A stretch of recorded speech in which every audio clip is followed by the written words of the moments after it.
The gray and sad landscape of snow-capped mountains did not attract or please the eye, evoking a vague feeling of danger and apathy. And only the voices of the men reminded us that these were not God-forsaken places, and that people walked here too. But from their conversation it became clear that the speakers could not be called friends. And it was about an ancient relic, about which the main character continued to stubbornly remain silent, smiling wryly. Moreover, even despite all his wounds, he was not going to reveal this terrible secret to his enemies, realizing that death awaited him anyway. His arrogance and self-righteousness infuriated his opponents. But before killing him, they decided to contact the main squad and inform them of what had happened. Their command confirmed the coordinates and reported that reinforcements would soon arrive at the scene. While the boys waited for their comrades and pondered why Phantom needed the ancient relic that the Emperor wanted to obtain, they couldn't find a logical answer. But they didn't need him at all. It wasn't enough for them to cut off the young man's hands. They also wanted to torture him, because all this time he had been ruining their lives and getting on their nerves. And now it was his turn to suffer. The only thing was that they couldn't decide which of them would be the first to torture the young man. So they tossed a coin and waited for fate's verdict. What they didn't foresee was that the main character wasn't one to sit back and meekly wait for torture. He decided to activate his last weapon. Otherwise, he wouldn't be Zeke Dracor, the first unsuccessful awakening in this glorious family. The boy was born into a family of Dragonslayers, but fate had other plans for him. And it turned out that he couldn't use his aura, so he couldn't awaken normally. His father had no use for such a defective son, so he was kicked out of the house and forgotten like a bad dream. But this lit a fire in his heart, and he devoted his whole life to becoming the strongest in this world. But strength has never made anyone happy, although it spurred him on to continue the fight for his life. He did not believe that on this path he would be left with nothing. So with one swing of his sword, he cut off his opponent's head, understanding that only those who possess it can speak of strength. The rest must remain silent. Besides, if you have strength, you can easily kill a weaker opponent and take everything from him. But the guy decided to end his philosophy there, because these two were easy prey, although they had called for help, and now it would be impossible to leave quietly. He would have to fight, and for that, he got his hand back. And the newcomers were thinking about the fact that if they cut off his head, Zeke would definitely not be able to regrow it. The fight began. Everyone wanted to win, but Zeke was alone, and the enemies attacked him in a crowd, encircling him. It all ended pretty quickly, though. Not only did the enemies fall to Zeke's sword, but the guy himself was on his last legs. He could no longer get up. The swords in his back were hindering him. He was coughing up blood, realizing that he was dying. But even at that moment, he did not regret what he had done, because he had managed to take revenge, and that was the main thing. Moreover, the relic that the Emperor so desired was now in his hands, and this gave him strength and a certain childish joy, because his death would not be in vain, and his name would be remembered for a long time by his enemies. The only thing he regretted was that he would never see Alicia again. So a single tear fell along with a drop of his blood onto the relic, triggering a magical reaction. Suddenly, Zeke heard a voice speaking to him, telling him that his strong will had awakened the soul of an ancient dragon sealed in a relic, which would obey anyone who persisted. Someone tried to persuade the protagonist to take urgent measures, but he didn't understand what was happening and didn't believe that it was all real, as it looked more like the delirium of a dying man. And since this was all nonsense and a dream, the guy decided to agree to the persuasion. So an unknown force launched the process of awakening and uniting forces. The countdown ended, and Zeke came to his senses. But looking at himself in the mirror, he couldn't believe that this child was him. It was obvious that he had returned to the past, but his body still hadn't forgotten the dozens of swords piercing it. But what was in the future has not yet happened. Moreover, he has not yet been kicked out of the house, and he is at his family's training center in Kolabel. For centuries, the Draker family has been engaged in the slaying of dragons, becoming the pillar of the empire immediately after the first hero slew the golden dragon Bahamut. Now, all the descendants of the first hero possess the blessing of an aura, which makes them special. But Zeke was born wrong, and that can't be changed. He tried. But that was until this day.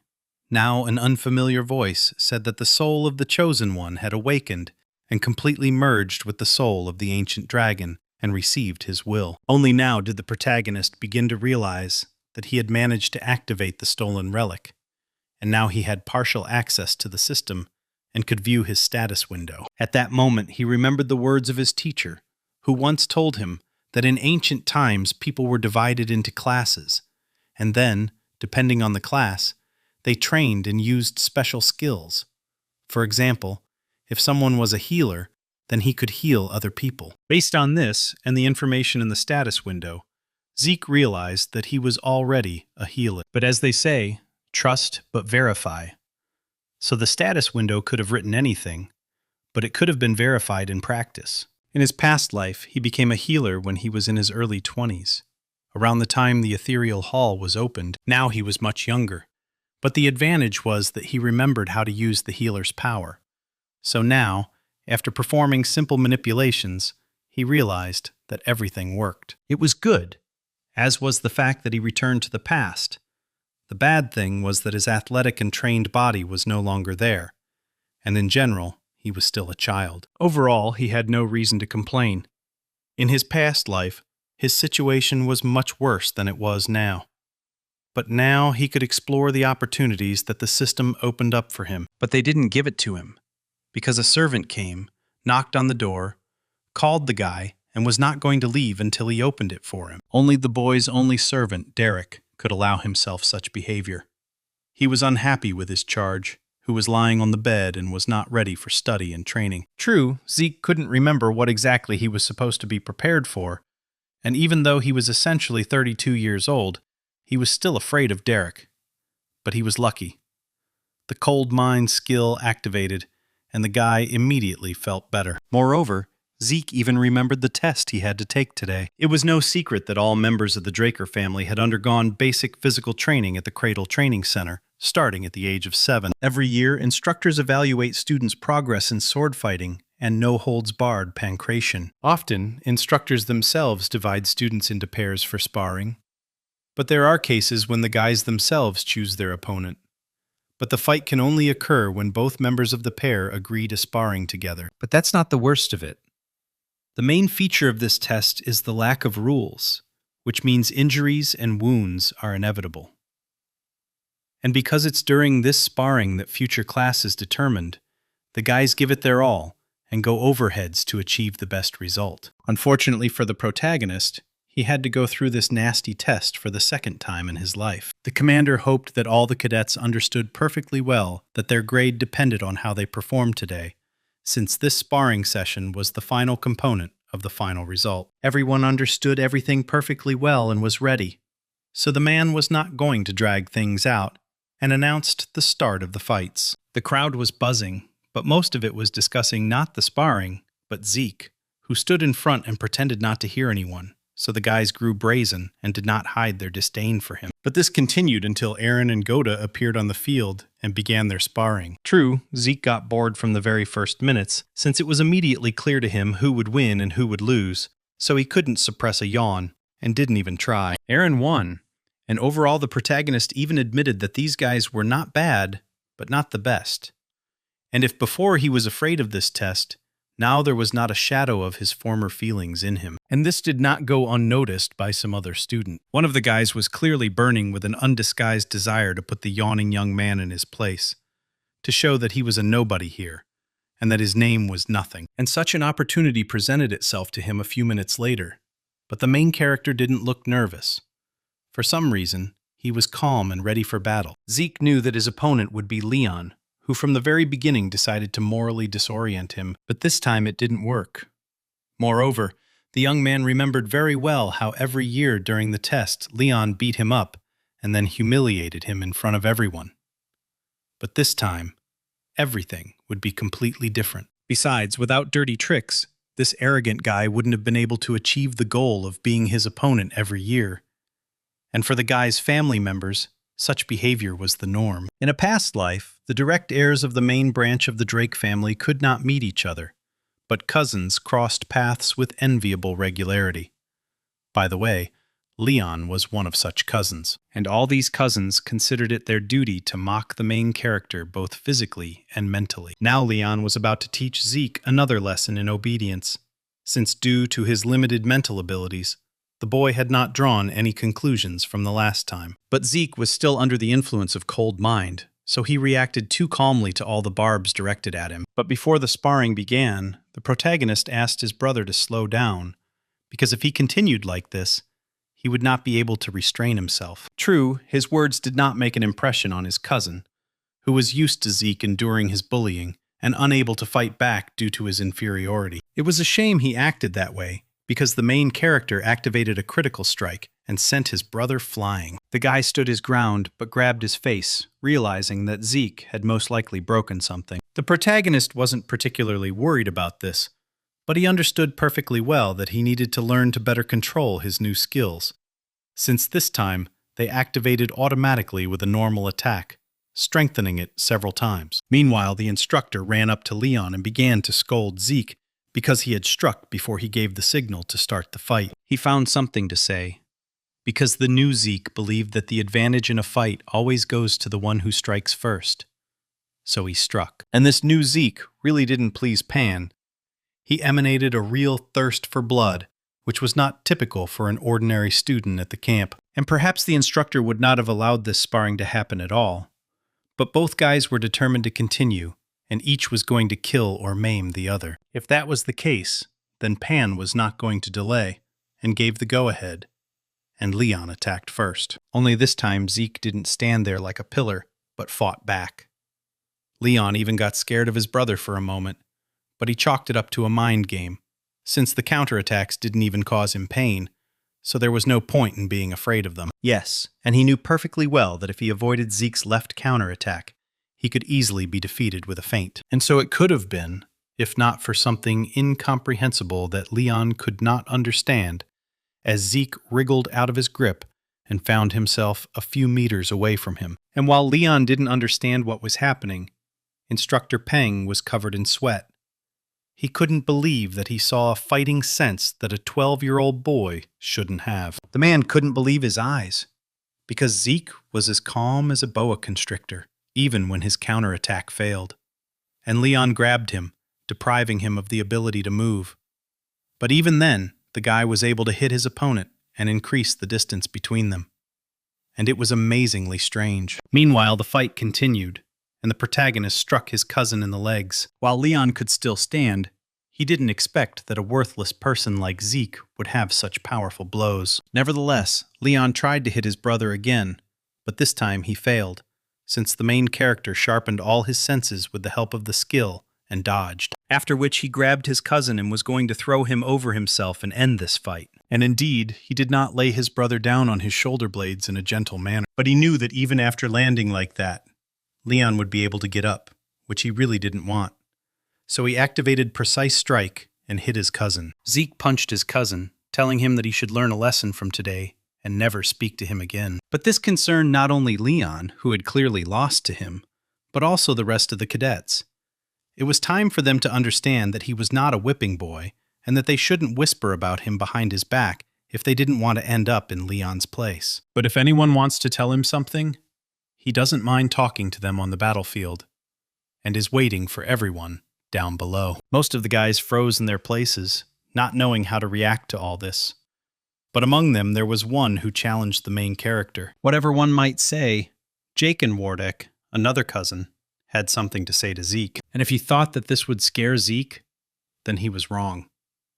Besides, the guy said that a one-on-one fight would be too boring, and his cousin could call his friends to make it more fun. And the choice of the main character fell on Liam Stone, who is Jaken's servant, so let him help him on the battlefield. After all, in that case, he would have at least one ghostly chance of winning. But even so, there is no 100% guarantee that this is exactly what will happen. And the main character should have stopped there. But no, he enjoyed humiliating his cousin. He received exquisite pleasure and satisfaction from it. This behavior failed to evoke in the opponent anything other than a furious desire to kill. And now the guys were standing opposite each other in the arena.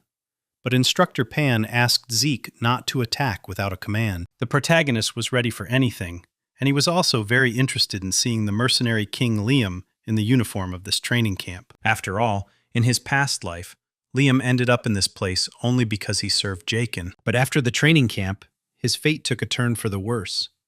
And because he was of low birth, he was not allowed to continue his education, even though he practically begged his relatives for permission to do so on his knees. Nevertheless, the guy found a way out and joined the seedy small knightly order of Baronin. True, after some time the order fell, and Leyon became a mercenary, and it must be admitted that he succeeded in this field, and in troubled times he became that monolithic figure to whom many were drawn, which allowed him to create his own organization of mercenaries. His fame and power did not go unnoticed by the government, which decided to lure him to their side, after which Zeke clashed with Leyon on the battlefield.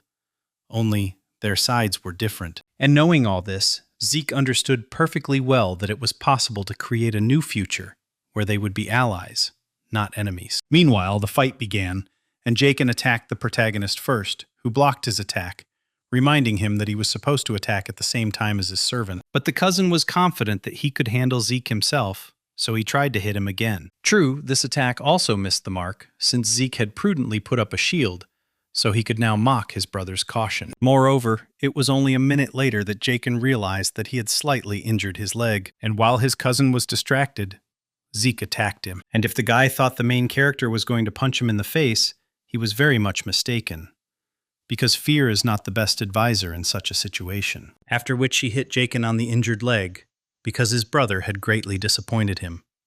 Let him suffer now. But it would have been better if the cousin had listened to the advice and attacked the main character together with Leyon. Then he could have avoided the blow to the ribs. At this point, the guy got tired of enduring humiliating blows, so he ordered Leyon to join the fight. Moreover, he demanded that the servant kill Zeke. Now the fight would be interesting, but the main character understood perfectly well that with interest would come real danger, and he needed to be on guard, because Leyon had several very unpleasant moves that needed to be avoided. Besides, Zeke knew that he had to attack first. Otherwise, he would be in trouble. And since this was the case, he decided to take the initiative in the fight and rained blows on his opponent. In the heat of the moment, he activated the slash skill and continued to attack Leyon, not giving him the opportunity to switch from defense to offense. None of the students expected such agility from Zeke, who was usually considered a loser. But it wasn't just the students who were shocked. The instructor was also confused, as his charges were now using fighting techniques that were popular in the northern lands, but not here. True, things weren't as rosy for Zeke as they seemed from the outside. His body wasn't yet trained enough for such stress, and his opponent was now more resilient. He simply endured all his blows and waited. Now Zeke could clearly see the difference in their physical fitness.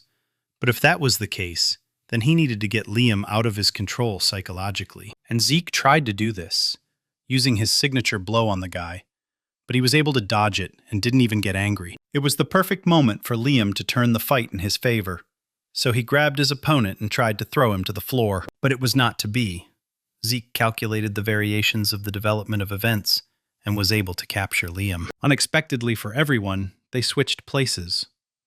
The main character was going to see how long Leyon's endurance would last, because people don't live long without oxygen. But something clearly went wrong, and now Zeke was suffering from the enemy's painful actions. The clash of wills and characters lasted for some time, and in the end it was difficult to understand which of the guys won. The only one who enjoyed the spectacle was Draken, because it wasn't him who was being beaten now. However, the test ended, and the protagonist was changing clothes in his room, and everything seemed fine with him.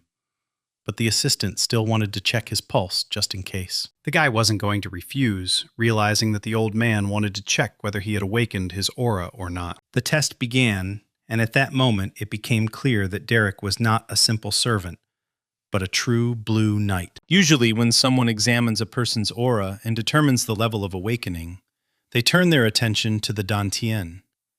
But Derek approached this issue more thoroughly. Moreover, not all knights are the same. It is clear that they have different abilities. Some are stronger, some are weaker. Some have masterful control over their aura, while others can only dream of it. So the white swordsman is a beginner level, and most children before the blessing ceremony fall into this category. Next comes the yellow swordsman, That is, these are the guys who awakened their aura and opened their dantian. And all the students of the Cradle, after the ritual, become such swordsmen. After much training, a person can become a purple knight, and at this stage, he will be able to strengthen his sword with aura. But this is not the end of the road. Soon a person can move to a new level and become a blue knight, which means he will be able to manifest his own sword aura. And many stop there. But in a past life, there were two people who went further and broke into the transcendental realm of abilities. They were Leyon and Zeke, becoming the Red Knights. And knowing all this information, the main character could not understand how such an experienced and strong person like Derek became his nanny. On the other hand, the guy didn't have to worry about it so much because even the Blue Knight wouldn't be able to detect the ether, since only two people in the entire world can see and use it. Derek, like Zeke, was well aware of the certain unspokenness that hung between them, because each of them was hiding something. But no one wanted to be the first to reveal their cards. And since that was the case, the young gentleman decided to turn this entire strange conversation into an ordinary joke. But the faithful servant didn't want to end the conversation so easily. He was curious as to why the guy had suddenly changed so much, not realizing that he had asked the fundamentally wrong question. After all, by and large, the man should have asked why his young master had changed only now, and not all this. In general, the servant should have realized that from this moment on, a lot would change.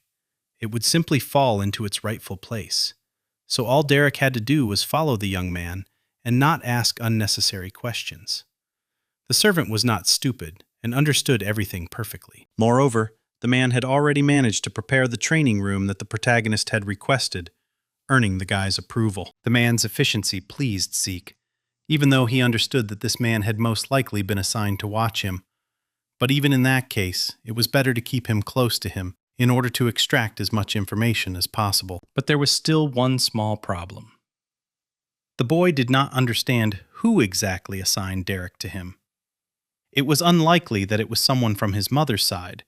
Then only older brothers and sisters remained. Lost in such sad thoughts, the young man didn't notice how he had entered his personal training room, and was quite pleasantly surprised by how the room looked inside. But before starting training, Zeke decided to check his status window, where he noticed that he had the skill Slash, which had increased to the experienced rank, which suggested that this rank itself might depend on the frequency of using the skill. In addition, the young man remembered that this skill activated itself during the battle, which was good, but no less interesting was whether a new skill would be added during training, or whether nothing would change. It was also unclear what the difference was between a skill and a class skill, although they were activated in the same way, but the essence of them felt different. And that was only half the battle.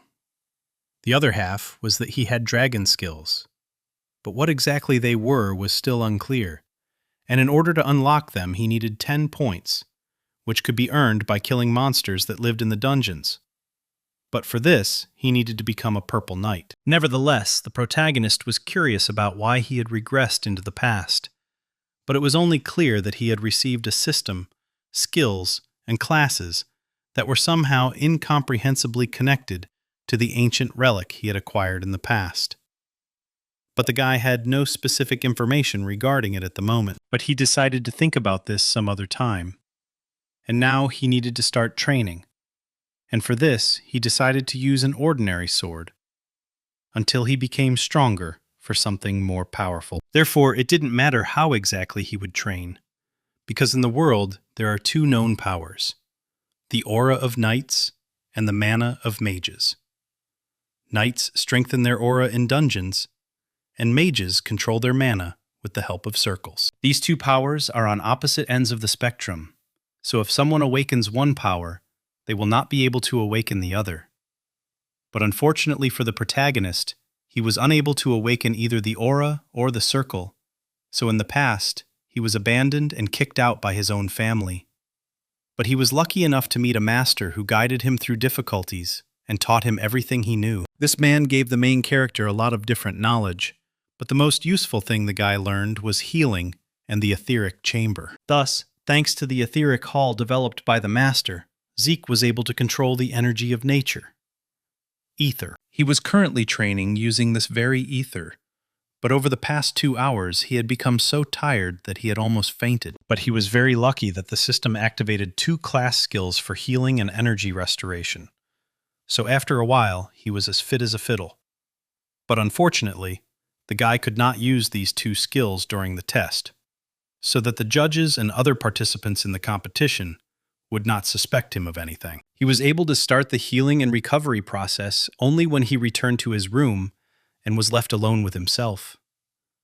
Now he was alone in this huge room, so there was nothing to be afraid of, and he could continue the training he had started with a clear conscience. Time flew by quickly, and the sun set, meaning it was time to call it a night and go to dinner. A whole week had passed since that day, and the other young men in the Cradle, while in the dining room, continued to discuss the main character, namely, his unusual and unconventional behavior. But not only were the students usually talking and thinking and making assumptions about Zeke, but the richer ones also couldn't calm down. Some of them had no appetite at all, but Ares nevertheless offered his comrade a good meal, as he needed strength for the sword fight that was to take place soon. Many of them were sure that, despite the fact that the test was quite impressive, Zeke would hardly be able to show himself well, since he didn't really know how to hold the object in his hands. Some people thought that the guy was just lucky during the test. Everyone except Raina. Because for her, everything was obvious. There was no talk of any luck. But if someone thinks that Zig won by chance, then such a person has nothing to talk about. Overall, it was understandable for the relatives, since, unlike the first test, the sword fight had a completely different flavor, as real swords were always used here. During these duels, the greatest number of accidents between students occurred, and the difference between their skills was felt too strongly. And after the end, the Drakers performed the blessing and aura awakening ceremony. Meanwhile, the most ordinary, standard training sessions were taking place, during which the instructors drove Zeke like crazy. But the guy didn't pay much attention to all of this, nor to the ridicule of his classmates, who believed that a large sword wouldn't help him or give him any significance. The truth is that his opponent in the sparring was supposed to be Raina, which aroused a little interest in the main character. The girl was burning. She wanted to check her suspicions. She needed to know, was she wrong or not? And someone else would have been frightened by her determination, but not Zeke, not his new version. He himself only wanted to deal with worthy opponents. Raina tried not to show her confusion at the changes in the main character, but she was increasingly convinced of the striking changes in his character and aura. Before, he could barely lift a sword and take the correct stance for combat, but now he held his weapon with ease. However, the girl had no right to allow the guy to intimidate her before the fight began. Having pulled herself together and evened out her breathing, the girl realized that she would definitely succeed. Zeke was only outwardly calm. He knew that his opponent was a lightning knight, and the fight would not be easy. But he believed that he would be able to win. He knew that over time, that girl would become one of the greatest knights of his family in the new generation. And all because she managed to awaken the aura long before the blessing rite. True, before the ritual she did not use this trump card, because she put her principles above victory in a duel. But there was no time to think about it any further, as the fight began and Raina attacked the guy first. And if Zeke hadn't spent a decent amount of time practicing fencing techniques, he would hardly have been able to dodge the blow like he did now. This did not escape the girl's attention, so she hit him harder, trying to break through his defense. But this time, too, she failed. True, this was quite difficult for Zeke, and besides, someone from the crowd began to egg the girl on, asking her to finish the sparring quickly and send the guy to the infirmary. And at that moment, something went wrong. And during the next attack, Raina missed and lost her balance, falling forward. But this did not stop her from continuing the fight. Moreover, the girl understood that her opponent already had breaks, although he was holding up quite well. Moreover, she was unable to hit the very places of these breaks even once, since Zeke blocked all her attempts, as if he knew where and when she would hit. But after each such block, a new hole opens in his aura. And if you compare all the facts, you can conclude that this all looks like a training fight specifically for the girl. True, even after realizing this, Raina still couldn't break through Zeke's defense, and he even became a little bored, not particularly impressed by the Lightning Knight's skills. Overall, the girl fought fairly, which is what the protagonist expected from a person who values her principles so much. But this is what holds her back. preventing her from showing her full potential. Since Raina herself did not want to come out of her shell, Zeke decided to help her do it. Then the guy took an extremely low stance and attacked Raina, shortening the distance between them in a second. But the girl had enough skill to dodge his blow, and if she hadn't done so, she would have been left without bones. Raina understood that she had to keep a distance between herself and her opponent. Only then would she be able to react to all of his antics. And that would have been the case, but Zeke was one of those people who cared about winning. So he threw a small stone at her face with acceleration, which she just missed. And although the girl was angry, she was in no hurry to use her aura. And Zeke was already attacking her again. At this moment, Raina went berserk, used her aura, and knocked the sword out of the protagonist's hands. Zeke lost the fight, and the crowd rejoiced, praising the girl because she was a good girl. She didn't use aura, in their opinion. The instructor noticed what the cadets didn't. Raina used aura as soon as Zeke's sword approached her shoulder, but she did it unnoticed. The problem was that Raina had promised everyone that she would never use aura until she entered the academy. Yes, the girl had compromised her principles and was now sad, but the fight was not over yet, and Zeke decided to introduce her to his fist. And even though Zeke didn't open his aura, the ether helped him hit so hard that Raina fell to her knees. The students couldn't forgive him for such a prank. Everyone shouted, scolded him, shamed him. But this is a sword fight, and he uses dirty tricks, and he will never become a real knight. Raina did not want to continue the fight, admitting her defeat, because it was not that she had lost her vigilance, but something else. Besides, if Zeke had had a dagger in his hand, she would already be dead. It was hard to believe that a man who was considered trash just a few days ago could defeat such a talented girl. But the fact was a fact. Meanwhile, in another part of the country, it was a real hell. Everything was burning. Corpses were lying on the ground. The earth was soaked in blood, and there was no end in sight. There were too many dead, so their bodies were thrown into a common grave to save time and prevent an epidemic of disease. Two young people were sitting in the living room, and Abel was calmly drinking tea, despite what was happening outside the window. Moreover, Zeke Draker managed to defeat Raina, which should have knocked the wind out from under Abel.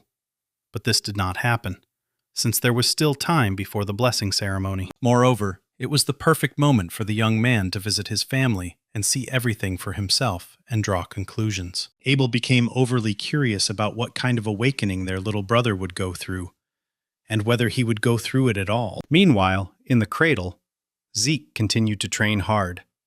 But he didn't really understand how he managed to become a red knight with such a weak body in his past life. After which I decided to check the skill window once again, realizing that as soon as the skill level exceeds the expert level, the skill level increases, but the skill level resets. At that moment, the guy felt Derek's presence, so he asked what he needed from him. It turned out that it was time to finish the training.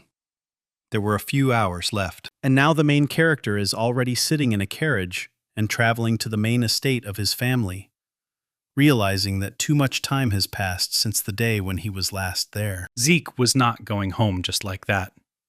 Although the Draker family lands were vast, the blessing ceremony had to take place in the main estate, where the legend of the Dragonslayer originated. The Dragonslayer, as usual, greeted the protagonist coldly, unlike the other cadets. In his past life, the boy hadn't paid attention to much, but now everything felt different, and he noticed much more. For example, there were a lot of high-ranking spectators at this celebration. It was obvious that his family had sent someone to watch him. It was also clear that as soon as the observer saw that he would not be able to wake up, he would ignore him. But suddenly, he felt something was wrong. The last thing Zeke wanted to see here was his older brother, Abel Draker, or Lionblade. But he was pleased with himself and his spectacular appearance. Zeke ordered himself to calm down, because now he couldn't do anything even if he wanted to. His brother was stronger than him, so he needed to stay calm and keep a cool head. Moreover, this meeting did not happen in the past life, which meant that the protagonist's actions could change the future. The guy decided to think about this later, since the return of the blessing had begun. Aaron was the first to experience the delights of the ritual, and if anyone had any hopes up until this point that everything would be easy and simple, they were now gone, as Aaron was clearly in damn pain. And so, Having gone through the pain, the boy unsealed his aura. In general, every cadet at the age of 12 had to awaken and leave the cradle. Aaron finished, and the ritual continued. Zeke recalled that among the new generation after awakening, there were those who came very close to the Dragonslayer mark, having mastered the mana suppression skill. Then, they could compete with knights of other colors in strength. They eventually became so strong that they could awaken pure blood within themselves, and Raina was a shining example of this. Moreover, due to mana suppression, these people, Raina for example, will have to wear special gloves for the rest of their lives to prevent harm to anyone, including themselves. They looked ordinary, even though they weren't. But that was a small problem that couldn't overshadow the fact that Raina could now bear the Draker name, since she had proven her purity of blood. And now it was Zeke's turn to undergo awakening. Everyone was interested in what it would be like. The guy knew in advance what and how would happen to him. But he could not imagine, even in his worst nightmare, that he would have to go through this again. Last time, everything was very sad. He was disgraced. But now everything is different. He is different. He no longer gives up. He fights for himself to the end, and puts in their place everyone who dares to say a word against him. He knows how to heal and control the ether. All that was left was to hope that this time the bronze statue would save his nerves and come to his aid. But nothing happened, and everyone froze in anticipation, wondering if this was really where it would all end. It was sad for Zeke to realize that all his efforts had gone down the drain, and all because he believed that he could change the future. At this moment, the protagonist unexpectedly received system notifications that arrived with a delay, and as soon as the system said that the guy's class was unlocked, the statue began to glow red. But the surprises didn't end there. The dragon's blessing was also unlocked, after which the statue changed its color to gold. Zeke didn't understand what was happening, but the system kept throwing him gifts, and now a new class had formed. There was a lot of noise around. No one had ever seen the golden glow during this ritual before, and there were some red spots in it.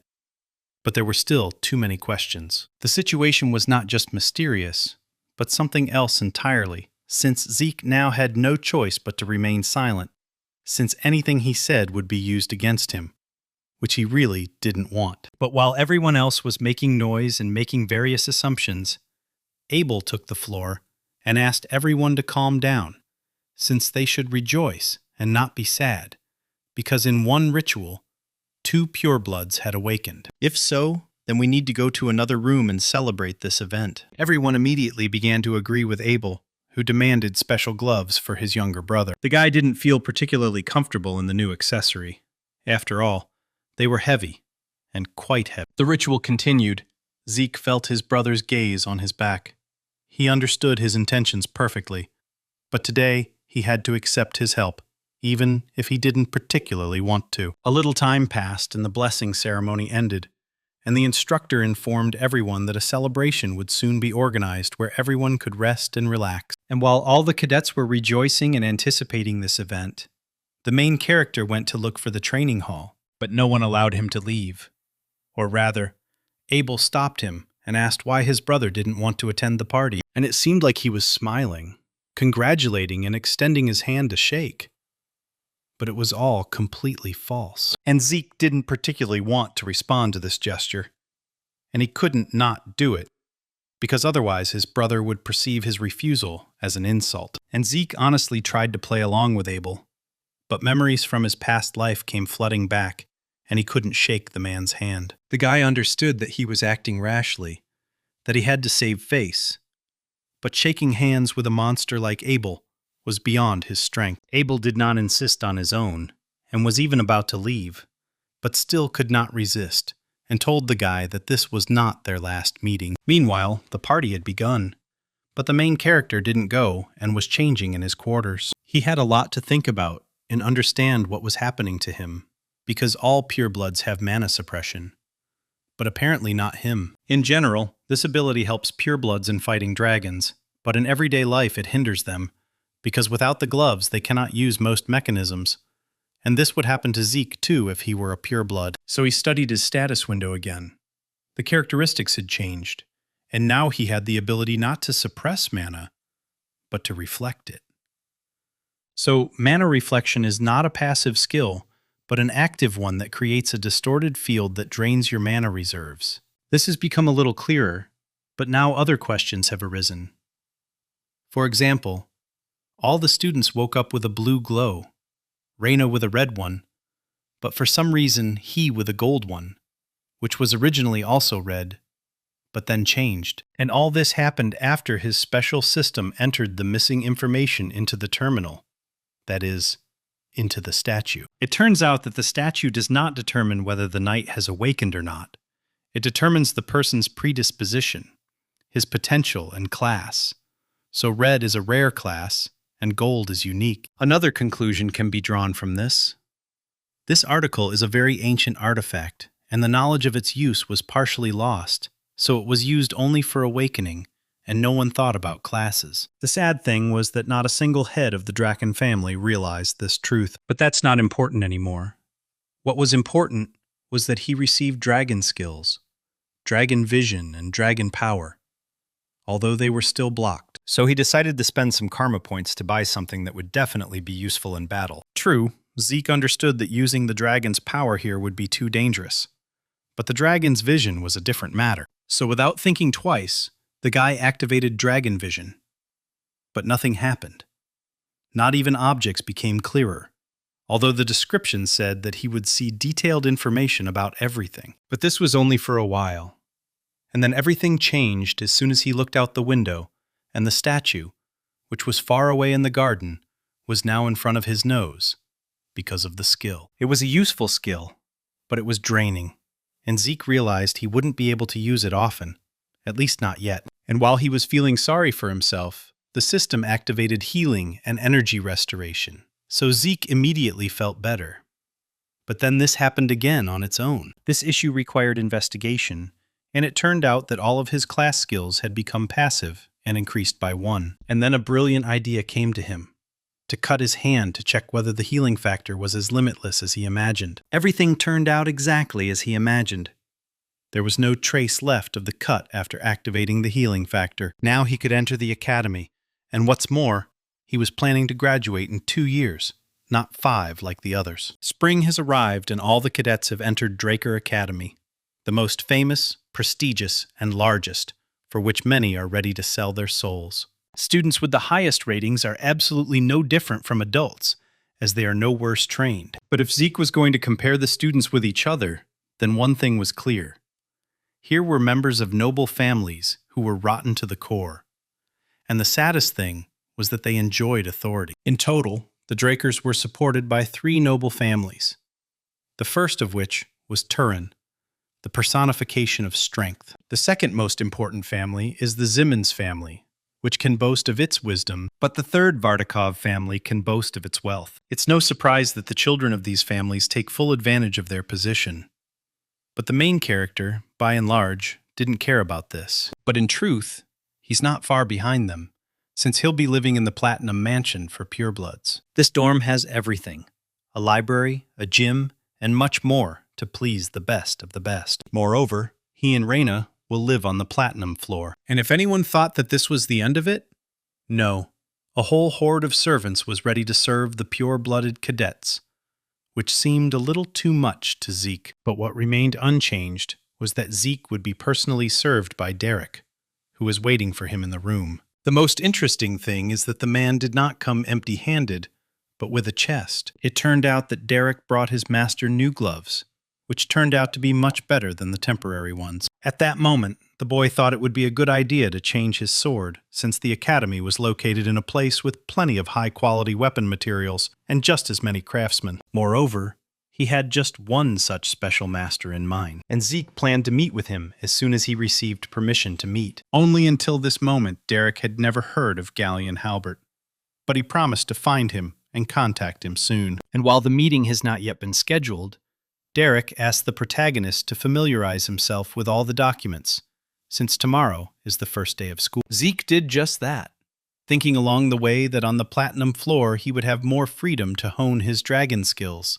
since the floor was completely isolated from the others. But at that moment, Raina's maid came to him and conveyed an invitation to dinner. It was an unexpected invitation, but nevertheless, the guy decided to go and find out what was going on and why. This dinner would be unforgettable, as Raina sat strictly at the head of the table, and behind her stood brave guys, reminiscent of a mafia cartel. The girl realized in time that this was a bit too much and sent the security away. Dinner had begun, and they decided to discuss all the issues after they ate. Zeke watched the girl, noticing that she used her lower abdomen to control her aura, which suggested that she wanted to become a purple knight. It's interesting, but it's unclear why her swordsmanship has plateaued. But the dishes were brought, and they started eating, and it turned out that the girl ate more than Zeke, despite the fact that he never complained about a lack of appetite. Now it was time to talk, and Raina stunned the guy with an offer.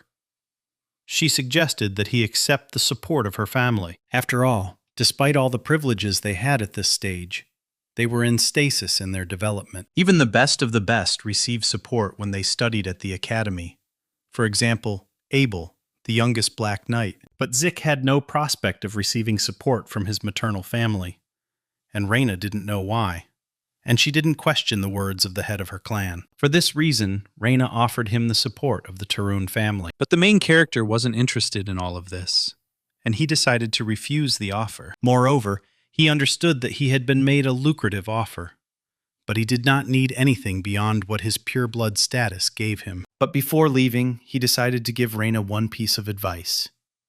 She didn't need to attack head-on, but rather crush her opponents with force, smoothly parrying their attacks to the side, delivering single, precise, delicate blows. There was a grain of truth in this advice, but it was hard for the girl to accept it, since she had followed the rules and covenants of her family all her life. The sad thing was that everyone called her a genius, but no one gave her any practical advice on how to become better and stronger, and the only one who did this was Zeke, which gave rise to some very interesting thoughts. Meanwhile, the protagonist walked to his room, thinking that all his skills in the modified class showed incredible effectiveness, since he was fine, despite the fact that he had trained for it all the previous night. By and large, in his past life, he considered the academy to be hell on earth, but now, having awakened as a pureblood, he realized that he was wrong, and the academy is heaven. Therefore now he had both power and money, which meant there was no better place to find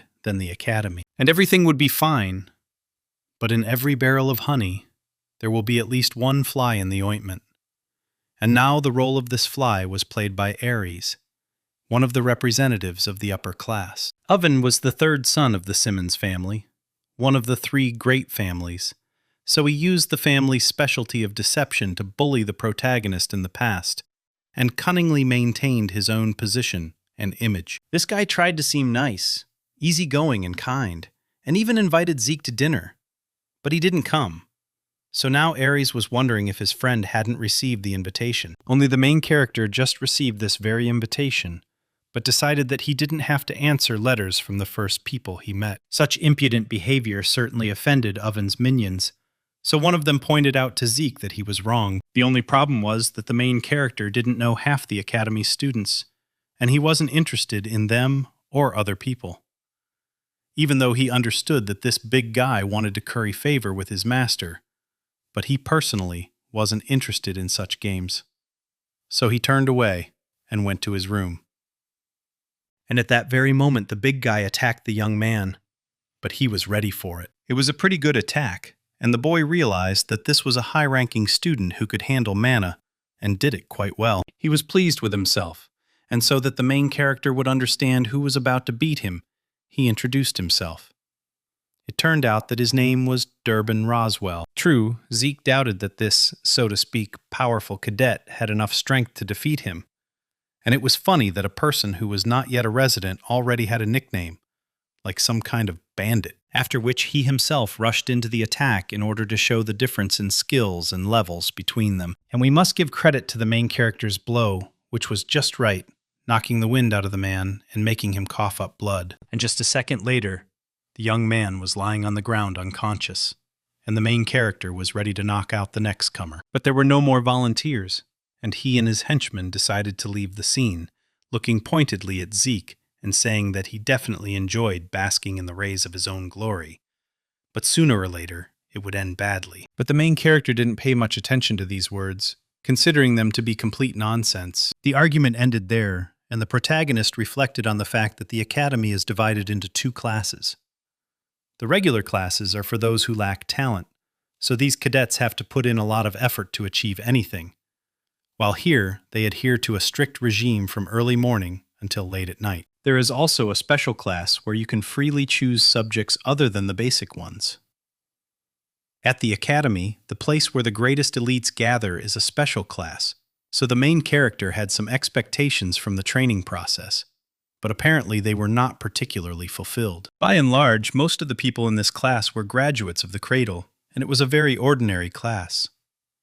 Nevertheless, the lecture began, and the teacher announced that today would be an unusual lesson, since someone completely exceptional had come to congratulate the first-year students of the special class. This man not only held the position of commander-in-chief during the war with the Eastern Empire 20 years ago, but also became a hero who stopped the Empire's invasion thanks to his resourcefulness. It was the dean of the academy, Howard Draker. This no longer young man was a war hero in his time, and most citizens revere him as a hero and tactical genius. But the truth is that the information he gave to the enemy to save his own skin simply shocked the enemy. This man was a traitor who was simply lucky in his time, and he had nothing to be proud of. But he was proud. In his past life, it was because of this man that the main character was expelled from the academy. Then the boy lost the only remaining place he could call home and was forced to wander throughout the duchy. He was eventually caught and sold to the Southern Cartel, and his life from then on was not a bed of roses. Therefore, in this life, the main character decided to definitely repay this old man for all the good he had done, and wipe that smile off his face. Meanwhile, Howard's speech ended, and the curator of the special class invited everyone to a special training room where the practical lesson would take place. Today and in the coming days, new cadets will be trained in Dragonslaying by Andre Draker, the Knight of the Rose. This young man was a half-blooded awakened, yet he graduated from the academy early and with honors. A once-in-a-decade genius who was given the name Draker. At that moment, the protagonist realized that in the special class, the teachers were on a different level.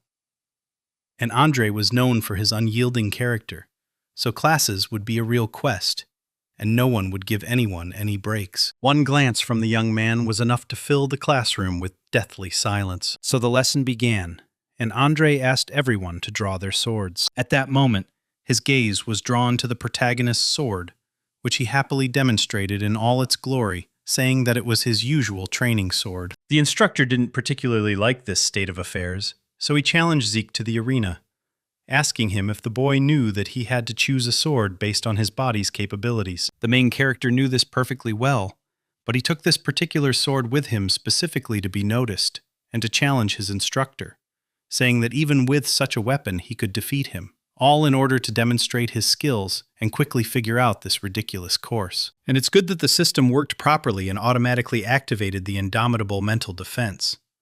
Otherwise, under Andre's pressure, he would have mentally broken.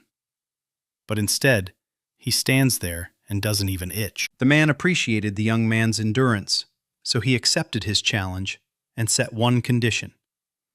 If he could touch his body with his blade at least once, he would free the boy from punishment for his rudeness, as well as from the need to attend lessons in the art of dragon slaying. But Andre decided to give the cadet a little leniency, saying that he would not use his aura against him. And on the one hand, this was very good because the main character could defeat his opponent, since he knew his weaknesses.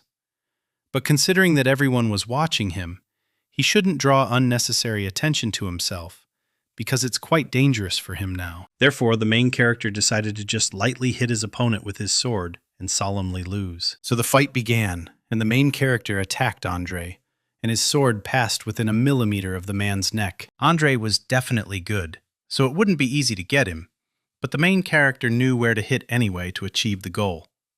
If he wasn't lucky the first time, he'll be lucky the second. But the main character didn't succeed the second, third, or even fourth time. The other students watched Zeke's thrashing, knowing that he was unlikely to land a single blow on the Draker family official, as half an hour had already passed and no positive results had been observed. But he saw something that others did not see. The sword in Andre's hand began to tremble. The machine was already starting to get tired. But Zeke didn't care, even though, yes, he was suppressing his aura. But the thought of losing to an ordinary cadet made him want to breathe fire. If he could, of course. At that moment, he realized that the existence of purebloods in relation to everyone else was damn unfair. Meanwhile, the main character is once again convinced that Andre's endurance, as in the past, leaves much to be desired. And even holding back his mana doesn't help him at all at the gate. The Draker cultivation was known to activate during exercise, during daily tasks, during meals, and even during sleep, becoming an integral part of life. And at that moment, when Andre decided not to use aura during this fight, it was as if he decided not to breathe anymore. Therefore, it was now extremely difficult for him to withstand the constant attacks of the main character. In addition, the unconventional swordsmanship further reduced his endurance. But even with all this, he was an outstanding knight, and so he withstood Zeke's new attack. And at that moment, as always, a brilliant idea came to the young man's mind. He didn't want to lose for nothing, so he decided to force his opponent to use aura. After all, it's useless to carry out attacks that can be easily dealt with. He needs to do something that will force Andre to unconsciously use the aura. Then it will be fair and interesting. Now would be a great idea to create an extreme situation. If so, then the ideal option would be to activate swift steps. It was hard for Andre to believe what he saw, since a cadet shouldn't have known such attacks and skills. But he knew what he had oriented the men with. But the surprises didn't end there, as Zeke activated critical strike. And in such a situation, the only option to stay alive and avoid a critical hit was for the man to activate the aura. It was a beautiful art of dragon slaying. First verse, piece of heaven. This is exactly what Zeke was trying to achieve, which is why the guy looked absolutely happy and satisfied, even though he knew that he was about to experience a lot of pain. It was very difficult to withstand such an attack, but not impossible. The rest of the cadets watched what was happening, mesmerized. Remna with a degree of surprise, and the boys with undisguised glee, believing that Zeke was about to lose. This battle was definitely quite difficult, and if it weren't for the healing factor, the guy would have choked on his own blood. But as it was, he only broke his sword, after which, with a sense of duty accomplished, he could theatrically lose consciousness. Medics were already running to him, and Andre said that Zeke might not attend his further classes, admitting that it was he who had spilled first blood. There were no more cadets willing to be excused from attending these classes in this way, so Andre didn't have to worry about discipline. Meanwhile, while the others continued their classes, the main character was resting in the medical center. The guy was pleased with himself, because he had achieved what he wanted, and he had free time to implement his future plans. But he wasn't tormented by the memories of his last battle, because Andre had demonstrated the most basic technique in the art of dragon slaying. However, since the Blue Knight had used this technique, his take on it was simply incredible, no matter what. The guy still couldn't defeat the Blue Knight, even with his incredible endurance and healing powers. Moreover, he understood that his level was not yet sufficient to live freely, so he needed to acquire unstoppable power by any means necessary. But he still did not know exactly how to do this. He thought that he hadn't noticed a strange man appear in his room, who obviously knew him, or at least his father. But the main character saw this man for the first time, so he had no idea what to expect from him. It's clear that in such a situation, Zeke wanted to know who he had the honor of talking to, but the man was in no hurry to answer this question. He was more interested in finding out how the guy pulled off his little deal. It turned out that this man was not as simple as he would have liked, because he noticed that after the last fight, there was not a single scratch on the guy. But there should have been very serious things left. So he was curious to know how the guy achieved such a result. Now Zeke felt uneasy. He even activated mental protection, although he understood that no one in the academy could know about his special skills and class. Therefore, he considered the best option to play the fool and continue to pretend that he did not understand what the stranger was talking about. And then something happened that the main character did not expect. The man tried to finish him off, but the main character's excellent reaction did not allow this to happen. Moreover, he did not shout that if he did not kill the stranger, he would kill him.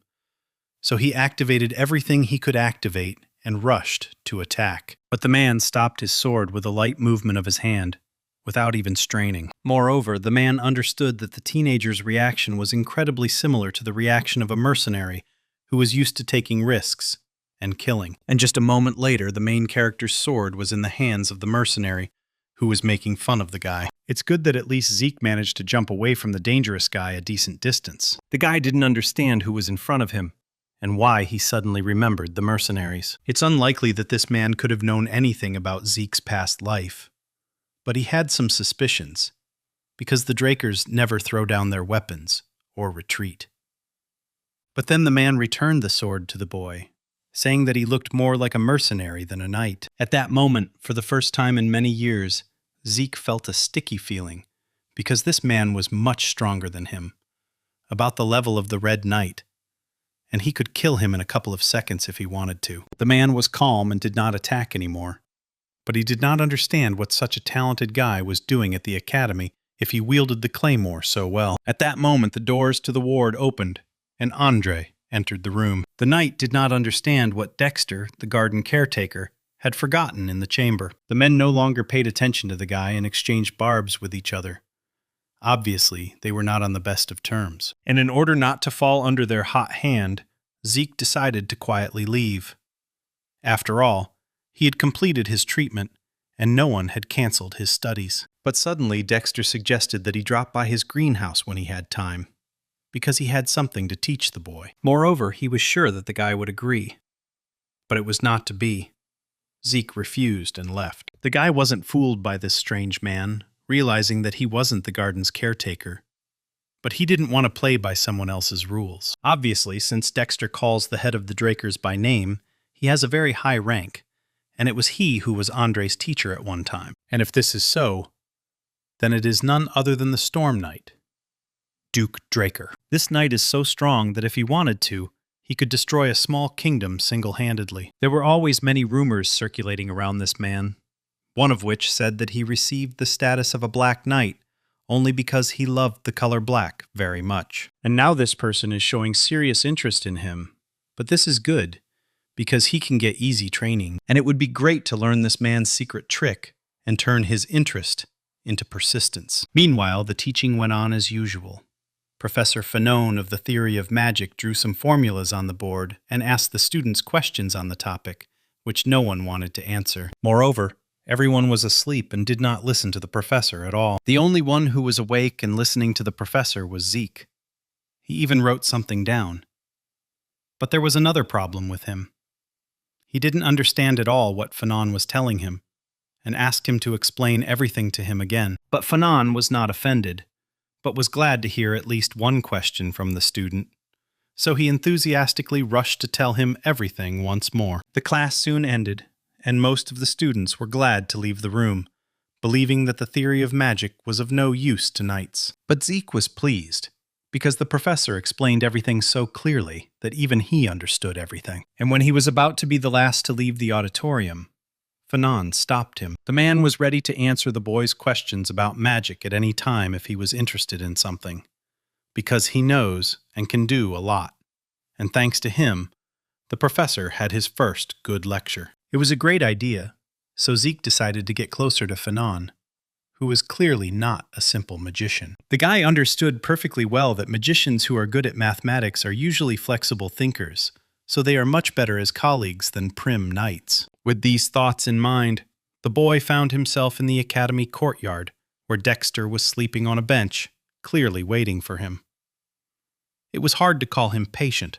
After all, he didn't even last a week. And yes, courtesy and politeness were not the man's thing, so he asked the guy directly why he hadn't come to the greenhouse. But Zeke wasn't going to give in, saying that he wasn't interested in all of this, which caused a wave of indignation in the man. He didn't understand why the guy didn't want to learn from him. True, he abruptly changed his behavior, demonstrating a small part of his skills, surprising the protagonist, because he wanted to drag out the intrigue a little longer. But it is clear that everything was not going quite according to his plan. And then he got hit in the neck with the edge of his palm, and even when he noticed the movement, the guy didn't have enough reaction to stop it. It was unpleasant, especially coming to my senses in the bushes, and with a pain in my neck. But he could think about that later, because now he was alone with Dexter in his plant kingdom. Overall, things weren't that bad yet.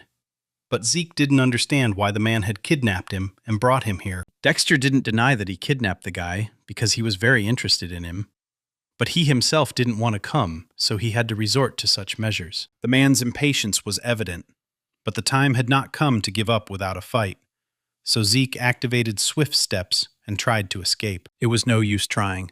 Dexter was faster than him and was already standing behind him. But Zeke jumped aside, realizing that they weren't taking him seriously yet. If that was the case, then it was necessary to somehow add fuel to the fire.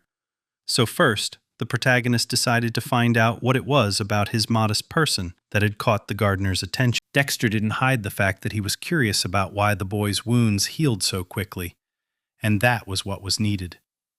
Zeke wasn't going to reveal the secret for nothing, so he asked to make the gardener do it. And Dexter decided to force it by throwing a sword at the guy, but he was able to dodge and not die from the unexpected attack. It was obvious that the knight was not going to retreat so easily, and now the main character would have to accept the fight. But it wasn't even about the fight, but about a bet. The man offered that if the guy touched him with his sword at least once, then he would fulfill one of his wishes. And if Zeke refuses the bet, then he will have to tell everything that he is trying to hide. Zeke generally agreed, and Dexter tried to unravel his secret. 3 hours of their confrontation had already passed, and Zeke was still ready to fight, even though there were broken trees all around and dust obscuring their vision. Now the man could clearly see that it wasn't just the guy's endurance that was the problem, but also the fact that the wounds were healing on him like on a dog. But even so, Zeke knew he couldn't win the bet even if he spent the whole day on it. However, he had an ace up his sleeve: the dragon's might. Yes, he had previously been reluctant to use this skill until the right time, since it was very strong and dangerous. But without it, he clearly would not be able to win. And if so, then you can take a risk, because desire doesn't lie on the road. At that moment, Dexter beamed with happiness, because he definitely liked the guy's attitude and his look, which was full of determination. Meanwhile, the protagonist activated swift steps to gain an advantage when attacking. But this was only the first step in a brilliant plan that helped to shorten the distance to the goal. The truth is that this was damn little. Dexter did not understand why Zeke used only this one technique, which did not bring results. But this guy had something that neither Andre nor Raina had: a malice that surpassed his stubbornness. And the man liked this more. Therefore, the man even decided to use a little aura when, unexpectedly for him, Zeke activated the power of the dragon. And it was something unreal. The guy somehow deprived the enemy of visibility, but at the same time did not make his task easier, since in the smoke and dust it was difficult to find Dexter. But the man made a mistake, and Zeke found himself behind him, ready to strike again. At the same time, the guy activated dragon vision, but even so he could not win, and only broke his sword. But these skills forced Dexter to use a secret technique. It seemed like the man made a completely ordinary jerk, but it caused a powerful gust of wind, and it is not surprising that he received the title of Knight of the Storm. Now the man was everywhere and nowhere at once, demanding that the boy continue to try to win. And then Zeke received a blow. He fell, but even so he felt, although beaten, but happy. Because this fight reminded him of training with the master, which would never be repeated. And everything would be fine. But consciousness slowly left the protagonist, leaving behind only darkness. Time passed and the guy came to his senses. He was glad that he was in his room, on a soft bed, and not in the garden under a bush. His body ached, reminding him of the day's events. Just a little more and he probably would have won, but that little bit was exactly what he needed. Overall, he did everything he could to win at this stage, so there was no point in lamenting the loss. He tried to weaken the man's vigilance using the same technique, and when the time came, he used the dragon's skills, but even this was not enough to win. But he saw and remembered the Black Knight's secret technique. It turns out that for this technique, the man used ultra-fast movements, which were made possible by his trained body. The good thing was that he saw this technique. The bad thing was that he wouldn't be able to repeat it. At this point, new messages came from the system. Thanks to this battle, the protagonist developed his skills as well as his soul, so his system acquired new functions that could be unlocked with karma points. So Zeke could unlock maps, inventory, and the quest book, but he definitely didn't have enough points for everything at once. So the most interesting thing for him was the inventory. After activating this feature, Zeke needed to select the desired items to be stored in the inventory. He would be able to increase the storage space over time as he accumulated karma points. First, he moved the claymore, which took up 2 cells in the storage, which means that the larger and heavier the object, the more cells it will take up, and the guy will be able to summon it with his mind. Zeke tested this point experimentally, realizing that this is an excellent function. He managed it as an administrator, although not of the highest rank, but the rank can be raised over time. But for now, it is not worth thoughtlessly using precious points. At that moment, Derek came into the master's chambers. The man didn't come for no reason. He gave Zeke a message from the garden. The note was brief, so to speak, without preludes. Dexter invited him to his place for training at any time of the day or night, which meant their last sparring session had not been such a failure. This meant that the main character still had the opportunity to find out about the man's secret technique. But the news for Zeke didn't end there. Derek found the blacksmith the guy was talking about, but there would be no meeting as the master had retired. The main character definitely didn't like this news, so he decided to personally visit his old friend and arrange for the forging of a new sword. But, both in his past life and in this one, Zeke understood that the owner of the workshop had chosen a very controversial name for it, which hardly suited this establishment. Nevertheless, the young man went inside the workshop and was unpleasantly surprised by what he saw, as weapons and armor were lying on the floor, and the master himself was clearly drunk. Under any other circumstances, the guy wouldn't have even stuck his nose in here. But he needed a sword, and he couldn't find a better craftsman anywhere. Besides, at one time, everyone knew that he was an unusual blacksmith, since he could read the souls of his clients before crafting a weapon for them, and he lived up to this title by creating a sword that had the ability that the protagonist needed most now. In truth, Zeke needed a sword that could replace ether with aura, and only the greatest blacksmith on the continent could make such a sword. But now, the man in front of the guy was unlikely to be able to do this, because the wine had clearly gone to his head. Moreover, now Leyon did not even intend to talk to the main character, since he believed that his workshop was not a place for children. While Zeke remained silent, he needed to understand what had happened to this man. Although he had been quite picky in his past life, it had never come to this. It would have been better if the guy had said something, but he understood that words wouldn't help anyone in this situation, and the best cure for a hangover would be a bucket of cold water, which he carefully poured over his old friend's head. This should have brought the man to his senses.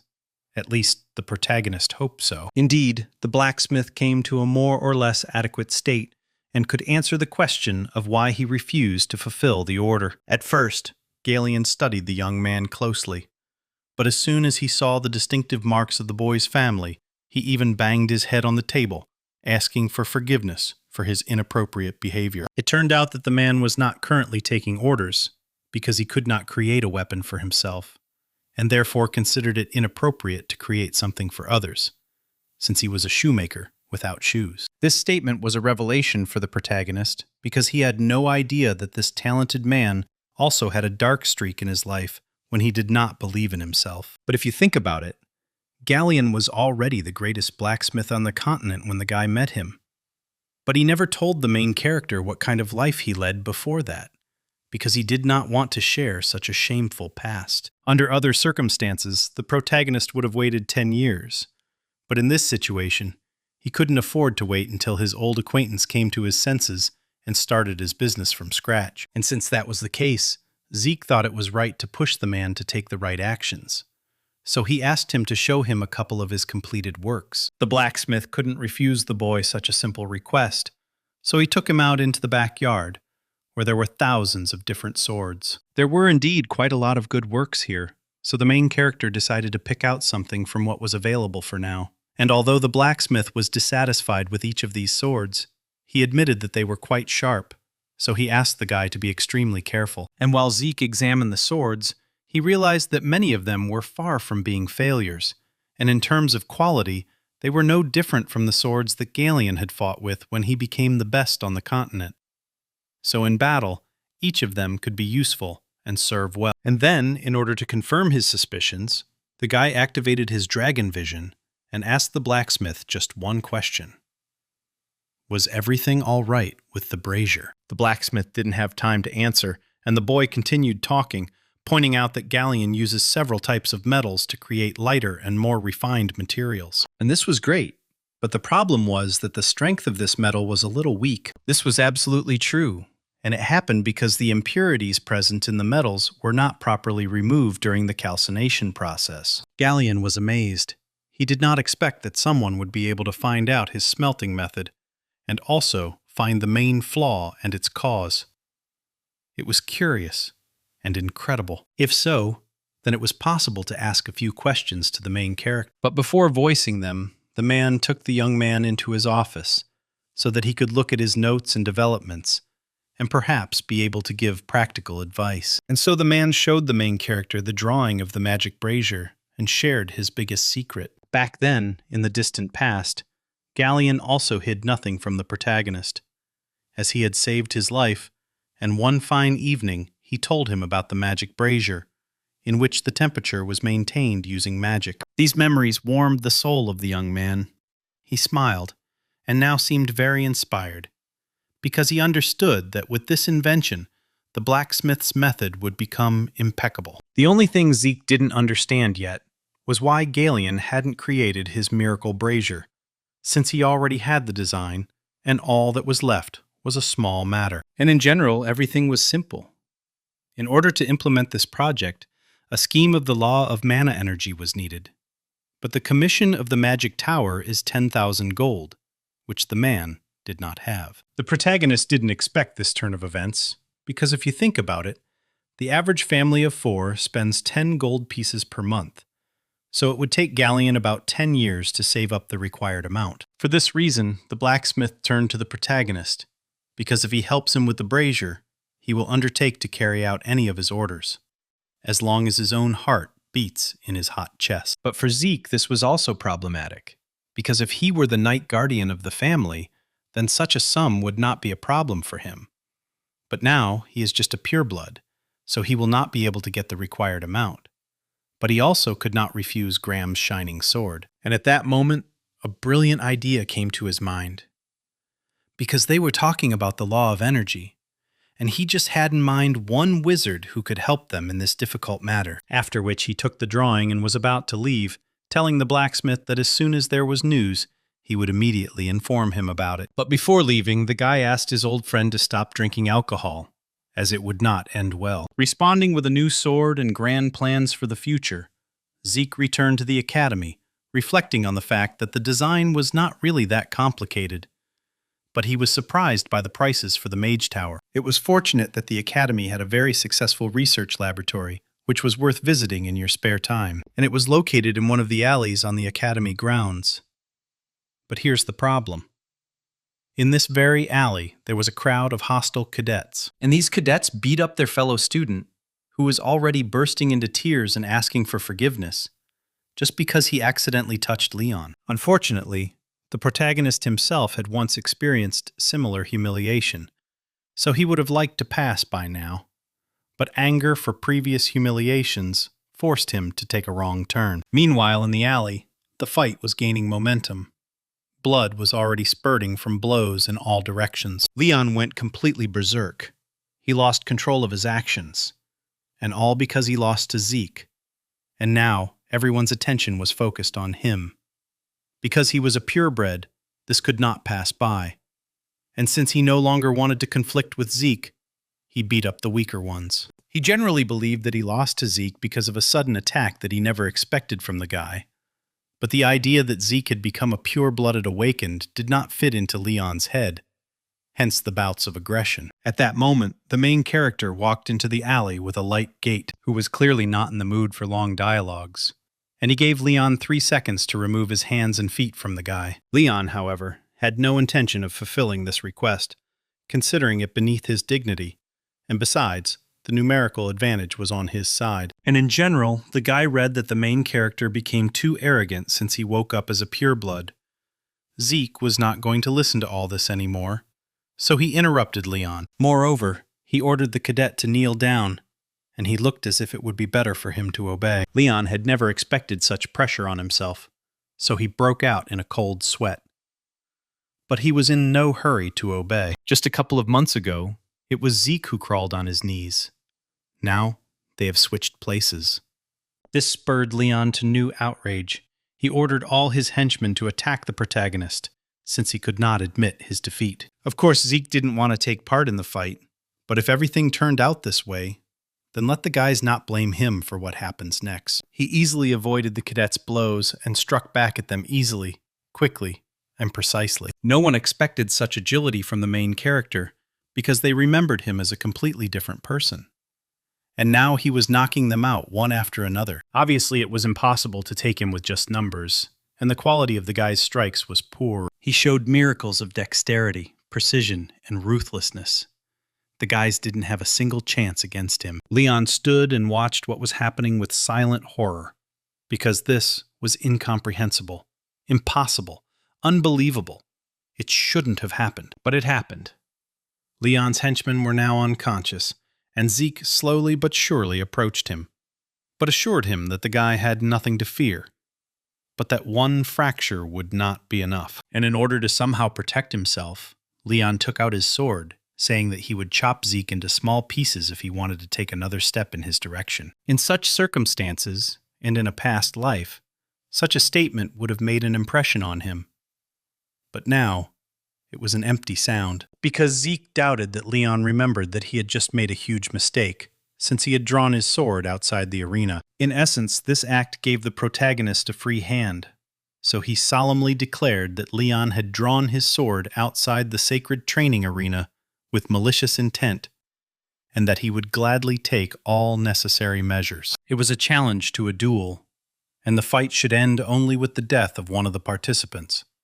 And all responsibility falls on the losing opponent. Liam, who had recently been beaten by Leyon, was supposed to be a witness to this promise and oath. At that moment, Leyon fell to his knees, threw down his sword, and began to ask the protagonist for forgiveness and pardon, while the evidence of his fear spread out into an ugly puddle on the asphalt. It was a pitiful sight, and perhaps in the past it would have satisfied the protagonist, but not now. Moreover, this picture stirred up forgotten memories, when he also stood on his knees, also cried, also humiliated himself, also asked for mercy.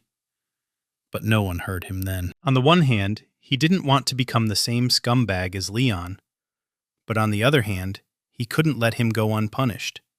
So he decided to punish him. As payment, he took one of Leyon's ears, cutting it off with his sword. It was, of course, not death. But it was also not very pleasant, considering that Leyon was a coward and a weakling, and he began to have his signature hysteria. Therefore, at the end, the main character promised his former offender that if he somehow, inexplicably returned the ear to its place, he would lose his head. The guy had no reason not to believe it, so he lost consciousness out of fear, after which the main character decided to leave the alley and find the magician's workshop. But he was stopped by Liam's call. The young man could not understand why a pureblood helped him, an ordinary cadet. Only Zeke didn't think that he was helping Liam specifically, so he asked him not to dwell on this fact. Everything just coincided perfectly. After all, by and large, Zeke now helped himself. That boy from the past who humiliated himself in this alley. Overall, the protagonist himself didn't really understand why he decided to act this way. Perhaps Galleon had influenced him that way. Or perhaps the professor had offered him a hand. Or perhaps he needed to let go of the past in order to move forward. He didn't know, and wasn't particularly sad about it. And so he finally reached Fanon and showed him the drawing of the forge.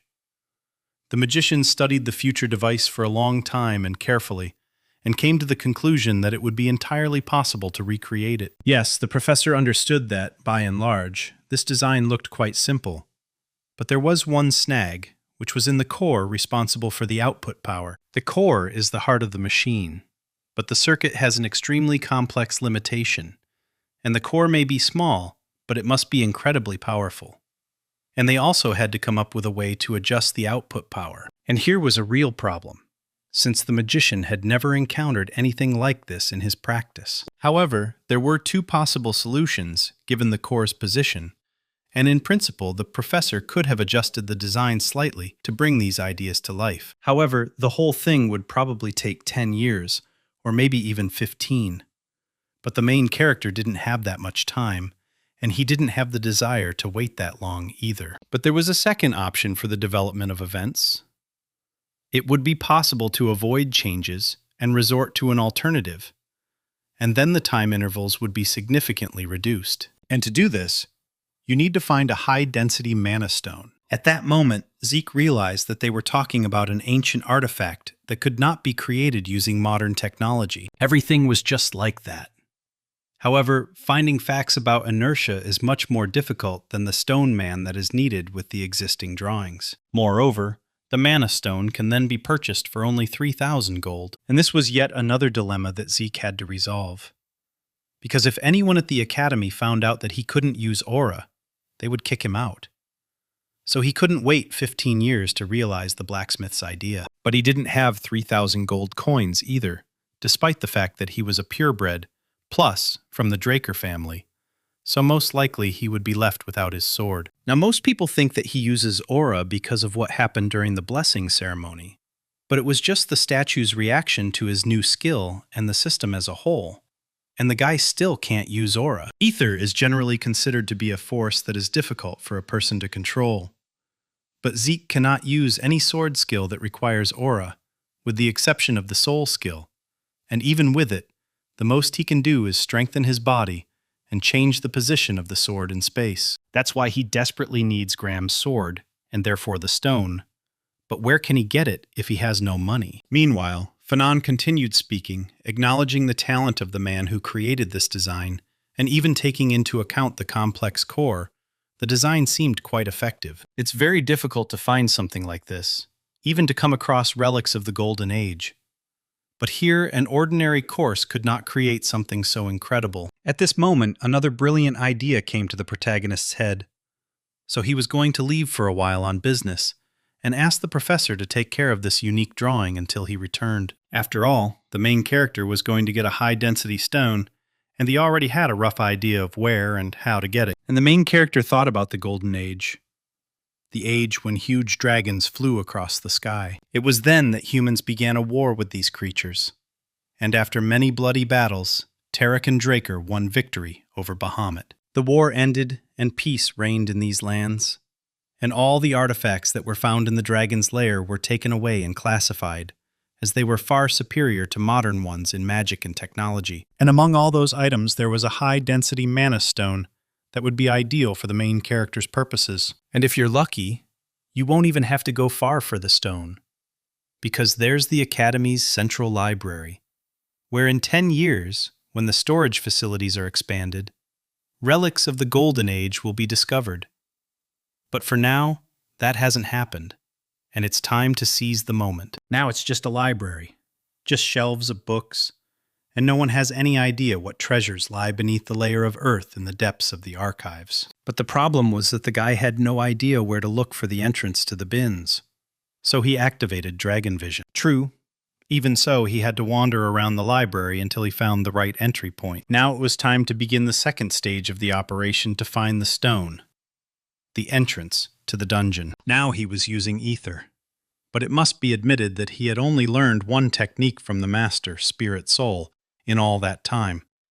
But even that was more than enough for him at the time, because ether materializes the user's will, and the desired properties can be applied to it. And this was one of the pros, one of the cons. It was very energy-consuming, which Zeke again felt on himself. But the game was worth the candle, and the main character, unnoticed by anyone, walked along a long underground corridor to his goal. True, he did not expect that it would be so dark and so deep there. But these are the little things in life. The main thing is to find the stone. And everything would be fine, except that the ancient creators of this place had taken precautions against uninvited guests, and the skeletal guards dutifully carried out their duties. Zeke didn't expect this turn of events, But it was too late to run away. He needed to act. It was obvious that these creatures weren't the work of the Lich, since they were holding construction equipment. So a critical strike should have been enough for the guy to defeat them. Everything happened just as he expected. Killing the skeleton was as easy as pie, without even breaking a sweat. Moreover, the system rewarded him with 2 karma points. And then the guy remembered that he could not only find artifacts here, but also earn points by killing monsters, so to speak. Combine business with pleasure. And he combined it. Karma points dripped into his account, and the road behind him was paved with the bones of fallen skeletons. It was time to take a break and see what he could unlock with the points he had earned. From the entire list, he only had enough for a mini-map so far, which he did, and was a little taken aback, as the mini-map was surprisingly accurate. It was more like a magic map, which, in addition to the plan, also had interesting marks, the meaning of which the guy did not know, but wanted to find out. And the correct way to do this is by pressing a button, at which point the map will transform into 3D format. It was incredible. Zeke had never seen anything like it in his 2 lives. And then he found a building on the map that was different from the others because it was red. It turned out that this was the burial place of the Dragonslayer, or in other words, a storeroom. And the system even offered to pave the way there if the main character wanted it. In the past, it took a search party several days to find that place, but it took him only a few hours. Moreover, the route was built instantly, and after some time, the guy stood in front of a closed door, thinking about how to open it. It was obvious that it wouldn't open just like that, but he had no idea yet how to move it. And he was right, because as soon as he put his hand on the door, the security spell worked. Now it is clear why in the past the Tower of Bug and the High Mage were brought in. The knights could not cope with the spell on their own, so Zeke wouldn't have stood a chance against magic. So he asked the system if it could open the door. The system didn't need any coaxing. It began trying to hack. And at that moment, it dawned on Zeke that it was reacting to his words like a normal, living being. The realization was interesting. The guy could talk to the system. So he asked a question that had been bothering him for a long time. Why he regressed. But the system did not have the right to answer it. Okay, since the system didn't answer this question, Zeke tried asking about the administration system. But the system didn't answer that either. Just like the next time, Zeke understood that the system wouldn't answer all his important questions. Of course, this was expected, but offensive. If so, then let him at least open the door, and the system will open it. Zeke didn't waste any time and went into the storeroom, and what he saw there amazed his imagination. Huge shelves with chests full of artifacts. There was gold, jewels, and various relics here, and Zeke had to tinker around until he found the item he needed. Moreover, there was not just 1 mana stone in the chest, but 4. This meant that he could stash a couple of them for himself. And there were plenty of useful things here that the guy wanted to take for himself, so he wouldn't even mind spending karma points to expand his inventory. He was about to leave when he felt something wrong with his skin. His 6th sense did not fail him, but he could do nothing against the magical trap. He was able to partially free himself from the magic rings, but not completely, because magic was everywhere. And after a few minutes, he found himself in another room, which was also cluttered with something. So he asked the system where to be. It turned out that magic had transported the boy to the house of the Dragonslayer Terrakin. Now this was curious, since in the past life, the magical messenger said nothing about a room filled with various coffins. The map showed that he was not far from the storeroom, but there was no direct passage from point A to point B. The obvious conclusion was that this was a hidden area that no one had ever found before. And if that was the case, then everything here needed to be thoroughly examined. So having opened the first coffin, the guy found armor, but outwardly it was no different from many others that he saw every day at the academy. But the system suggested that this was not an ordinary, but an exclusive Dragonslayer armor. If you think about it and take a closer look, this equipment really was a little different from both modern and Golden Age items. Moreover, it had an interesting hole on it. Obviously, something needed to be inserted there. And Zeke decided that he could experiment with the Mana Stone, and suddenly something interesting would happen. And it happened. The armor activated, began to glow green, and move chaotically. It was both beautiful and scary. Something strange was obviously happening, and soon a small explosion thundered, and the guy would have taken cover and would not have been hit. But the system belatedly warned him of the danger. But even this unpleasant incident turned out to be useful, as Zeke now understood that the armor needed to be launched using high-density mana stones. True, this understanding didn't give him anything yet, but it was worth talking to Fanon about it.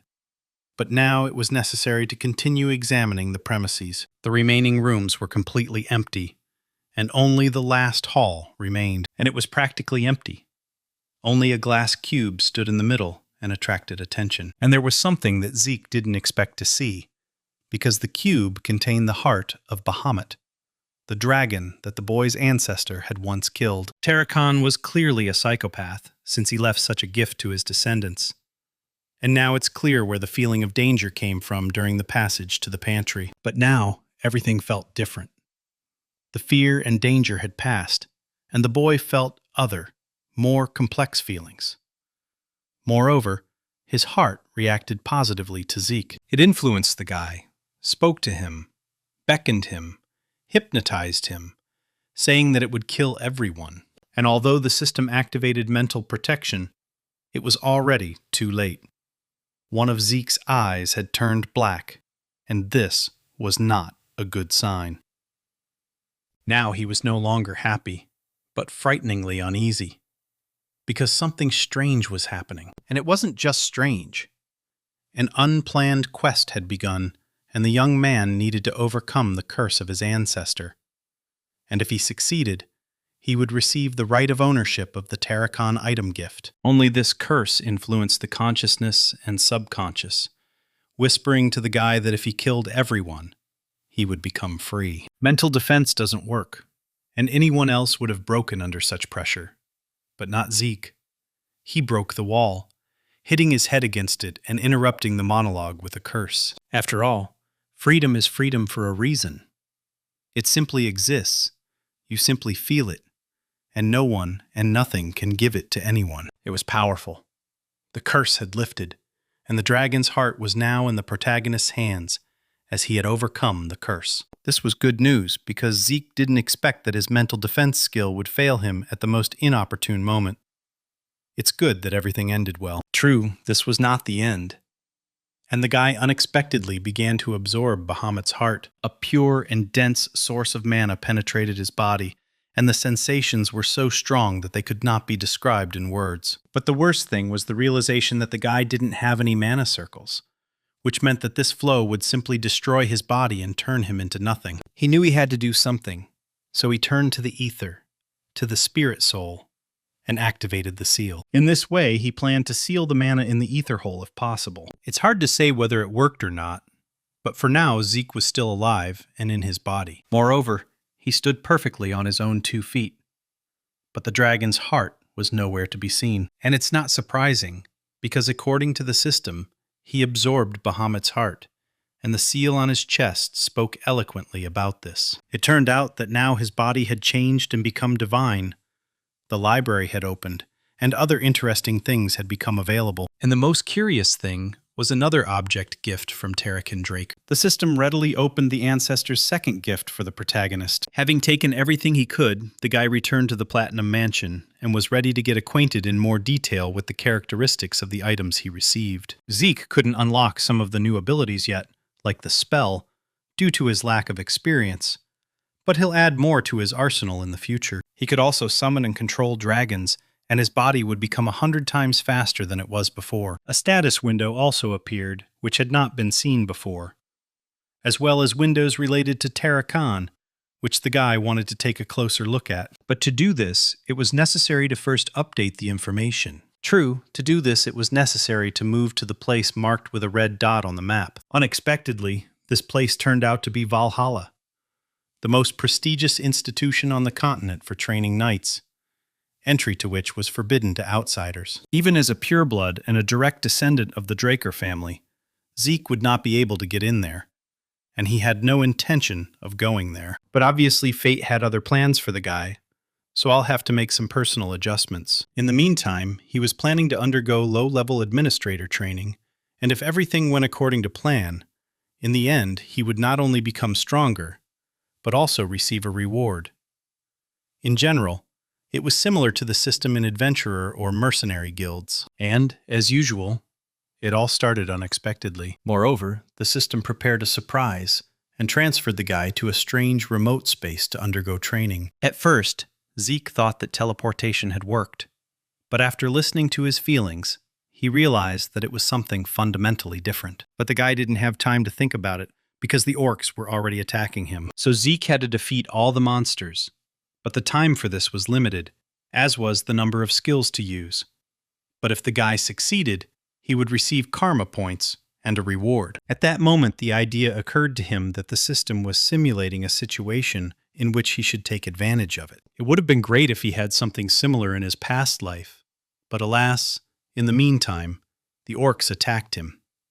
But this attack didn't affect the guy because he activated swift steps, after which he treated the orcs to slash. And so all that was left of the monsters was a pile of pieces, seasoned with red blood. But Zeke didn't pay attention to this, since all his thoughts were only about the lightness of his body and the speed of his blows. With such indicators, he could defeat even the Purple Knight. The most interesting thing is that the training quest ended at this point, and the guy was once again standing in a regular training room. Since everything went well, the main character received several bonus skills, as well as 40 points in karma, and the ability to buy items through the store. And there was everything there. Giant flesh, giant blood, and many other different and useful things. And if you think about it, you could build a whole business out of this. Buying goods in a store, and then reselling them in real life to other cadets? True, there were restrictions here too, since he could only buy and sell ancient artifacts, which could fetch a decent profit at auction. If that's the case, then he's unlikely to use this function. And in general, the day has been too long. It's time to rest. A new day dawned, and the first thing Zeke did was visit Fannin and give him the Mana Stone, without going into detail about where he found it in just one day. Overall, the boy felt the distrust emanating from the professor. After all such artifacts are strictly registered and issued with property rights. But this one seemed to belong to no one. More precisely, it was essentially nobody's, since Fanon could not find its owner. But he should have, because there are no unaccounted high-density mana stones in the world. This kind of reassurance, prudence, and special talent of this man really impressed the guy. He saw perfectly well from the side that he was looking for the registration number and did not interfere with him. But now it was time for them to go somewhere else. And the academy was not for Fannin. Great success awaited him in the future, but clearly not here. So they came to Galion's workshop, who tried to start his magical brazier in front of them. Everyone could clearly see that this time, this enterprise was definitely destined for great success. Galion was happy. He had no longer hoped that he would see the birth of such a roaster. And now everything happened thanks to the main character. Now it was his turn to fulfill his end of the bargain. So Zeke opened the box and asked the man to make him a weapon from Bahamut's fang. It goes without saying that the guy couldn't say where he got this treasure, but Galion didn't need that.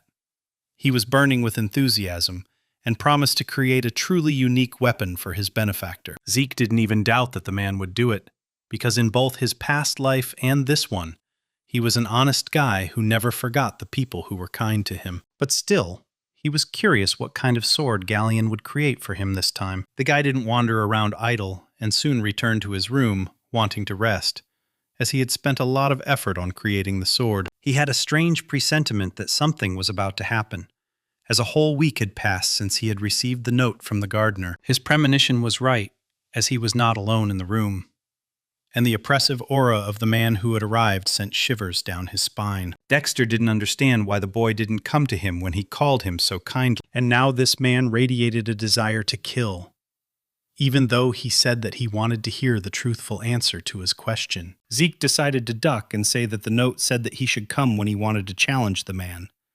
But the problem was that he had no desire to do so. Dexter, as expected, didn't believe this fairy tale and repeated his question. And it would have been stupid for the guy to continue to dodge, but he decided to test the man's patience, which didn't last long. And so the main character flew out the window. Flying wasn't part of Zeke's plans as the altitude was quite high, and no healing would help him if he hit the ground. So he tried to climb onto the balcony, but it was no use, and the gardener stopped this pathetic attempt. Moreover, the man clearly sensed the lie, and it was obvious that the guy knew perfectly well about his intentions, so he could leave the story about him not wanting to challenge him for others. But Dexter was giving Zeke one last chance to tell him the truth, and he had 5 seconds to do it all. And if this were the guy's first life, he would have immediately laid everything out. But now you can write your own rules for this game. So the guy hinted that the man did not say who he really is, but at the same time demands that he reveal his secrets and thoughts. Now this was interesting.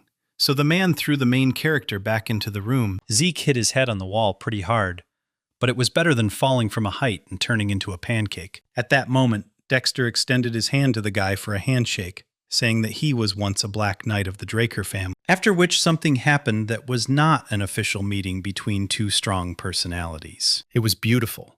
So Zeke couldn't help but respond in kind and formally apologize to Dexter for the disrespect shown. At that moment, the man realized that the main character had thought everything through in advance. But it didn't matter. Nevertheless, Zeke asked the man what he meant by saying that he was once a Black Knight. But he didn't answer, saying that he used to be, but not anymore. It sounded strange, because the guy heard that it was possible to rise, but to fall. And then he fell silent, turning his attention to the trembling in the man's hand, without commenting on it in any way. Now it was possible to move on to the essence of their communication. Dexter understood perfectly well that the guy wanted to become his student, and he did not deny it. Zeke had plenty of impudence, but the gardener rather liked it, so he easily agreed to teach him. It was easy, but until the man refused, Zeke took the student's oath, according to all the rules. Dexter didn't expect this, since few people use this oath these days. But it was beautiful. There's nothing to say. But none of this mattered, so Zeke couldn't resist asking why the man had taken him on as an apprentice. Everyone knew that the gardener had never taken anyone as his apprentice, and only Andre had been able to persuade him to teach him. And even he had spent many years on it.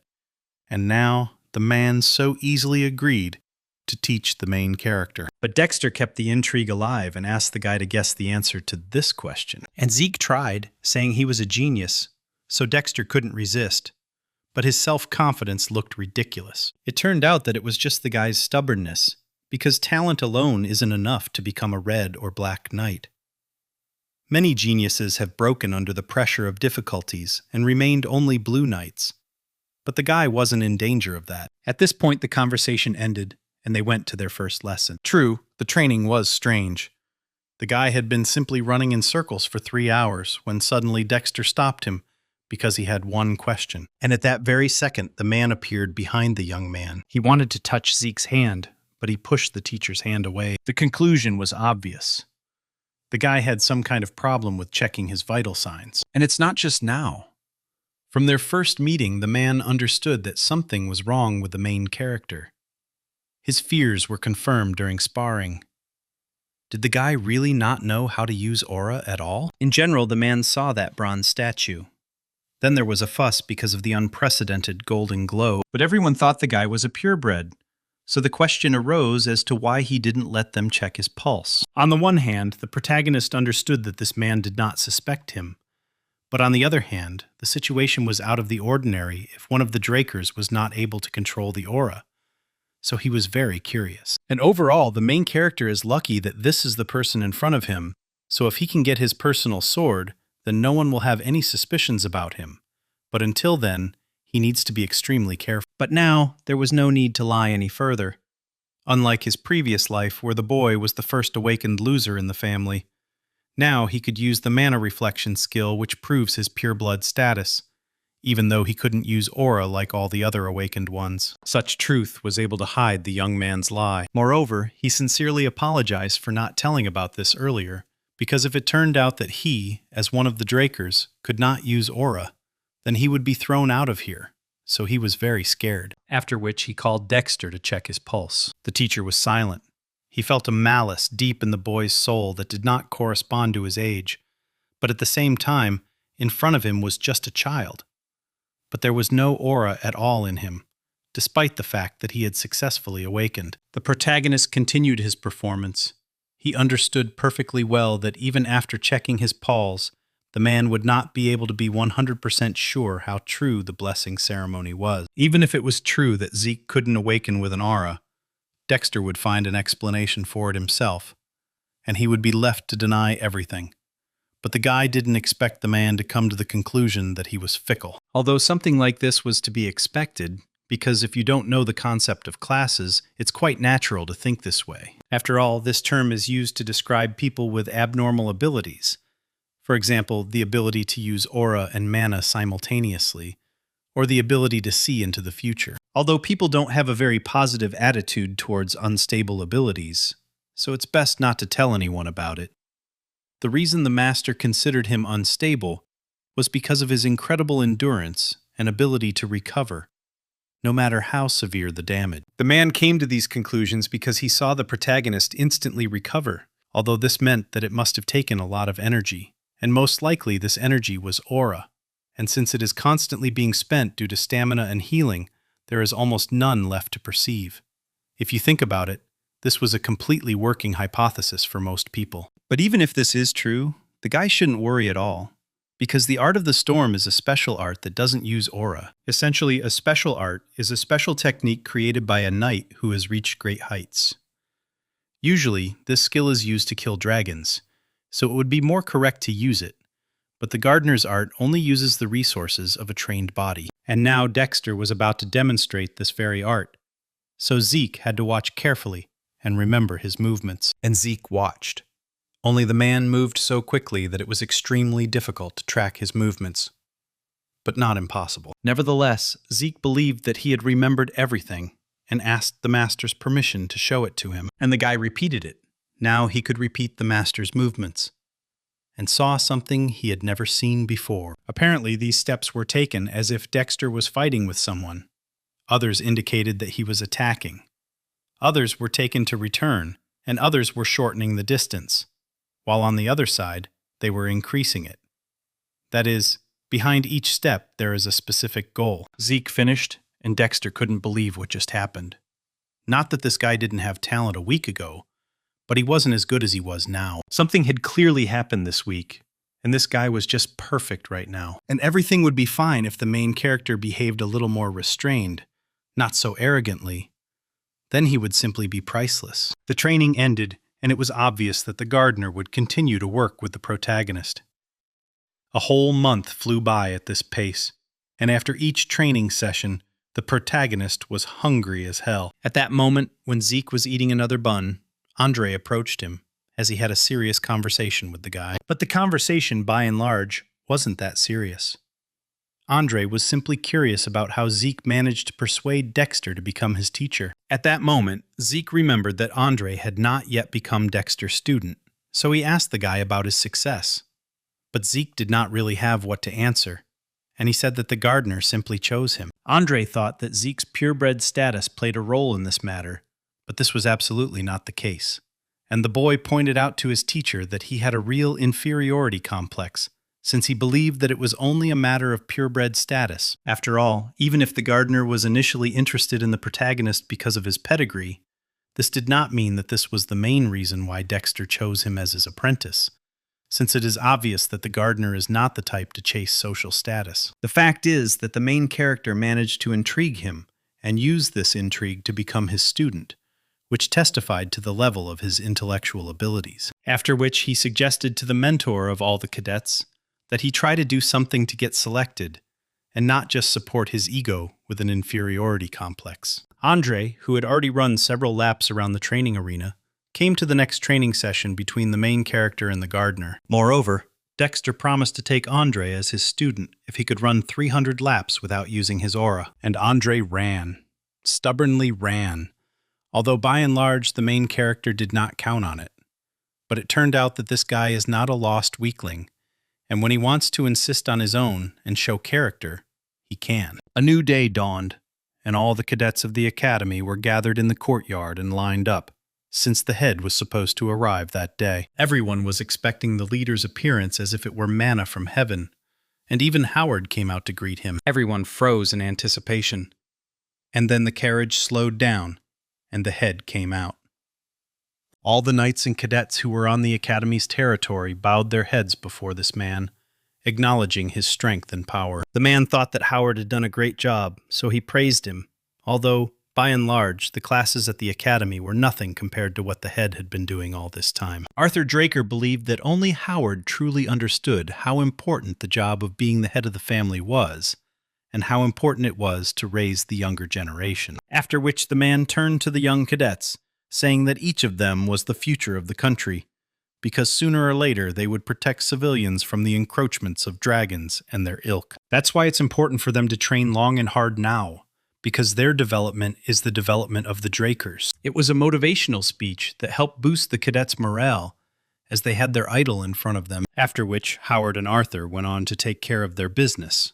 And one of these business was Zeke Draker, who greeted the head of the knights and the guardian of the name of the Dragonslayer, and, concurrently, his father. The man even prepared tea to drink with his offspring, and such formal address was no longer in use, so it was possible to omit the formalities and move on to a heart-to-heart conversation. And it was strange because the main character didn't expect that they would even report to his father about the food that he liked. But it was not only about food that Arthur was informed, but also that the Black Knight had taken on an apprentice. Unexpectedly, the father did not beat around the bush, but the main character did not deny the obvious either. The father did not understand what goal his son was pursuing, and was very surprised when he said that he wanted to become the strongest man on the continent.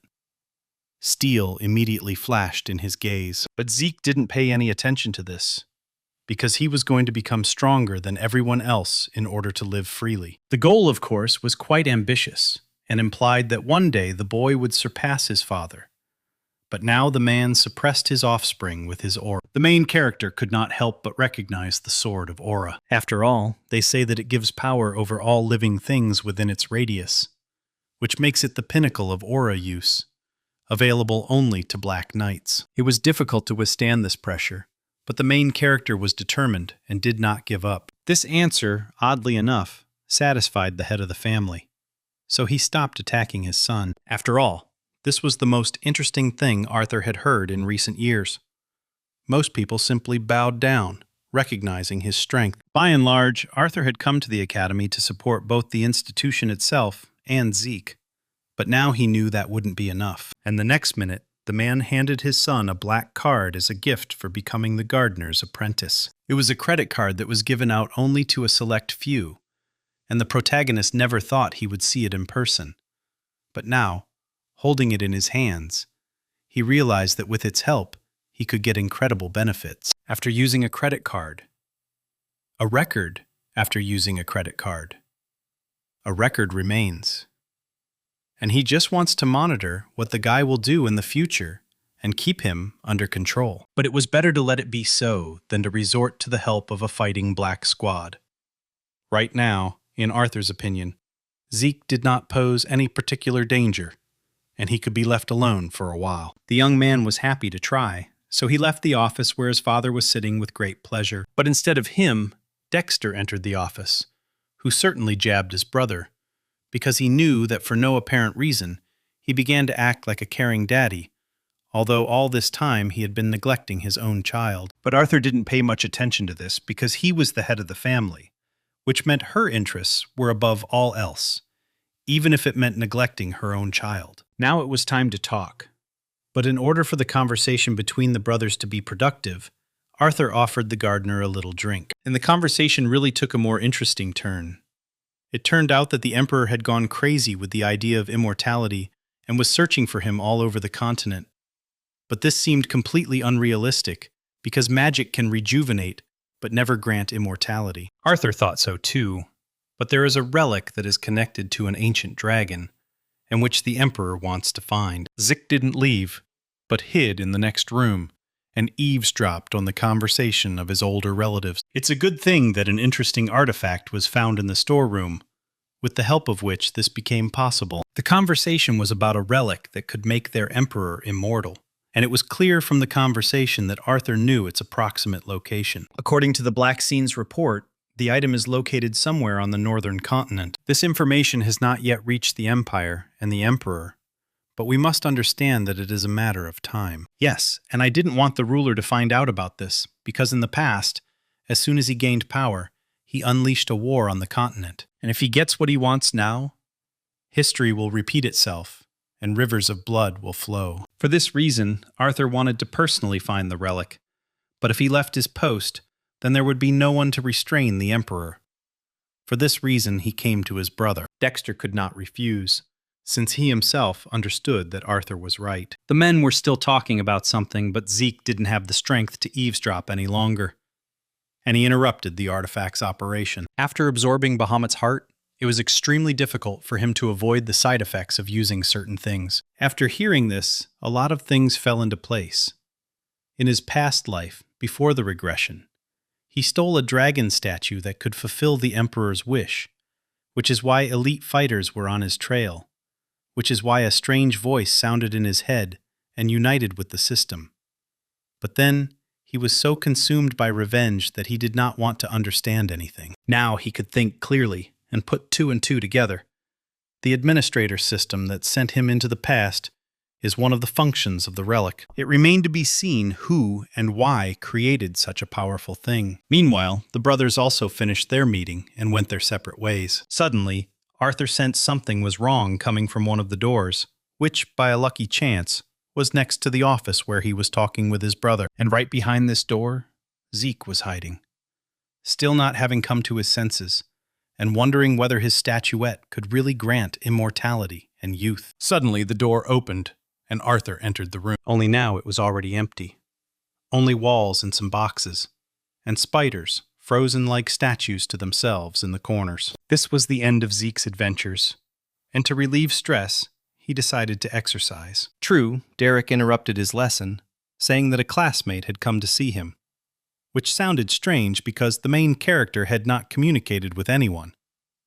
It was possible that Raina had come to see him, but that was also unlikely. But it wasn't Raina, but Liam Stone, the surprise of the day. And now the guy was begging Zeke to take him in, and the main character only sighed, realizing that last time he should have just passed by, and there would have been fewer problems now. It turned out that Jakin had kicked him out, but the guy continued to obsessively want to get to Wallaga. So he came to Zeke, giving himself entirely to his service. A similar situation had already happened in a past life, only Liam was kneeling in front of another person. But Stone came to the main character in vain. He didn't have family support, so he couldn't help with admission. And Zeke couldn't trust the guy's words, because he could just be a spy for Jakin, and here he could be telling a beautiful fairy tale. And these fears were understandable. So Liam took out a blade and began to mutilate himself, saying that if necessary he would cut out his tongue. If Zeke wanted him to limp, then he would damage his limbs. He would do everything to be accepted and trusted. At that moment, Liam reminded Zeke of himself in the past, when he also asked the master to accept him as a student. Since this is the case, the main character decided to give this guy one chance. If he could withstand at least one of his moves during the attack, he would be accepted. The fight began, and Liam thought that it wouldn't be that hard to withstand one move, since they both used the Draker's aura. Now Stone realized that everything would be much more difficult, because the aura that emanated from Zeke indicated that he was much stronger than people thought. Moreover, in the presence of the main character, Liam simply found it difficult to breathe, not to mention everything else. And then Zeke only needed one blow to disarm the guy. To be honest, this was a bit of a disappointment to Zeke, as he had expected more from Liam. He certainly respected people who were pursuing their goals, but at the same time, he could see perfectly well that it would be better for Liam to give up the idea of joining Valhalla. The guy understood that most likely, if the guy had not been a distant relative of Jakin, he would not have been able to enter the Cradle, let alone the Academy, so it is not surprising that now he is so worried about his future fate. Suddenly, Liam grabbed him by the leg of his trousers, stopping him. In his past life, Liam was expelled from the Academy and his knightly order disbanded. But despite this, the boy managed to reach the Crimson World and was called the King of Mercenaries. So is it worth jumping at the opportunity to enter a higher educational institution? But looking at the young man's tear-stained face, the protagonist suddenly realized that he was not going to stop, which meant it was entirely possible to give him one chance for a better life. But to test the guy's resolve, the main character suggested cutting off his right hand. Zeke knew that such an offer meant ceasing to be a swordsman, and no one in their right mind would ever agree to such a thing. Meanwhile, Liam was silent, then rose from his knees, thinking about what to do. But the main character was not particularly worried about this guy, because in the future, he will become a great man, even without entering Valhalla. But then something happened that the main character could not have predicted. Liam raised the blade and was actually going to cut off his right hand. Somehow, Zeke managed to knock the sword out of Liam's hands, because in truth, he hadn't intended to cripple him. So he couldn't miss his chance, because if he didn't win the favor of the main character, he could lose something much more valuable than his right hand. Now that was interesting. So the main character warned Liam that if he did something like that again, he would throw him out the door, regardless of whether the guy was loyal to him or not. Only now did Liam realize that Zeke had accepted him after all. And what's more, he asked the guy to hurry up and go to the infirmary so that they could sew his severed ear back on, since it wouldn't be right for his subordinate to go around without an ear. After all the procedures, it was possible to eat and also talk, because Ziku was still curious to find out the reasons for Liam's fierce desire to enter higher education institutions and gain his patronage. It turned out that everything was both simple and complicated at the same time. The fact is that he didn't want to lose his mother. After all, a couple of days after Jakin left him, the guy received news that his mother had come down with a fever. It was good that the fever quickly subsided, but her entire body was covered in red spots that resembled blossoming roses, and she was getting weaker every day. And the village doctors didn't even know what kind of illness was tormenting her. That's why he wanted to enroll in Valhalla, as the students there are considered to be the best medics on the continent. At that moment, Zeke strained his memory and remembered that the red bloom symptom was a sign of a disease that would sweep across the central continent in 5 years, with a high risk of infection and high mortality, and would take many lives. But one day, a sensational drug will be developed that will end the epidemic, after which he wrote down a recipe for a medicine for Liam's mother on a piece of paper. It turned out that this medicine was not difficult to prepare, and even a village doctor could handle this task well. In the future, this recipe was developed by the alchemist brothers Al and Jack, but the Alchemist Guild used it to make exorbitant profits and sold this medicine for huge amounts of money. When the brothers found out about this, they made the recipe public, which is how the main character learned about it. Now Liam had the medicine to help his mother, so he no longer needed to go to Valhalla and continue being Zeke's subordinate. But Liam had other plans, so he knelt before the main character and swore to serve the guy faithfully for the rest of his days. The oath of allegiance definitely lifted Zeke's spirits, as it was nice to have the future king of mercenaries at his command. Meanwhile, it was getting dark, and Ares came to the head of the academy's office for an audience. He didn't come just like that, but with a proposal to increase the difficulty of the exam next semester. This was because the current first-year students were very capable, and were also members of influential families. And even among them, there were 2 pure-blooded awakened ones. And if this year's exam was as easy as last year's, then these guys would not be able to show themselves properly. This was a very interesting and reasonable proposal, which Howard promised to think about. The man thought that Ares' blood definitely doesn't lie, because he has the same way of thinking as the eldest member of his family.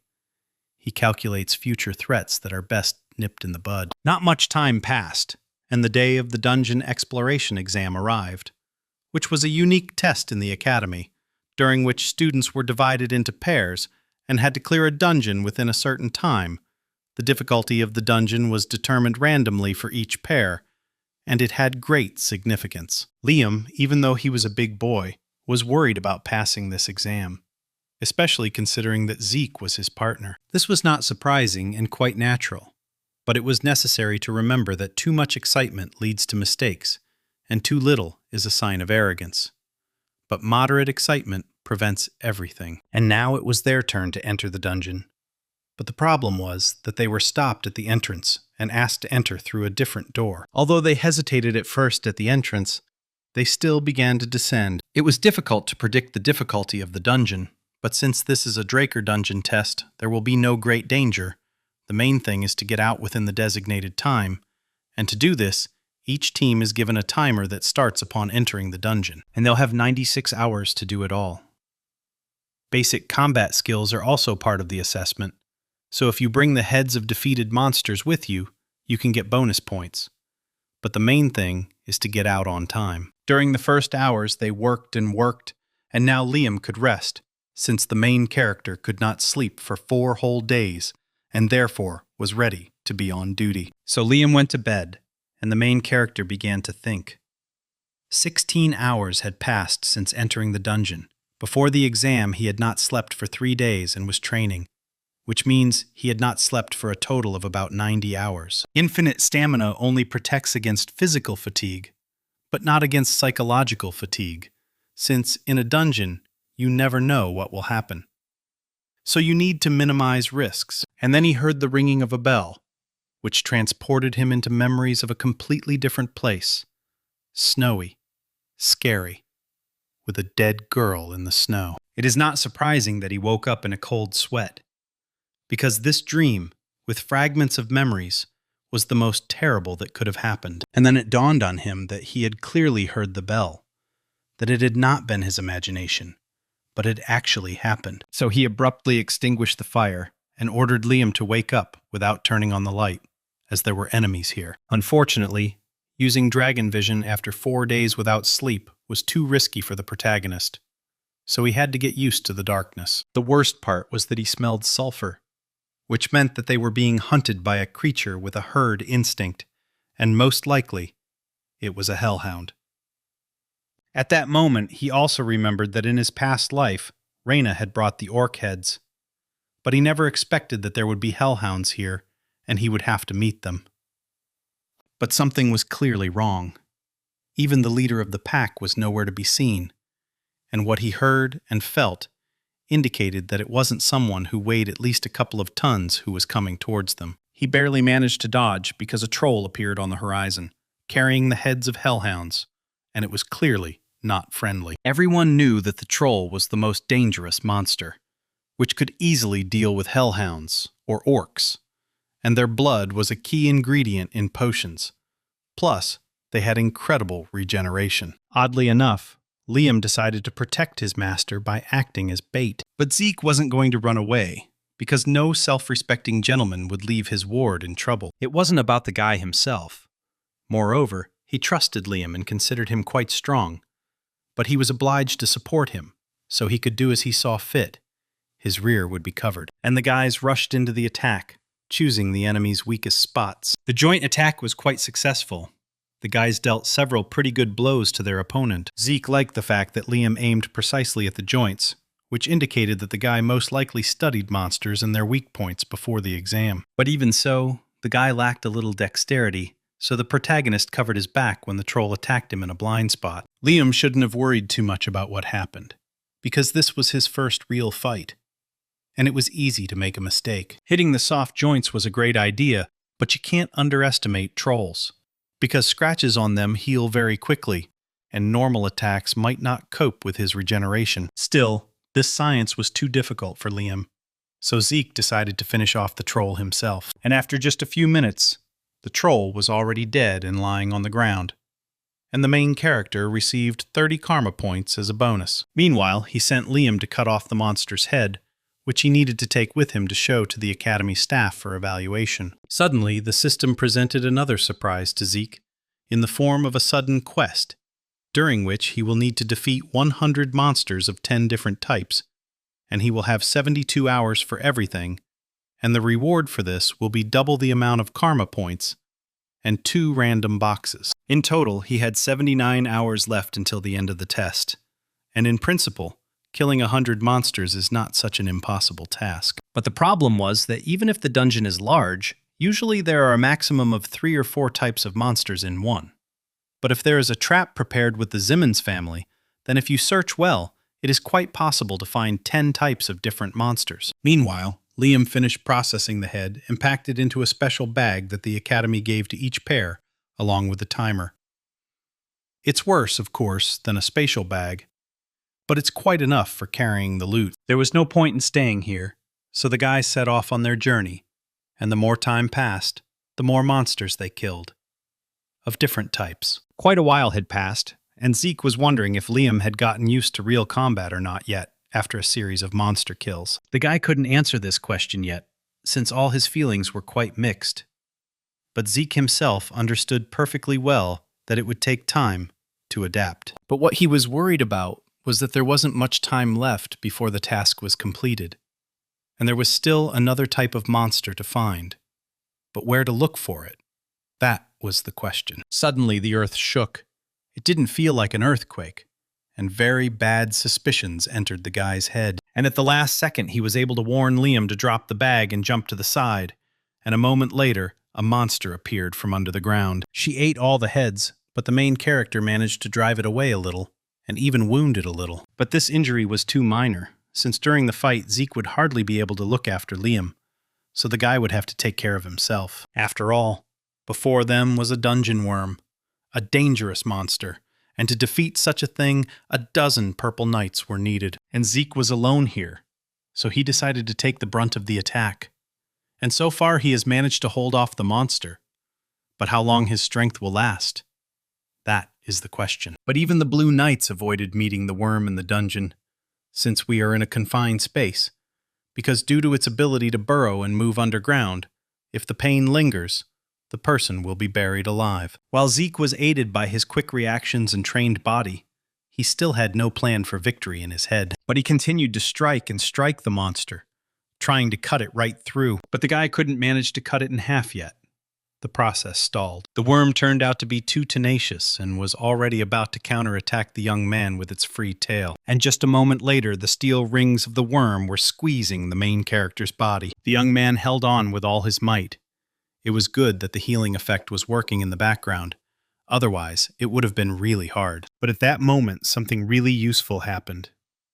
Liam stuck a dagger into the monster. At that moment, Zeke felt the pressure of the worm's rings begin to weaken, and it became easier for him to breathe. And a couple of seconds later, the monster released the young man from his grip, who was very curious about what his subordinate had done to achieve such a result. It was simple. He thought of covering the sword with anesthetic and then hit the worm with it. Now everything fell into place, because the main ingredient of the anesthetic was belladonna, which slightly dulls the senses in people, but for the worm, it was akin to poison. But the most amazing thing is that in a critical situation, Liam was still able to remember that belladonna is poisonous to the worm and improvise using an anesthetic.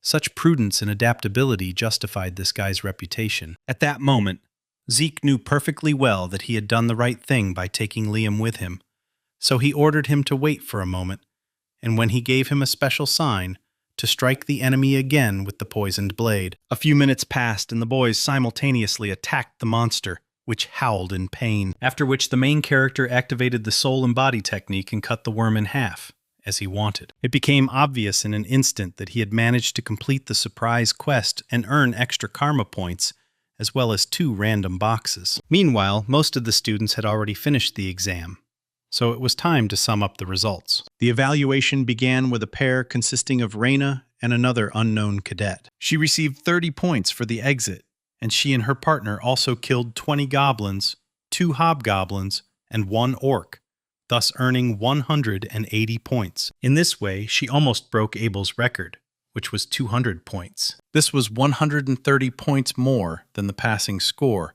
so the pair did not have to worry about further education. Next on the list was Ares, who scored 120 points, which was 70 points above the minimum. Ares, as always, was dissatisfied with the result obtained, comparing himself with others and cultivating hatred for those who were more successful than him, making insidious plans, because if something went wrong, then Raina could be eliminated, like Zeke. But everything went, as usual, not according to plan, and the main character appeared on the square along with his faithful comrade, and they were carrying the head of a huge monster. No one expected that this monster would be a worm, because everyone thought that the orc was the most expensive monster that lived in the training dungeons, and these two killed an entire worm. It goes without saying that Ares was not only surprised, but also upset by the fact that his cunning plan had once again failed. It was obvious that the blonde was not happy to see his classmate, and even his vaunted composure began to crack,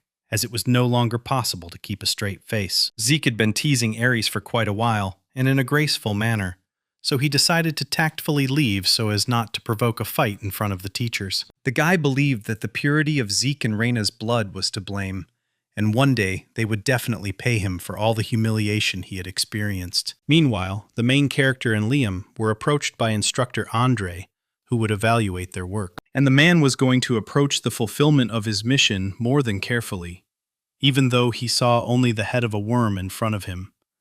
But he did not want, and did not intend, to miss anything. After which he climbed to examine the mouth of the worm, which, in the dungeon, ate all the heads that the main character had collected over 3 days, while Andre carefully examined the parts of the flesh between the monster's teeth. In a short time he finished his examination and informed everyone that the body parts of gremlins, goblins, goblin hobgoblins, hellhounds, and finally a troll were stuck in his teeth. Judging by how much blood there were dozens of them, but counting them all would be unfair to the other guys.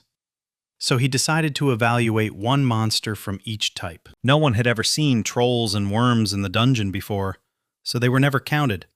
But according to the statistics, they are equal to 3 and 6 orcs respectively, so they will be read as 90 and 180 points.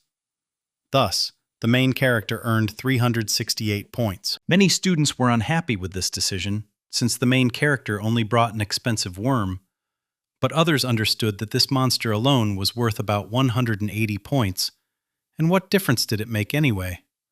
After all, if you think about it, if one of the cadets had encountered a worm in the dungeon or a troll, they would hardly have been able to survive like these two. So it became obvious that Zeke Draker was much stronger than everyone here thought. Meanwhile, the protagonist was thinking that his opponents had gone quite far if they had started managing the testing dungeons in order to get rid of him. But it was unlikely that Ares could act alone, meaning that someone was behind him. It's possible that the head of his family was standing behind Ares, meaning Zeke was being watched much more closely than he expected. So hiding his strength became a must to avoid being made a fool. At that moment, Raina approached him and declared that this time he had won. But it would not always be like this, and went on about her business. Left alone, Zeke began checking the system and the perks he had received during the last quest. For example, his attention was now drawn to the gluttony skill, which he had ignored until that moment. But now he had enough karma points in reserve to activate it. But the most interesting thing was that the description of this skill had changed, and now looked more presentable and interesting. The system informed him that with the help of this skill, the guy would be able to absorb the abilities of monsters and put them into practice. So he decided to experiment on a piece of steak, when suddenly an incomprehensible black shadow appeared and snatched this very piece of meat from his hands. And then, behind his back, this very shadow grew and began to absorb the delicacy. After a few seconds, the piece disappeared into the shadows, as if into a swamp, and not a single trace of it remained. Changes in the guy's body began to manifest immediately, because in this way he replenished the missing energy with the absorbed one. Even the headache went away, as if he had taken a nap, and his whole body seemed to have become healthier. Mental fatigue passed, as did physical fatigue, and even his spirit was now normal. It was clear that this skill was worth all the karma points he spent on it, and with such an ability, he could reduce the risks of using the dragon skills he had used before. Surprisingly, brain fatigue can also be relieved by gluttony, and thanks to infinite stamina, he will not feel physical fatigue. This way he can train for days without food or sleep, and he can start right now. But as usual, he was interrupted by Derek, who announced that the main character's sword was finally ready and could be picked up right now. And so the main character arrived at his friend's workshop and bit his lip in anticipation, because he had no idea what his new sword would be like, since he had given up a dragon's fang to create it. But he hoped that the new blade would look little different from the one he had in his past life. But what he saw was radically different from all the ideas he had in his head. The protagonist began to examine his new sword, realizing that it looked too dull. Therefore, it was logical to think that the master did not sharpen it on purpose. The only problem was that this sword was originally supposed to be exactly like this, and nothing else. It was quite unusual to see such a weapon. But if Galleon thought this sword was perfect for him, then so be it. To tell the truth, if there had been another master in his place, Zeke would have thought of something else. But he trusted this one unconditionally, because only he could understand everything so subtly. But the most interesting thing is that this blade didn't have a name yet, so Zeke could name it as he saw fit. In the past, Leyon named the sword Graham's Shining Sword, but in this life, he decided that the process should be handled by the protagonist. But simply coming up with a name was too banal. But since it had to be done, the main character decided to act according to ancient custom.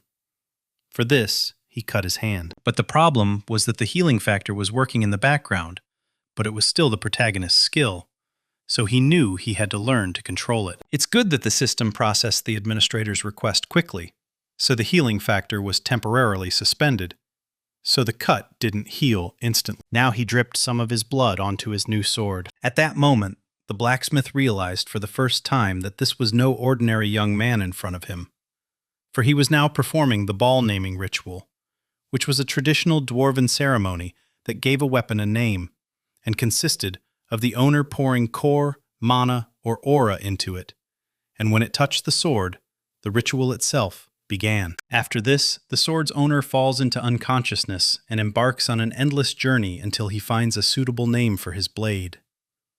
By and large, this ritual was quite dangerous and almost forgotten, but surprisingly, the protagonist knew about it and used it. Meanwhile, Zeke was truly floating on the waves of his subconscious, and hundreds of different names floated past him that could theoretically be suitable for his blade. And among the many names passing by, one could find the one with which the sword would go through life. This was to become a new name for a new path. And at that moment, the main character's subconscious scratched out two things. The first was the black sword, because the blade really was black. And the second was the name of the dragon, Bahamut. Accordingly, the name for the sword was born quite logically, and it began to be called the Black Sword Bahamut. Meanwhile, Leyon admired the main character, because not every dwarf knows about this ritual. But Zeke did not consider it something special, because at one time, he studied dwarven history. It was interesting, but the blacksmith wanted the young man to rest a bit while he looked for something special for him. Zeke did have some free time, so he could spend it on such an activity, but the blacksmith still had to hurry. And while he sat there, thinking about how important it was to be able to manage a passive skill, it would be possible to prevent the revelation of abilities, as had happened with the Duke, since there was no need to reveal the cards until the right time. But when he returned to the academy, he would still need to remove the bandage, since the wound had already healed underneath. The guy now began to test the properties of his new sword. It turned out that, like the previous one, it could transform ether into aura, and also had hidden abilities that would be unlocked as the main character developed. Furthermore, this sword was indestructible, apparently due to the fact that it was created from a dragon's fang. But by and large it didn't matter. The main thing was that this sword could convert mana, ether, and any other energy into an aura. And since Zeke is unable to see the aura, this quality of the sword allowed him to reach the level of the Red Knight in his past life, which means it will help him in this one too. At that moment, Leyon entered the room and found what he had been looking for so long. But as soon as he walked in and laid eyes on the main character, he was stunned. It was the first time he'd seen the sword the boy was holding surrounded by a pure aura. Moreover, the man saw that the main character had already reached the level of a purple knight, after which he decided to give the guy a gift. And it was a scabbard. It was an unusual scabbard made by the blacksmith's master. And this was interesting because even in his past life, Zeke had never heard of this man. And then he read the name of Golrin Yober, who was the greatest blacksmith on the continent, whose skills could not be compared even with moral ones, and his works were almost perfect, and had special abilities. Now it is not surprising that Leyon was such a skilled blacksmith. It is clear that he had considerable talent. But his teacher was also a delightfully incredible person. And at that moment it dawned on Zeke that if Golrin had made these scabbards, they were completely unusual. And he was right, because if you pressed the button on the side, they would turn into a shield. The item was made of mithril and wyvern bones, and could withstand almost any attack. And Leyon gave such a precious thing to the main character for nothing, as a sign of his gratitude, although by and large he probably could have sold it at auction for a fabulous sum and built a furnace.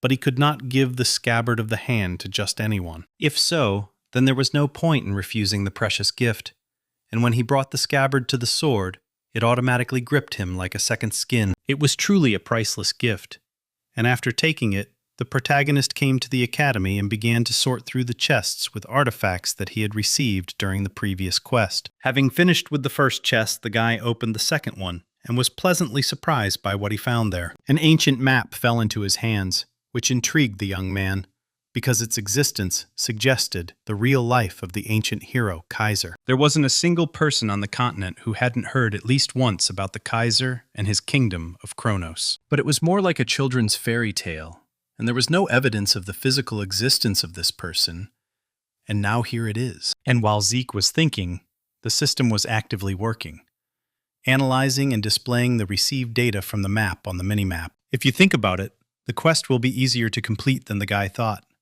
He will just need to go to the giant mountains, to the territory of the barbarians. And this meant that it was time to take a big step towards the goal, because the system doesn't just offer training and quests, they all make Zeke stronger. Yes, and the reward for completing it will be quite high, which means the young man's motivation has increased dramatically. But before getting involved in anything like that, Zeke decided to buy a few new skills.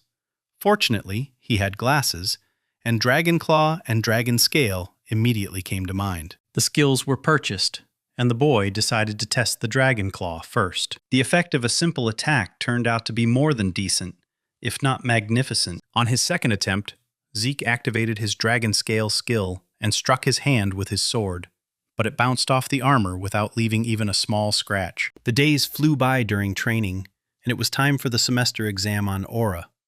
So all the cadets gathered at the appointed place at the appointed time. The instructors began to explain the rules.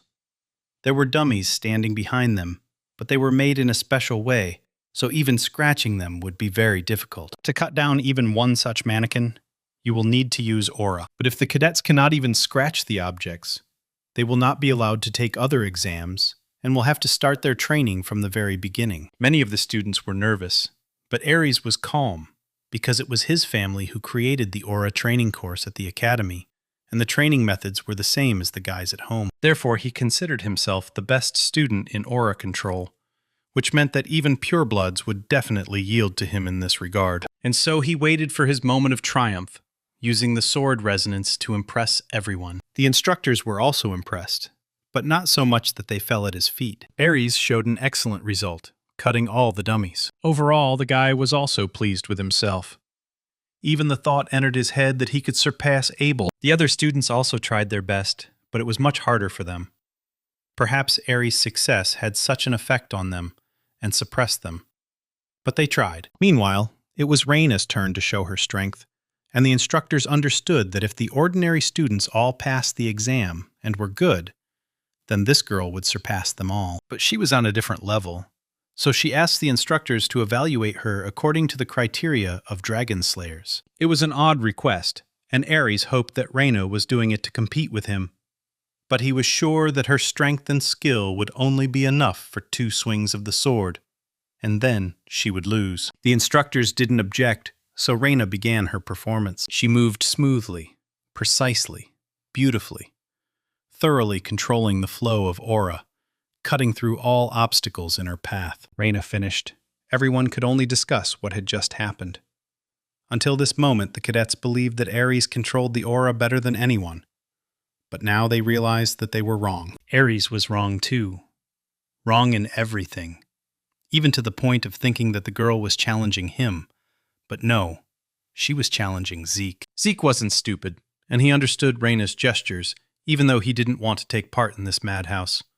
But there was no way out. The fiery gaze of the girl from the crowd of cadets was difficult to ignore, even though I wanted to. But pride wouldn't let him fold his arms and slack off. So he asked him to evaluate him, just like Raina. The junior instructor didn't like such insolence and wanted to forbid the boy to do it, but the senior instructor was calmer and more reasonable. This was what was needed, and Zeke went to the mannequins. But the junior employee did not understand why his colleague allowed the guy to do as he wanted. It was all simple. This guy is the first purebred awakened golden light, who won the dispute with Andre, broke Abel's record, and is just a sweetheart. Zeke Draker. Meanwhile, Zeke had already transferred the ether into the aura, although it was not easy for the first time, believing that the power obtained would be sufficient. Now it was time to move on to the main course, and the Dragonslayer style. His first stance was perfect. Raina understood that Zeke had worked it to Andre's level, no less. Zeke didn't pay attention to anyone. He did his job, confident in the result, since for 2 years before his reincarnation, he trained these arts day and night, so that even with his eyes closed, he could repeat every element. By that time, he had become tired of these arts, but in general, it would be a good idea to start with the basics now. He finished his exam, but didn't look at the results yet, believing that it should be enough to crush Raina. But the silence, and then the noise of the cadets, made it clear that something had gone wrong. And when he looked to see what it was, he realized that he had overdone it again and stood out, even though he hadn't meant to. This event did not go unnoticed by Howard, so he invited the guy to his office for a talk. And this was not surprising, since he showed himself to be approximately at the level of a Purple Knight, which could not be written off as a simple coincidence. If so, the guy could take the exam to get promoted. It wasn't a bad idea, and Zeke could skip a year or more of schooling, depending on his exam results. This was exactly what Zeke had been aiming for all along, even though he hadn't planned on standing out so much. But it was even better this way. And he agreed with this proposal, although he felt that Howard had something in mind. But he decided to play along with him for now. And then we'll see. When the man was left alone in the office, he took out some kind of device and used it to inform the person on the other side that Raina and Zeke had decided to take the exam. The man listened to him and ordered him to take action. Howard himself was about to do the same, and for the first time in a long time, he was interested in participating in the intrigues. And then the day of the exam came, and for the first time, Zeke felt so uncomfortable around Raina, who kept staring at him. The wait was excruciating, and then Owl Draker, who would be taking their exam, entered the arena. In this white-haired man, Zeke recognized an acquaintance from a past life. Although he had a different name then, he remembered the moment when Uhl was carrying a dead girl in his arms, not paying any particular attention to anyone. Zeke was angry. He hated the Drakers so much that he was ready to pounce on this strange man who was digging a grave for his burden with his bare hands. This was not the first grave the man had dug, nor the first person he was going to bury. Before him was already a cemetery of wooden crosses. And then Zeke realized that Uhl was the same as him. So he offered him his help. At that point, Uhl left the Drakers and asked to be called the Dying Blade. But that meeting remained in a past life. Now Uhl is his examiner, and also a member of the Draker family. The essence of the exam was simple.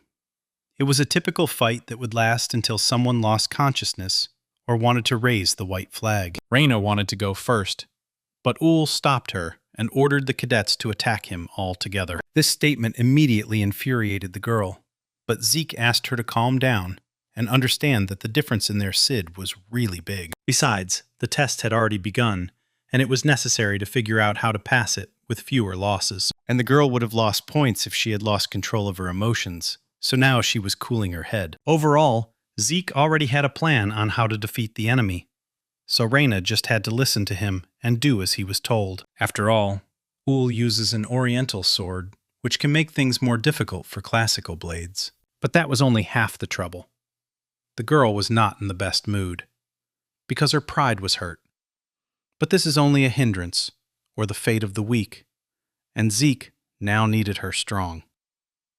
However, Raina cast aside her doubts and attacked the instructor. On the other hand, Zeke did the same. The attempt was good, but Uhl was able to block both shots. No matter how hard the boy and girl tried, they couldn't even scratch the man. Now Raina understood why Zeke had asked her to attack the enemy from blind spots. At that moment, she thought that perhaps she lacked the desire to kill this man, and if she attacked with such intent, she would be able to break through his defense. But that didn't work either. Uhl easily left the line of attack, but the girl was unlucky enough to experience his kick to the solar plexus. Moreover, he threw her against the wall like a feather, so much so that she broke through that very wall and even lost consciousness for a few minutes. Meanwhile, Zeke was fighting the instructor alone, and Raina now needed to create a gap for him. Suddenly, Raina remembered the guy's words before the fight began. No one here cares about the fairness of the fight. The instructors care about how prepared they are to kill, so honor and all that doesn't really matter for victory. Although reluctantly, Raina understood that Zeke was right, so she agreed to his plan, in which timing was important. The right timing. Now the girl was waiting for the signal that the main character was supposed to give her. Meanwhile, Zeke combined invisible steps, storm art, and Dragonslayer art for a new attack. But even so, he couldn't outsmart Uhl, who blocked the boy's blow. Suddenly, the light in the room went out, plunging it into darkness. Apparently, the girl used the pureblood mana touch to turn off the light while the guy was stealing all the attention. An interesting approach, but rather childish. This was meant to distract Uhl from the fight, and thus give the cadets a chance to win. But suddenly a bad feeling crept into the man's soul, because Zeke moved in the pitch darkness, as if it were light. For the protagonist, this was the perfect moment to try out the Dragon Claw in battle. The enemy wouldn't discuss it with anyone anyway. Uhl survived, but it was already noticeable and unpleasant, and in no way resembled a blow from a first-year student. And in general, his demeanor, strategy, and skills screamed that Zeke Draker wasn't who he claimed to be, that he was stronger and more resourceful than anyone Owl knew. And he hadn't just ordered the lights turned off for no reason, creating opportunities for himself and limiting the enemy. Moreover, such moves always only work against opponents of equal strength. Meanwhile, Zeke began to feel that Uhl's movements had become more confident, which indicated that he had become accustomed to the darkness. But no one wanted to lose, so no one slowed down the pace of the battle.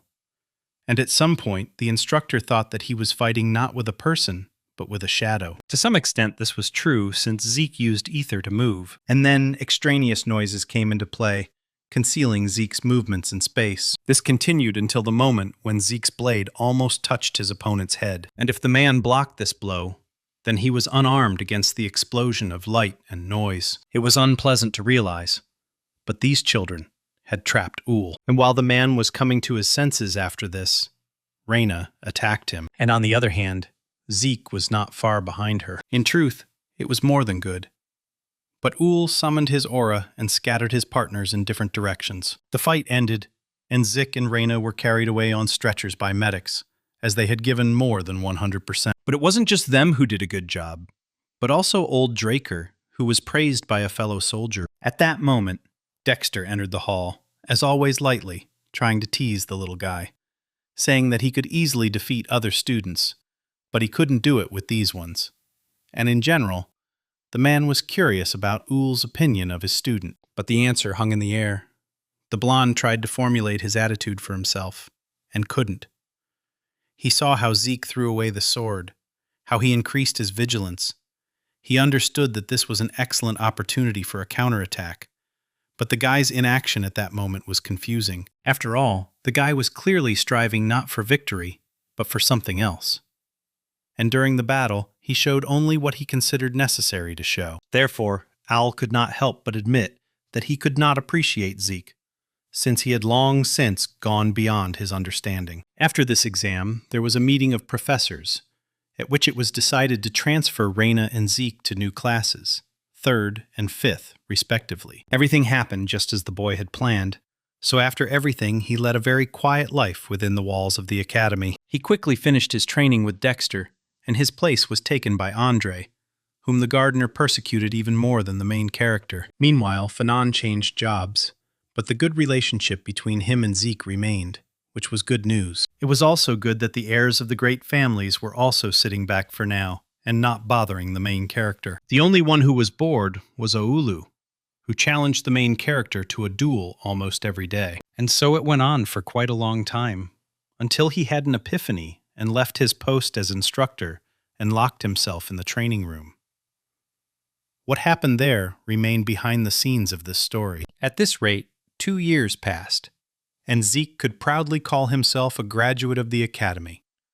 Moreover, he became the youngest cadet accepted by the Valhalla Academy, so his father could be proud of him. Moreover, the dean himself wrote a letter of recommendation, which partly helped Zeke get in. But there were still 3 months before the inauguration ceremony, and Zeke asked Derek to go to Atlas during this time and prepare everything there for his arrival. The plan was to send the boy on the journey alone, since he had long wanted to find and explore the ruins of Kaiser, so he did not need spies. But before he left, he had some more business to take care of, so he called Liam over. It turned out that the boy showed good results in his studies, so he was transferred to a special class, and Zeke, as his master, could not sit idly by. Moreover, he prepared clear instructions and advice regarding each future exam and created a list of equipment that Liam could obtain from Fafnir's workshop. And in his 4th year, the boy will need his own sword, which can be ordered from Fafnir.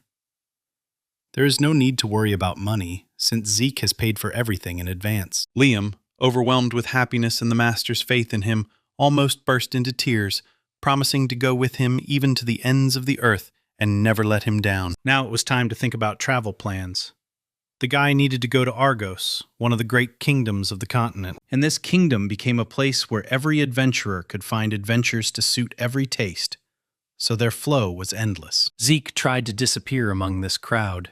Moreover, he created a new identity and documents for himself, so he easily passed border control, and he improved his appearance. The wig and magic lenses worked wonders.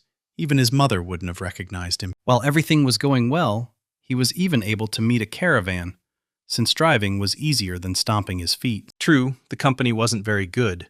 Everyone tried to draw him into conversation and pretended to be kind. They tried to professionally brainwash him, saying, "We care and worry about you. The dungeons have become too dangerous.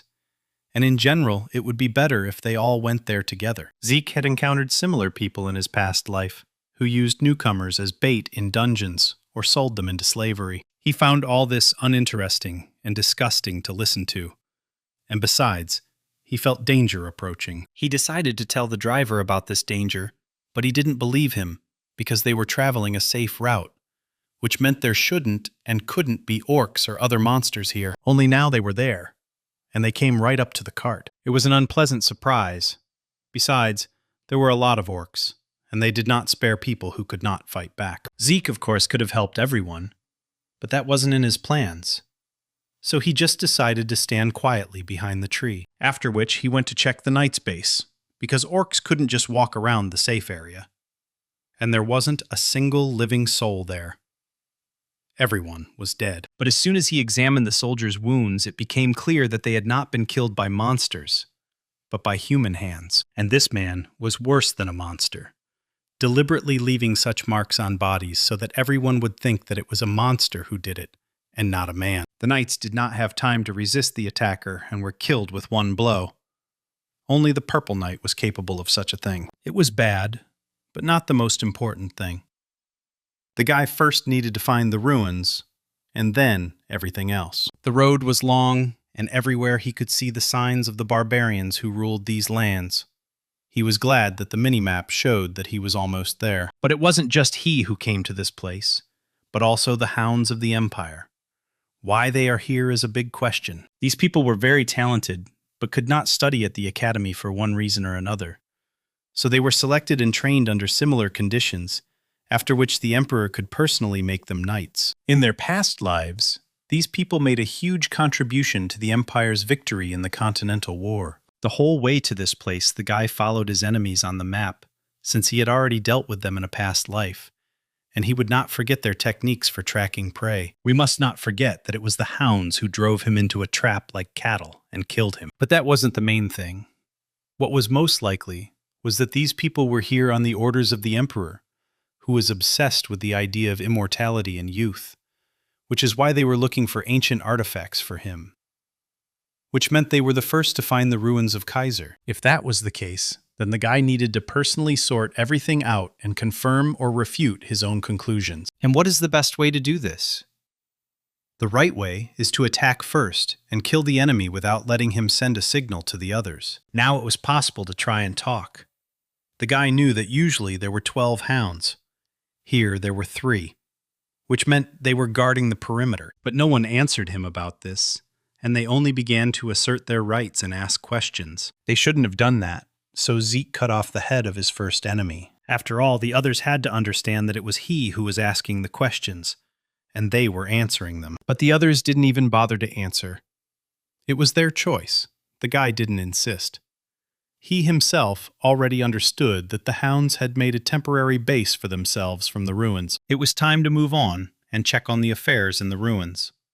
But to do this, it was necessary to deal with the sentries. They did their job poorly, falling asleep as they went, thinking that since this was barbarian territory, no one would come here. This carelessness played a cruel joke on them, and the boys lost their heads without ever realizing that they had been attacked. The hounds, who were already in the tunnel, suddenly heard some noise, so they stopped. And that was their mistake, because Zeke flew past them like an arrow, inflicting mortal wounds on them. To tell the truth, the young man had not experienced such feelings for a long time. His life was now too calm. So now he felt alive again, like in the good old days. Now he was playing to the crowd. It wouldn't have been difficult for him to clear everyone out, but he wanted to tickle both his own and the hounds' nerves a little. And besides, he used the southern region's blade art to protect his family. The head of the hounds didn't understand what awaited him, so he tried to dictate his terms, saying, "Surrender, and then you'll die quickly and painlessly." And it was funny because these people were much weaker than those who killed him in his past life. And then the battle began.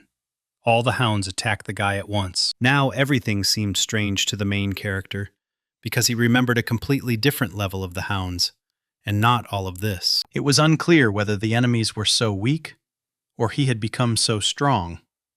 But in essence, it was not so important. It was time to end this, so Zeke cut the power, creating a perfect moment to attack. And when the light appeared, it became clear that only the leader of the hounds remained alive. For the first time, the man was scared. He didn't understand what had just happened, nor the words of the main character, who said something about the Emperor and excavations. But that didn't matter either, since Zeke would find out everything himself, and leaving anyone alive wasn't part of his plans. Here it was, all over. And Zeke moved on, having so successfully set up the cartel for which he had worked long and hard in his past life. The Empire and the cartel will have to sort this out among themselves, because if everything goes according to plan, then so it will be. But in the cave, Zeke found a letter from the Emperor, and this really worried him, since the ruler apparently went further than everyone thought. He sent the hounds to different points to find the ruins for him, but so far these searches were unsuccessful, which meant that Zeke had a chance to find them first. But at that moment, someone fired a red flare. Now this could really become a problem for him. Therefore, the main character ran forward, not paying attention to either birds or animals. But the problem was that the enemies had already caught up with him, and there were only a few meters left between them. It was a typical hound trap, which they always used when they needed to kill the victim 100%. They drove it into the center, from where it was impossible to escape. This was exactly how he was killed in his past life.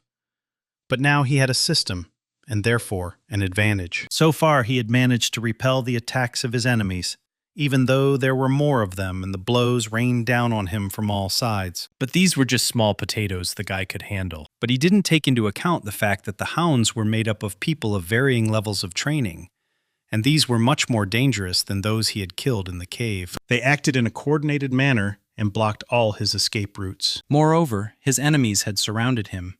The system said that he had a chance to escape, but then all his attempts to shift the blame onto McCain would fail, and he didn't want that. If so, it's time to get out a new trump card, even though I didn't want to. After which, Zeke whistled into the mini-horn and then detonated a smoke bomb, and the next moment, smoke hid the figure of the young man from prying eyes. When the smoke cleared, Zeke was no longer in the clearing, but the hound's commander ordered his men not to panic, since the trap was ready, which meant the boy would not escape them. What was also strange was that no one could detect the presence of the main character. It was hard to believe that they had managed to miss him, and then they no longer had time for the guy, as barbarians ran into the clearing and began killing people left and right. Yes, the hounds might provoke one or two barbarians, but now they attacked in a crowd, and this crowd was oh so strong. And all the attacks of the hounds were no stronger than a breath of wind for them. But the left punch hit the guy right in the head, and the guy no longer has a head. At this point, the hounds began to realize that the barbarians were furious, and that they could not cope with them. To survive, they had only one way out: to escape the trap. But even if the hounds started to run away, it's not a given that they'll succeed, since the barbarians are running after them. But all this played into Zeke's hands, and when the footsteps died down, he crawled out of his hiding place, which this time was underground. The barbarian horn, a military device of this tribe, served the main character well today. In his past life, Zeke was lucky enough to become friends with one of the Mohawks, and it was he who taught the boy how to make such things. But the horn could only be used once, so now it could be thrown away and the player could move on. The guy spent another day on the move until he arrived at his destination, where an unpleasant surprise awaited him in the form of a dragonborn with infected blood. Zeke had never seen anything like it in his life, and besides, this monster was sitting right next to the door to the ruins and had no intention of letting anyone in. It was clearly not possible to simply get through, so the guy used Dragonslayer techniques on the monster, and at one point he even managed to practically reach the door. And, as usual, everything didn't go according to plan, and the monster caught up with him, getting ready to swallow him. Now the monster was out of luck, as the main character dodged and managed to land a couple of significant blows on him. At that moment, Zeke noticed blood on his clothes, which was eating away at the fibers of the fabric. But even in this situation, Zeke had nowhere to retreat, which meant he needed to defeat the Hydra. Zeke tried with his sword to prevent the Gorgon from closing her teeth on his mortal body. You could even say it worked. But he clearly understood that the art of a Dragonslayer would not work against this monster. He didn't expect such a setup, of course, but he had no intention of giving up.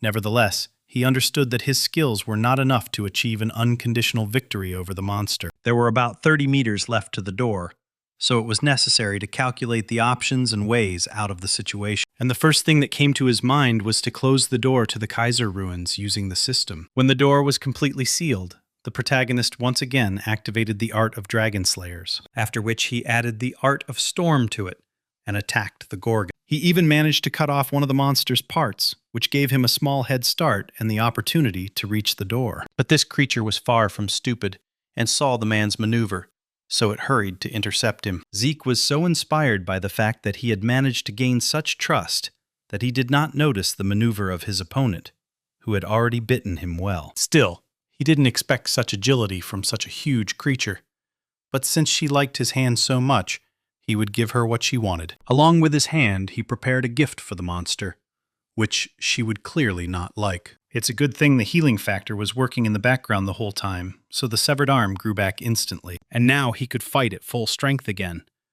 But the Gorgon had an unpleasant surprise in store for him there, too. It was a clear fog that instantly poisoned the young man, and only because he could control the ether and possess secret knowledge, he managed to inflict significant damage on the enemy even in this state. Now the monster had lost one of its heads, but that didn't mean anything. Although only one head remained, this head was the most embittered and powerful of all. The only way out the guy found was to use the dragon's dignity skill.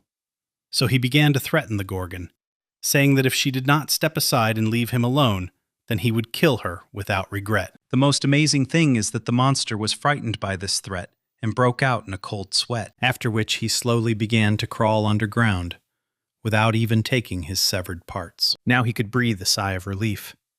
Besides, the main character didn't think that the dragon's dignity would work against the Dragonborn. If he had known this earlier, he would have used this skill. But what was more interesting now was that he was very tired, despite the fact that infinite endurance had been active all this time. The worst thing was when he felt hellish pain throughout his body, without understanding the reason for this condition. It seemed that the level of poison that had entered his body had risen to a critical level. Things got worse when he realized that healing wasn't working for him, and he needed to find a way to survive. And it would be nice to gain the ability to resist poisons. To do this, the main character activated the gluttony skill. In this way, he absorbed the severed head of a dragonborn infected with polluted energy, so his gluttony rank was upgraded to life form absorption and reached the expert level. Thus, he also restored energy, and absorbed the ability of the absorbing creature's kind, and gained resistance to poison. After which, the system neutralized all the poison that was in the guy's body. Now it was possible to check the state of the system. It turned out that he had indeed pumped up gluttony, which had been impossible up until that moment. And after he absorbed the target life form, he received additional rewards. But he could not yet get acquainted with them, because he needed to move on and examine the ruins. It was once the home of the hero King Kaiser, a legendary figure who was half human and half fairy. Kaiser's life was hard from birth, He was separated from his parents due to a plot by evil magicians and abandoned in the forest. But the sacred wolf found the little, lonely, crying Kaiser in the forest and raised him, thanks to which the boy grew up safe and sound. But time passed, and the Kaiser grew up and saved the people, creating a kingdom in the center of the continent exclusively for them, and named it Kronos. Everyone in the central continent knows this legend. But now there are almost no documents left, and this story has become almost a fairy tale. But the proof that the hero King Kaiser and the kingdom of Kronos existed was now right before the eyes of the protagonist. But as he looked around, he began to realize that these ruins were much smaller than shown in the books, and in principle, he did not expect that the Kaiser ruins were the kingdom of Kronos. And so, a few moments later, the young man entered the Kaiser's house, which was somewhat reminiscent of his ancestor's house. But here, too, there was nothing except a strange crystal illuminated by a blue light. True, as soon as the main character reached out to this crystal, a new quest was activated. But the most interesting thing was that the guy would not be able to leave this building until the task was completed. If Zeke manages to cope completely, he will receive as a reward the tears of the monarch of the fairies, that is, the Kaiser's mother, and these tears will have to fulfill one human wish. The news of the reward, which consisted of such a treasure, surprised the protagonist, because it was something beyond the pale. But that could be thought about a little later. Now it was necessary to get an upgrade, and it turned out that 546 video recordings of the hero King Kaiser were found available for viewing. Of these, only 12 matched the protagonist's request, so the system immediately started playing them. Unfortunately, all of these recordings were made in an ancient language that is no longer used, so the system launched an automatic translation into the language of the central continent, which was understandable to the protagonist. Kaiser appeared on the video, talking to Shaitan, who was helping him make these videos. Meanwhile, the Kaiser tried to give advice to his descendants about how he learned to wield a sword. In his understanding, everything was very simple. You need to pick up a sword and swing it with all your might, for as long as possible. Then everything will definitely work out. And then something completely incredible happened. When the hero king swung his sword, it seemed to the protagonist that he had cut him in half, although this was impossible. But the pain was very real, as was the blood loss that accompanied this injury. However, when Zeke came to, there was not a scratch on him. But the realization came that the aura of the man from the video was so strong that it knocked him off his feet, even after a millennium. And after recovering from the shock, Zeke realized that he wanted to get these improvements from Kaiser at any cost. So he decided to watch the video a few more times. And at this pace, 4 days passed since he started training. Moreover, everything in this room was created for this, since there were 3 more doors here, the right one of which led to the food storage, and the supplies there should be enough for several months ahead. The second door led to the restroom, where there was everything for the complete comfort of a young man. If he wanted to take a bath, he did. If he wanted to sleep on a soft bed, he did. There were even a change of clothes. And behind the last door, various kinds of books and training equipment were collected. It was also difficult to swing a sword around the clock. It was necessary to switch attention. It immediately became obvious that this was a training ground for Kaiser's successor, so Zeke focused solely on being able to swing the sword tens of thousands of times. Even as time went by, he began to make progress and could imitate the form quite well. But he still couldn't feel the same thing as in the video. But suddenly, one day, the system reported that the young man had received the upgrade of the hero King Kaiser, an elemental sword, and could use its basic form. Now he had every chance to move to an advanced level of use. And then something incredible happened. The system summoned the spirit of the hero King Kaiser, who began to incarnate in this room. And in a few moments, he had regained his physical form and looked absolutely alive, healthy, and a completely young man. In principle, it seemed to Zeke that he was used to everything, and it was quite difficult to surprise him with something. But how wrong he was when he saw a legend in front of him. But the joy quickly ended when Kaiser attacked him. The man didn't even have to put in much effort to blow the main character to the wall with one gust of wind, and then demand that he immediately get to his feet and continue the fight. The Kaiser couldn't believe that some boy thought he could master his skill. The old knights would have covered their heads in ashes at such impudence. Zeke didn't understand what was going on, why the king was attacking him.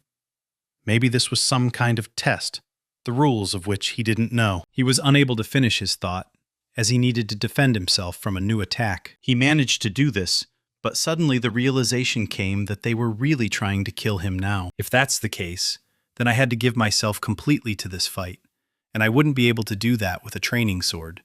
But with Bahamut, perhaps I could hold out, if I'm lucky. Having made this decision, the protagonist attacked his opponent, who threw him away like a bug. And in general, with each passing minute, Kaiser liked this fight more and more, because he was having fun, and that's the main thing. They had fun for quite a long time.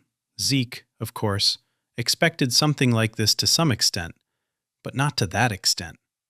He was not happy to feel like an insect, helpless and small against the backdrop of such a strong opponent. And in order to somehow improve his situation, he activated all the skills that were available to him, combining them together for a new attack. But this didn't work either. But it did interest the king, because the guy was using the powers of a dragon, even though he wasn't a dragon. The guy didn't pay any attention to this, deciding that it was time to use the ether. The main character didn't remember what happened next, as he came to his senses lying on the rocks, not knowing whether he had won or lost. The guy had a vague hope that he had dreamed all of this, but it sank into oblivion as soon as he saw the Kaiser, content with his life, in front of him. In principle, the man was pleased with the young man because he had several interesting techniques. The power of a dragon and elemental power. This was unexpected, but interesting, and he could work with this further. But what was even more interesting was that part of the guy's soul was blocked by the spiritual world. This indicated that the young man had crossed the threshold of death many times in a human body, which explains the fact that he can use elemental power. While Kaiser had clarified things for himself at least a little, all his words sounded like gibberish to Zeke. So she asked the man to explain everything he had said above, but in human language. Kaiser wasn't going to answer that question, as he thought they had more important things to do, as Zeke had come here to learn how to use the king's upgrade, not to chat. Surprisingly, it turns out he wasn't against teaching the main character an elemental sword, which is based on the 4 elements, after which he demonstrated how this very elemental sword should work, using a wind force field. He then explained that for the demonstration he used the element of air, the wind field, and the storm blade, but the source of the elemental power he uses for the elemental sword was what the protagonist used to call ether. Zeke didn't understand how he could master all of this, because what he saw and heard was more like magic than fencing. Besides, if Kaiser uses ether, then why can't the protagonist sense it from the man? Most likely, the secret lay in some special way of transforming energy. So Zeke decided to ask the king this question. The only problem was that Kaiser didn't know how to explain what he was doing with such ease. For him, it was self-evident. Since the teacher can't explain, the main character will have to figure out the details himself. At that moment, the boy remembered that during the previous fight, Kaiser had accurately described his full power strike as elemental. So it was logical to assume that the boy's full power strike should also use elemental power. Only this was completely wrong. So he got hit on the head for stupidity. After all, he should be using elemental power, and not some incomprehensible technique of imitating a dragon's tongue. After all, the guy should understand that the dragon language is exclusively for dragons, which should not be used by people. After all, if a person uses the dragon's language, he involuntarily sacrifices something every time. After all, people and dragons have souls of different sizes, so the main character most likely produces a crude imitation of language. But Zeke will not be able to achieve the same effectiveness as a dragon. At that moment, the boy remembered that the last time he was in his ancestor's house, he saw the dragon's tongue when he absorbed Bahamut's heart. Then he saw a message that he learned the dragon's language, but then he could not use it. If his full power strike is based on the dragon language, then when he reaches a certain level, he will be able to unlock his language skills and be able to freely use the full power strike without any restrictions. But he had to think about that later. Right now, all his days were spent on improvement, which required more time than learning the basics.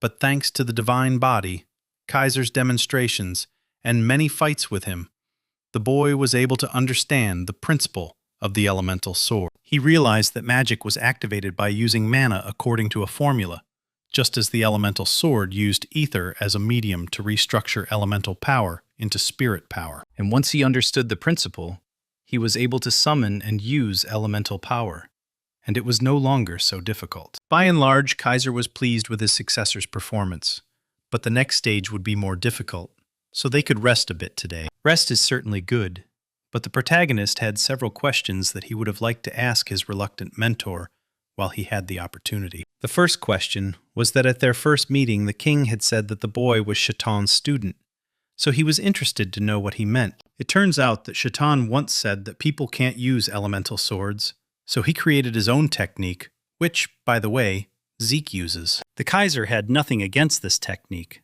but he was offended that Shatan had only handed over his technique and left him out. But what could one expect from Draker? Only something like this. At that moment, Zeke's eyes became as thin as pennies, because they were talking about his distant ancestor, who was the Hero King's closest ally, a loyal knight, and the creator of the aura cultivation technique. The question arose here as to why everyone considered Terracon to be the founder of the Draker family, but no one had an answer to this question. So Zeke decided to ask about what the spirit world is, where it is, and why he feels spiritual power after studying the elemental sword, but still does not understand how and what it is connected with. But before he started speaking, Kaiser used the air elemental sword to shield Zeke from himself, after which he began to explain that technically there is a difference, but one can consider the realm of spirits to be a huge world, because the material world is more like the living world, and as soon as the physical body leaves the material world and enters the spiritual world, there is no way back, as if a wall is created that cannot be overcome, just like now. Now, it was interesting because Kaiser said that part of the main character's soul is connected to the spirit world, and the king himself has a physical body, even though he is a spirit. But how to explain this fact? The Hero King also did not know yet, because before in his entire long life, he would never do such a thing.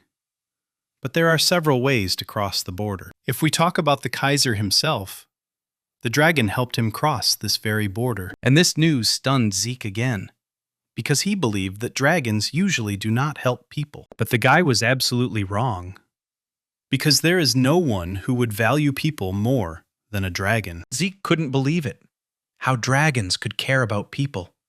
It was like hot ice. Impossible. True, perhaps in ancient times there were other relationships between people and dragons. Kaiser didn't understand why he had to explain such elementary things, since Zeke was living proof of these words. For the heart of Bahamut is felt within him, and his sword is made from his claw. Yes, this dragon had a difficult character, but he has a soft side. He cannot refuse anyone's sincere request. At that moment, Zeke realized that Kaiser and Bahamut were friends, and that they had a long and interesting history. And in order not to aggravate the situation, the protagonist said that Bahamut admired the Drakers, who served him for many years, and therefore gave parts of his body to them. This answer suited Kaiser just fine, and he didn't think the Black Dragon was all that bad, even though he often quarreled with Kronos afterward. At that moment, it began to dawn on Zeke that Kronos was not only the name of a kingdom, but the name of a dragon. After all, Kaiser was once a contractor for Kronos, so when it came time to come up with a name for the kingdom, he decided to name it after his loyal friend. It was all quite interesting to listen to, because 1,000 years ago people and dragons lived in peace with each other and did not interfere with their harmonious existence. But if such a mighty dragon were to help people without limit, the balance would be disturbed, and then risks would arise for the material world. Therefore, the dragons gave their powers and helped humanity in advance by concluding contracts with people, and the people who entered into contracts with them were called contractors. Now it is clear why ancient relics were created with the help of dragons. Yes, the time for talking was over, as was the time for rest. Now the last step remained for the main character to fully master Kaiser's skill, and he had to fight him. But this fight will be different from all the others, because Zeke can no longer sleep or eat, and the battle will continue until Kaiser deems it possible to stop. Moreover, Zeke is only allowed to use an elemental sword. Kaiser advised him not to break the rules, and clearly showed him what would happen to him if he considered himself the smartest. So the elemental sword is divided into 4 chapters, each of which corresponds to a certain element. The first and main one, based on, is the element of fire. It is the head of flame. It releases intense fire heat and boasts overwhelming destructive power. Next is the sword chapter, which is based on the earth element. She specializes in pressure and restriction through the manipulation of density and weight. After this comes the element of wind, perhaps one of the easiest, but at the same time difficult chapters. In terms of sheer power, it's certainly weaker than the Flame Master, but it's extremely versatile and suitable for sharp attacks, quick movement, and cutting through the air. And the element of water completes this cycle. If we talk about this chapter, it specializes in offense and defense, even suppression and support. It must be admitted that this force is like water, which flows and adapts. For quite a long time, the protagonist did not understand what was happening, because he should be ahead both in strength and in the scale of his attacks. Then where did such a huge difference between him and the mentor come from? At that moment, he remembered a moment from training. Then it seemed to us that he was on the right path. But this was not so, because he demonstrated not the power of water, but the power of a waterfall. All chapters except water work when a person releases verses, but the head of water is different from the others.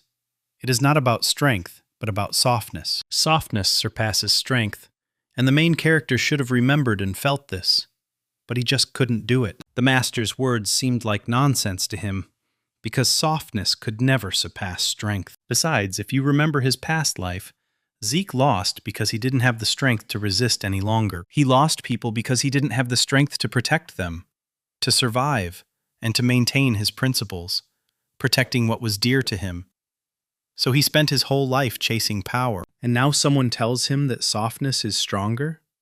That he will never be able to accept such words?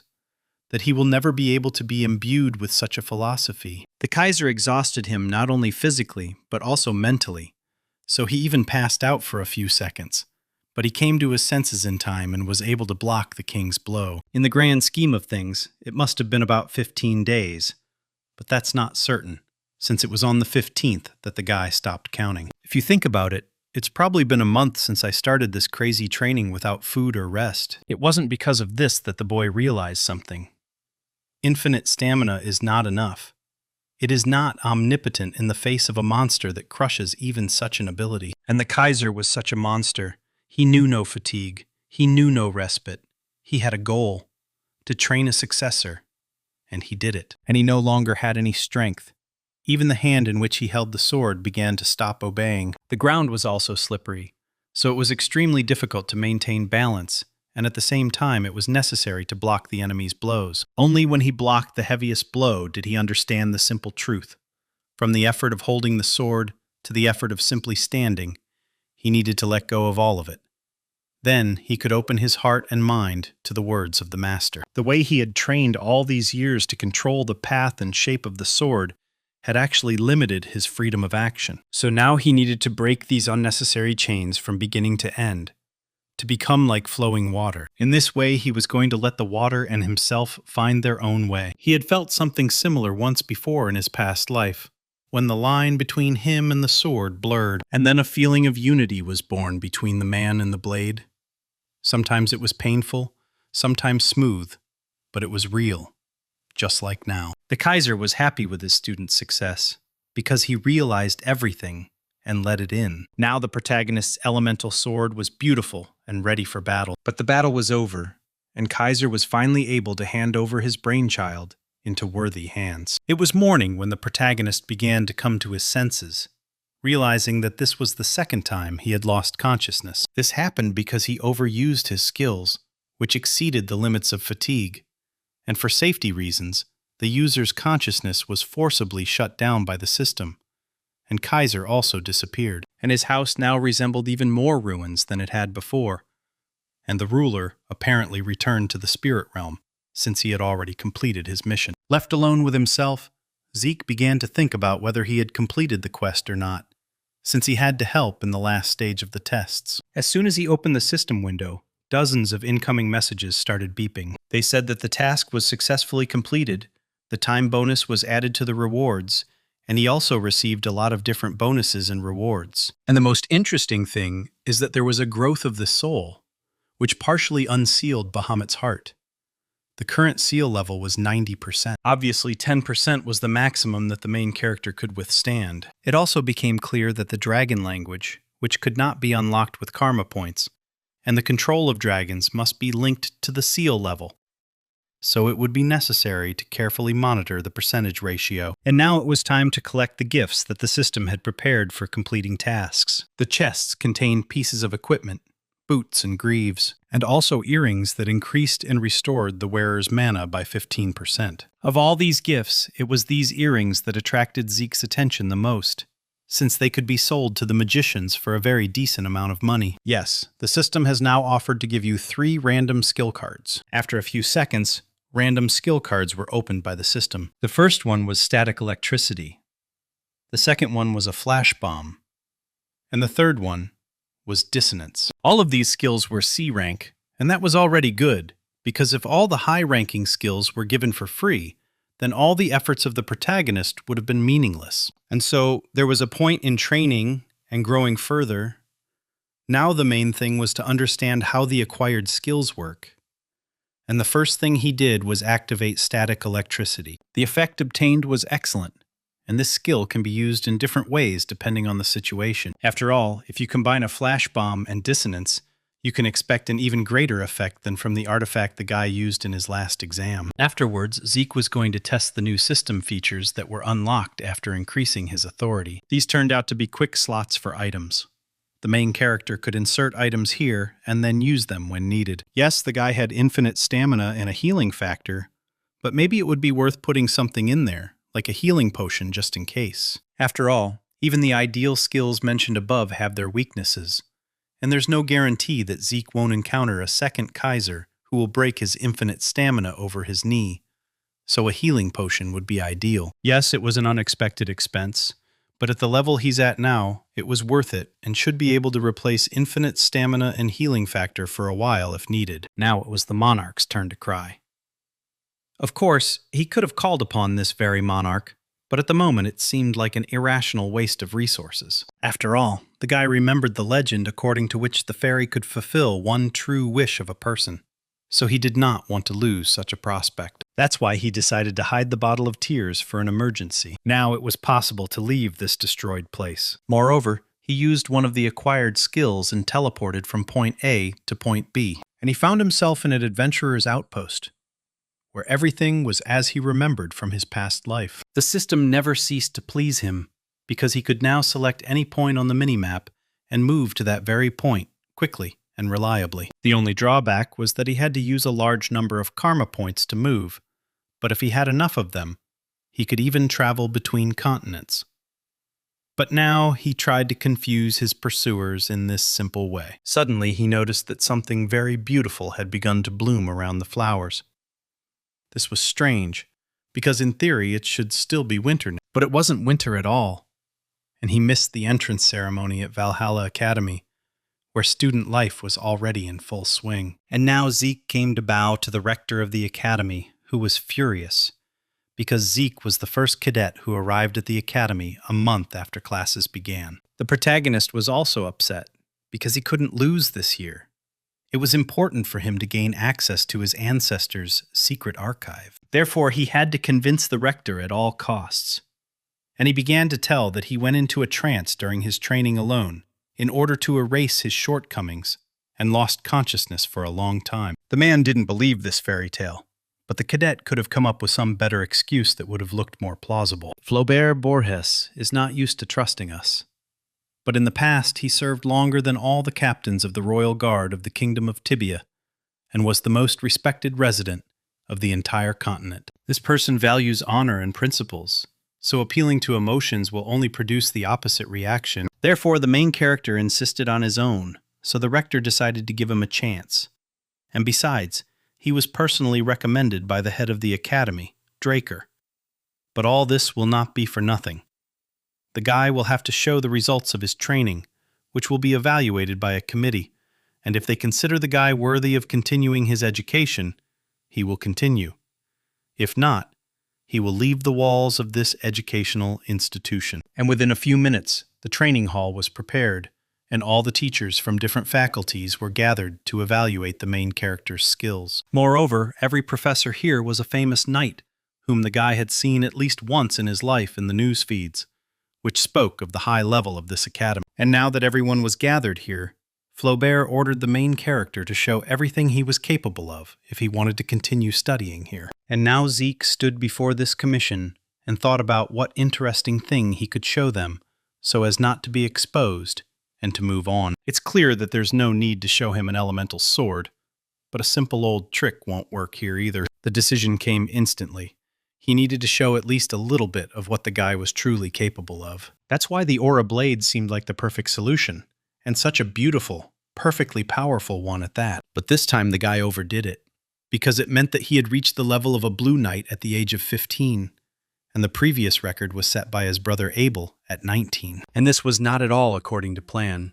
It's just that after several months of endless training with Kaiser, Zeke forgot how to restrain his aura, and now he screwed up a little. But the good thing about the situation was that the commission members thought he was only at the level of a blue knight, which wasn't entirely true, but no one needed to know about that. After all, before meeting Kaiser, his aura was indeed at the level of a blue knight, but after he mastered the elemental sword, including the head of water, his aura also broke through to a new level, and as a result, he reached the stage of a red knight. The key difference between these two knights is the use of the aura blade. The aura blade is a technique that covers the sword with a thin and sharp layer of aura to increase the weapon's lethality. The blue knight is only able to manifest and maintain it. But the red rating is a completely different story. It is already capable of freely manipulating its form, while at the same time maintaining its lethality. Now the guy praised himself for stopping only at the manifestation of the aura blade, because if he had gone even half a step further, his life could have become more difficult than he would have liked. At that moment, Flaubert approached him, who abruptly changed his attitude towards him, and now showed kindness, good nature, and joy that such a student would study with them. The commission members also didn't mind, since such a manifestation of the blade's aura was rare even among active knights, so there was no point in further testing. From that moment on, Zeke was officially accepted as a student at Valhalla Academy. But this time, the main character was not destined to live in a dormitory. He had a personal house in Atlas. At this point, even though the boy had a black card that his father had given him, such a huge house seemed like an unjustified luxury to him. All these thoughts disappeared from his head as soon as he returned home in the middle of the night, where, as if by magic, a congratulatory surprise was waiting for him. The guy could only guess what wind had brought Dexter and Andre here, who were also dressed as clowns. But all the questions had to be put off for later, and celebrate. But out of curiosity, the guy asked Dexter why he was here, and not in his garden at the academy. It turned out that Dexter was called by the head of the clan of the Fortress of the Four Seasons, and since last month, he personally decided that he will rule this name. Andre got a job in Valhalla as a professor's assistant, so he also intended to live here. Night fell, and while everyone was recovering from the drinking, Zeke decided to visit another establishment. He ordered himself a beer and indicated that he wanted to see Kay. The atmosphere around immediately changed dramatically, from friendly and relaxing to tense and hostile. But this didn't frighten the main character at all. He was always ready for any fight. But as soon as the boys realized that he was Draker, their ardor waned, and everyone took their previous places. And the bartender was already opening a secret passage in front of the main character, escorting him to the head of this department. Zeke reminisced about the old days as he walked through this passage, which was adorned with 3 layers of protective magic. In general, before the protagonist's regression, there were 2 groups that could boast of being the largest information-gathering organizations on the continent. The first was the Order of the Black Knights of Drakers, and the second was the Bureau of Information of the Roman Empire. But there was another organization known in narrow hands, and this is the Syndicate. At first glance, they were an ordinary gathering of profiteers. But after Kay joined this organization, she managed to build an entire information network. Around this time, the protagonist was supposed to be expelled from the academy and would encounter the McCains, where he would make a career for himself as an unrivaled assassin. Since his career was dizzying, Kay came to him one day with a request to clear an important communication route. She then wanted to expand the transportation network she owned to grow the syndicate into an organization that would keep up with the Black Order and the Bureau of Information. And with her stubbornness and talent, she took over the syndicate for herself. And after Zeke lost everything he had, it was she who brought him information about a strange artifact hidden in the northern mountains, which could help him. Now, events developed a little differently, but information is also a weapon, just like it was with Abel at the blessing ceremony. You can never know how the future will change if you make different decisions. And now the main character sits down at the table in front of his old acquaintance, who has not changed at all since his past life. The woman was curious about what the rising star of the Draker family was doing in this place, and why exactly he needed her. Kay wasn't in the mood for going around in circles, so she demanded that Zeke get straight to the point. It was simple. The main character wanted to establish trade relations with the syndicate. It sounded interesting, but the woman still didn't understand the guy's motives. It was clear that things wouldn't be that easy with Kay. And besides, she already knew a lot about Zeke, so she needed to act more decisively. So he took out those very ancient earrings and asked the girl to look at them more closely and only then make a decision. Kay had seen similar things before, so it wasn't hard to guess their properties. But she couldn't help but try them on out of curiosity. But as soon as the artifact was activated, it became clear that it was no match for the others, as the recovery rate was approximately 15%, which seemed impossible. After all, in general, similar artifacts could boast only a 1% recovery rate, and the best of them 3. And here, such a unique miracle appeared. It was clear that Kay was impressed, so Zeke suggested continuing the conversation. The guy didn't demand the impossible from the girl. She would simply have to trade valuables in his name, having come up with the name for him. He prepared the main questions, as well as the documents for this, and she only had to finish the small details. Besides, the terms of the contract were quite generous, so there was no point in resisting and playing hard to get. And the guy already knew that she was a witch, which meant he also had access to information. That could have been the end of it for today, since the conditions suited everyone. But Zeke started talking about the ghost ship that belonged to Kay. The atmosphere suddenly took a turn for the worse, and the girl's security guards were ready to attack the guest. Zeke wasn't scared, because he was just asking. And they immediately started threatening him, asking if they were ready to take responsibility for this act if anything happened. Kay and her comrades were clearly not ready. They were too overwhelmed and frightened by the main character's energy. They should have run, but their legs wouldn't obey them at all. It was clear that this guy wasn't who he claimed to be, because even if the entire syndicate had attacked him now, he would definitely have lost. But he, as if nothing had happened, suggested changing the situation and continuing the conversation. There was nothing else to do, so they moved into the office, where Zeke Kay immediately handed over the text of the magical oath. Wizards often use this oath to ensure their safety.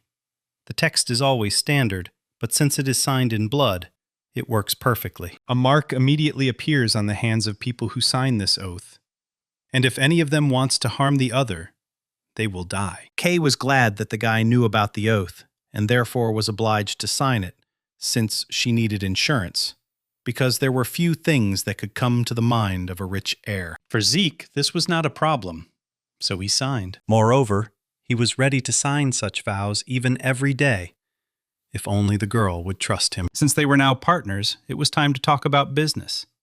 The guy knew that the girl's ship was currently carrying a soma from McCain's possessions. Kay didn't know where the guy got this information from, but he was absolutely right. In general, soma is a drug that is prohibited in the kingdom, and right now its breeding ground was the southern region. This wasn't news, so Zeke concluded that the Beyond House most likely had a hand in this matter. It was the transcendent house of Ishtar that currently controlled all land trade routes, and did not allow foreigners into its domains, which made things more difficult for everyone. There was still the option of a sea crossing, but even here not everything was so smooth, since Pabella controlled most of the routes. But Kay took a risk, and is now in the game. It's understandable that she wanted to become a major player, but you have to understand that Pabella and McCain won't budge that easily.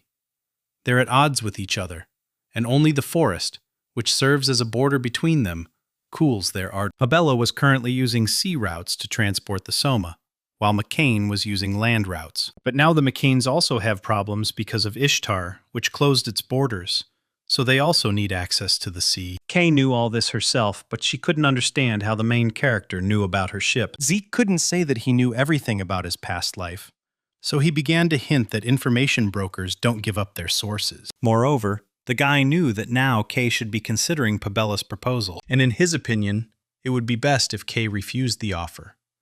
This would slow down both groups and give the syndicate a chance to rise. After all, Pabella is not just a group of criminals, they are pirates who were defeated by the Knight of Silver. Kay flared up. She didn't believe the guy, because Pabella was different from the pirates. They had their own laws and steadfast principles. She might or might not believe Zeke, but the truth was that Pabella only wanted the syndicate's sea route, after which they would destroy her beloved ship without batting an eye. The protagonist will not tell her anything else until she brings him to Don Juan, and if she copes with this task, then he will make her the head of the syndicate. After this, Zeke left, but he was pleased with himself, as he had lit a spark that would soon become a flame and consume all the local mafia bosses. The protagonist's student life had also begun, but the atmosphere at this educational institution was different from that at the Cradle and Draker Academy. Here, everyone felt truly free. Today, even the head of the academy found someone who would give Zeke a tour of the grounds. This very man, whom the rector selected for the excursion, turned out to be a very eccentric person. Therefore, an awkward pause hung between the young people. They were so different from each other. But after meeting, he even tried to establish contact, saying that Zeke would need a lot of time to remove the spirit of the previous academy from his body and get into the new rhythm of life. Only all his attempts passed by the main character.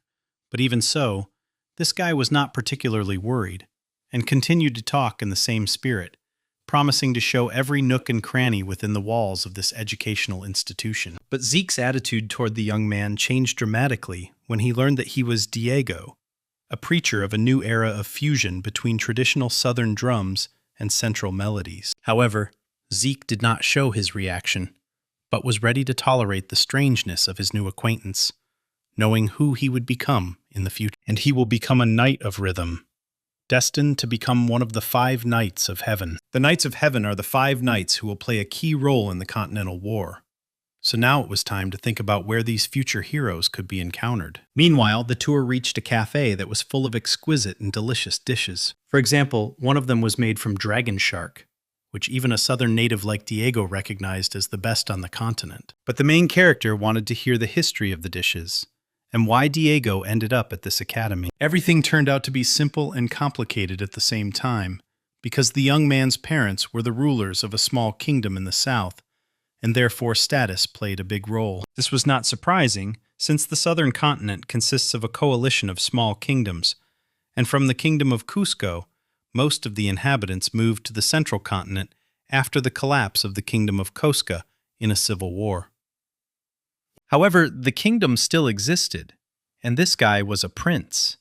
Of course, it was unlucky for a country to have such an unreliable future ruler, but the main character did not say this out loud. But all the explanations boiled down to the fact that the older generation demanded that the traditional paired fencing of the royal family be inherited by someone. And this someone turned out to be Diego, which is why he was sent to this academy. But fencing didn't interest him at all, and the boy dreamed of becoming a great musician in the future. Lunch was over, and it was time to attend a lecture. It turned out that at this academy, every student could attend those lectures that were interesting and useful. But today, everyone had to attend a class. Everything would be fine, except that most of the students paid close attention to the main character, recognizing in him the well-known, youngest, and most talented member of the Draker family. But the prince had never heard of him. The prince really didn't understand who he was talking to, and thought that Zeke didn't take off his gloves because he was a tough guy and stuck to his convictions. And he had no idea that the person in front of him was a pure-blooded awakened one. It was touching to see a man who had traveled such a long way from one continent to another and had never heard of purebred gloves. So it was no wonder that Diego was now in a stupor. But then the guy quickly calmed down and started making fun of the main character, saying that if he was Draker, He could have paid for the dinner himself. Meanwhile, Flauret Borges approached the pulpit and asked for silence. Zeke looked at the man carefully, thinking that there were a lot of people in the audience, for that very reason. But he was mistaken.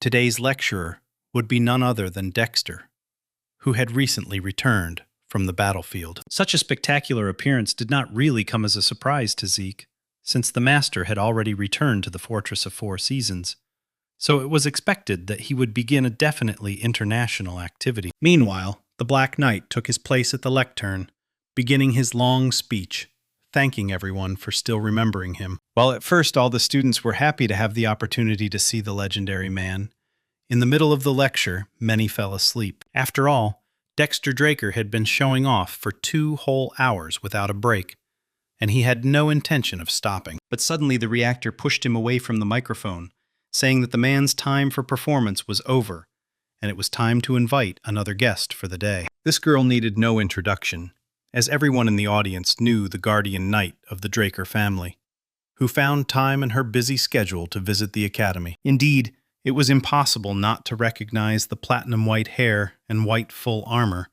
because this was the Knight of White Silver, Carly Draker. It is not surprising that this girl was known and respected, because at one time, when Aston was teeming with pirates and they committed lawlessness, it was she who began to cleanse this scum immediately after she became a knight of her house. And after just 5 years, there were no more pirates left, and people could live in peace. After this, the city flourished under the protection of the Draker family, becoming the largest port city, and the surviving pirates fled and hid in the south near the Republic of Dorda, while Carly received her knowledge for clearing Aston and was titled a Knight Guardian at a very young age. This was an achievement that even Abel could not achieve. Zeke was extremely surprised. He understood perfectly well that some distinguished guest was supposed to attend the lecture, but he could not have expected that it would turn out to be his older sister. But she was not just a knight, but a direct competitor of Abel Draker. The only problem was that the main character didn't recognize her. Not because he had never heard of her, but because by the time he regressed, the girl was already dead. Suddenly, the silence of the audience was broken by her scream. She ordered everyone to be silent, scaring them to death. After all, despite the presence of the teacher, the students continued to talk among themselves, and Valhalla, from which she graduated, was not so undisciplined. And if their ancestors saw all this now, they would definitely tisk with disapproval. Each student must understand that the world they live in was not given to them for nothing. It was built on the sweat and blood of their ancestors, and simply keeping this fact in mind does not mean anything. These thoughts begin to really mean something only when everyone believes in their actions. Only through training and strict discipline would it be possible to follow a true code of honor, and only then could every student call themselves a true knight. The girl believed in this unconditionally. Soon her lecture came to an end, and the students couldn't decide which part they liked more: Carly's creepy part or Dexter's boring part. Zeke was going to try to find the secret archives of Terracon while he had time, but his plans remained just plans, as Carly stopped him with the clear intention of talking. Only their conversation continued in the training hall using swords. It was no wonder that the boy's eye caught the mithril sword that the Holy Empire had given his sister. After all, the Holy Empire had also suffered from problems with pirates before, and in gratitude for freeing them from them, they gifted the girl with a sword made of pure mithril and armor, which is why they nicknamed her the Silver Knight. But there was no time to think about this, since he needed to warm up a little before the start of the duel that his sister had asked for. He understood that the girl already knew that he was about at the level of a blue knight, so he couldn't slack off. He wasn't planning on showing his full strength, but he still had to show something. He would have liked to train hard, but she wasn't the only one who was interested in how strong he was, so revealing his cards wasn't in his plans. Besides, the foundation of the Draker family has always been the survival of the fittest, and reaching the blue level at 15 years old is unheard of. If everyone finds out that Zeke is actually at the red level, then his direct enemies for the inheritance will try all methods to destroy him. Right now, it was best for him to secure the support of the Beyond House, because he had no intention of dancing to the tune of his own family in the future. Meanwhile, the sparring began, and the participants crossed their blades. At that moment, the protagonist realized that he needed to turn off his healing factor, so as not to let his sister down, as she was neither the weakest nor the most stupid opponent, and could easily guess his secret. The guy hadn't experienced such excitement for a long time, except during fights with Kaiser. Carly was already at the level of a red knight, so at some point he missed her blow and received his first wound, and he had to restrain his strength at the level of a blue knight. It was difficult, as was parrying her blows. His sister did not give him a minute's rest, without getting tired or feeling sorry for him. At one point she even praised the protagonist's sword, since in a similar situation not every blade could withstand her onslaught and would break. But this one steadfastly endured every blow, protecting its owner. But at some point, Zeke increased the distance and decided that he could take a breath and relax a little. But this was one of his mistakes. After all, before Carly became known as the Silver Knight, she had another famous nickname, given to her because her aura blade was like a giant sword. And now, she showed it off in all its glory. But no matter how hard it was, Zeke was able to jump aside at the last moment and not get hurt. But this was not enough, and a second later he was thrown into the wall. But nevertheless, he continued to stand on his feet, thinking that this was a convincing enough performance and should satisfy his older sister. Zeke was right again, as the older sister was impressed by this sparring. After all, by blocking her last blow, he exceeded all her expectations. But she didn't start this fight just like that. She had one request for him, but she didn't have time to voice it, because her younger brother lost consciousness due to internal injuries. To help the boy, she got hold of one of their family's healing herbs and forced him to drink it. Meanwhile, the protagonist gave the system the order to reactivate the healing factor, thus beginning the healing of his body, which should not have aroused the girl's suspicions. Overall, everything went well, and the reactivation of the suspended healing factor was also planned in advance, as was the fact that he held back his power during the fight just enough to make it seem like he had only just reached the level of a blue knight, and when the blade flew at him, he deliberately exposed himself to the blow instead of parrying it. And for some reason, there was a strange delay just before the impact, after which everything went like clockwork. He allowed Carly's aura to enter his body, despite being able to directly block it with his own, which naturally caused him internal injuries. Now his sister is convinced that he does not have full control over his aura, and in theory she should mistakenly believe that he suffered from overexertion. Maybe that was the case, but the girl didn't say so, instead asking the guy to call her his older sister, after which they went to a quiet corner on the outskirts of Atlas, which was extremely strange. The interesting thing was that they were sitting in an ordinary carriage, but inside it was a huge space that was impossible to guess, as it was created by magical camouflage.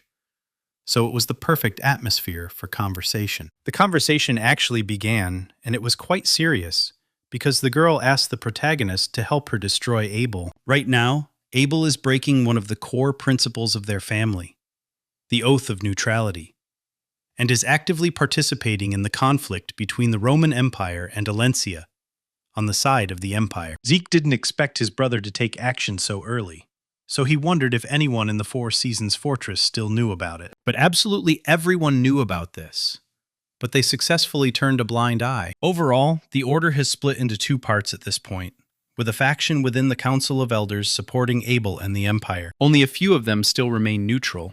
The Council's conservatives have chosen the path of least resistance.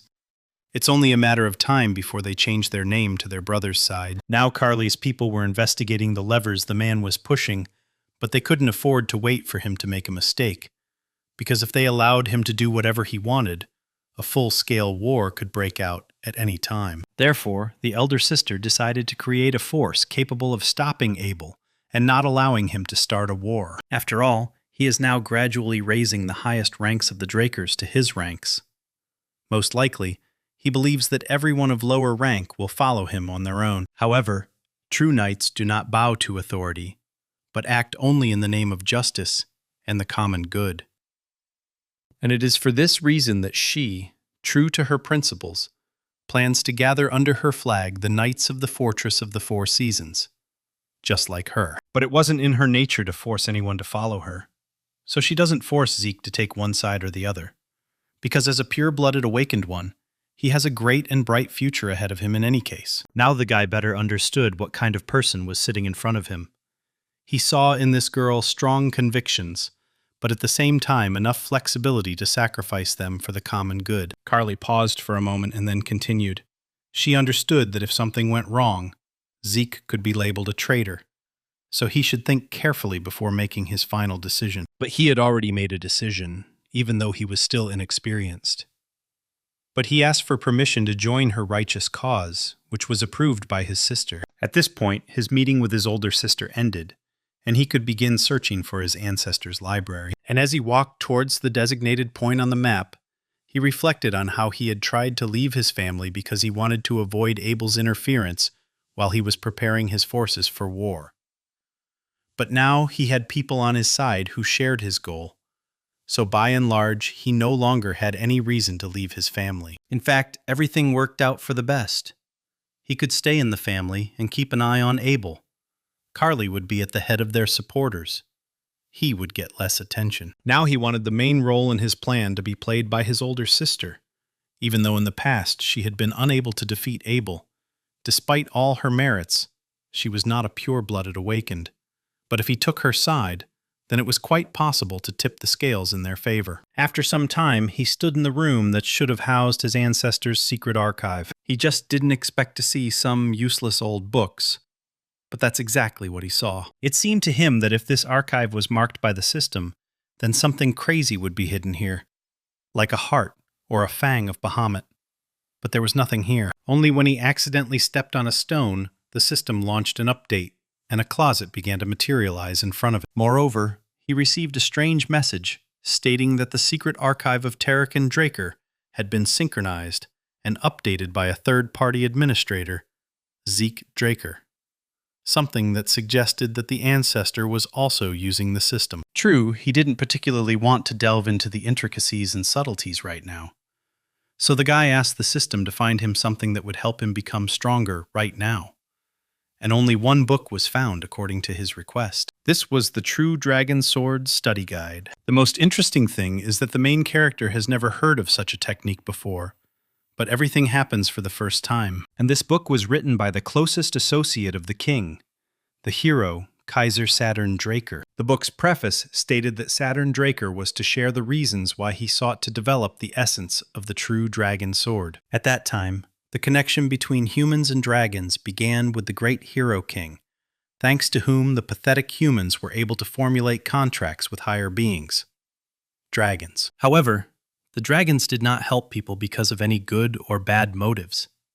The fact was that people have always been weak, and the dragons sincerely pitied them. So soon the number of contractors increased dramatically, and their civilization spread across the continent. Saturn couldn't shake off the heavy feelings about the rapid growth of the dragons and their contractors, and it frightened him. After all, if these creatures help people out of pity, they can at some point turn away from people, direct their power against them.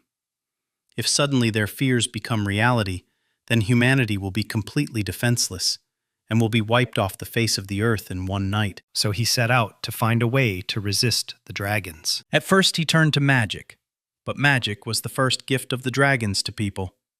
They drew circles on the hearts of people who were previously unable to generate mana, thereby gifting them with magic. Therefore, using magic against dragons was absurd. So he thought about the elemental ball of the hero king, which even dragons feared. But this power was only available to those who inherited the blood of the fairy monarch. So he threw all his efforts into developing a new force, this time exclusively human. But the irony of fate was that the one who helped him most in his research was the contract dragon of the hero king, Kronos. He himself stated that he was doing this out of boredom, but there was a certain determination in his words, and after some time, they found an aura, a power not based on any of the elements, nor on mana, something that only humans could manifest. Having discovered this clue, Saturn continued his research into the aura even after the hero king had passed into the spirit world. But it did not take long for him to reap the fruits of his labors, and he described the principles of forming and controlling the aura and its application in swordsmanship, and distributed the manual for the study of the true dragon sword throughout all the kingdoms. However, in the world of dragons, their artifacts offered quick and easy power.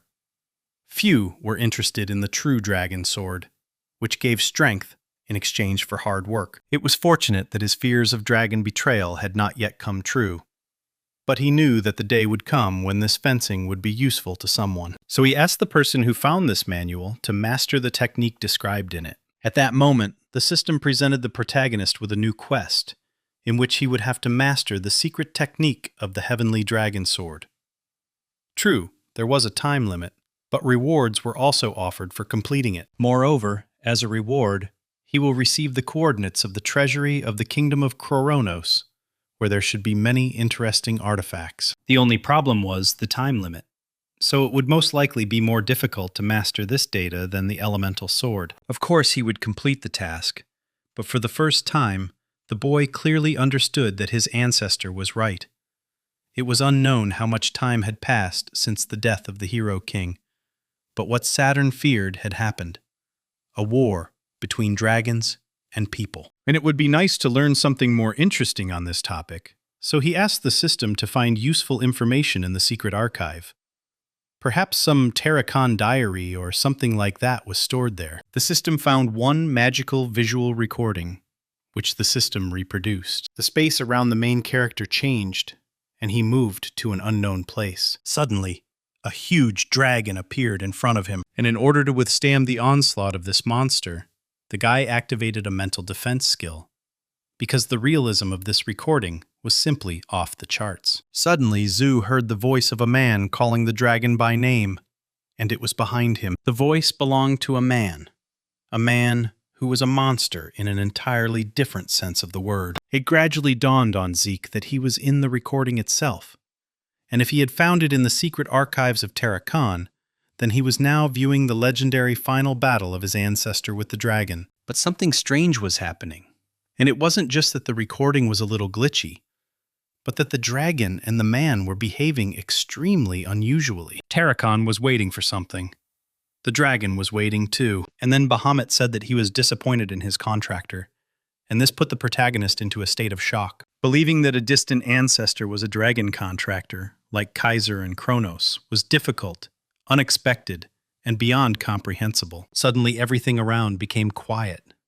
The guy could no longer hear any voices. Meanwhile, the dragon and the man were talking about something, and Zeke wanted to hear the words, but he couldn't. And at that moment he remembered the words of Kaiser, who said that a dragon could not harm its contractor in any way, and if betrayal occurred, it would only be on the part of a human. And now he saw how Terracon killed Bahamut. Zeke watched with wide eyes as Bahamut was killed, and then his corpse turned to ash and scattered across the wasteland. And then, out of nowhere, the dragon heart appears in front of the man. And it was strange, because when a dragon dies, usually its body disappears into the dust, barely leaving behind remains. Here, a whole heart and a fang. Still, given that pure-blood armor is made from dragon skin, perhaps Bahamut's death was not as simple as it seemed at first glance. At this point, the recording ended, and the guy returned back to the library. The good thing about this whole situation was that during the visit to the Great Central Library, the secret archives of Terracon had been synchronized with the system, and could now be viewed anytime and anywhere. So Zeke immediately watched it again.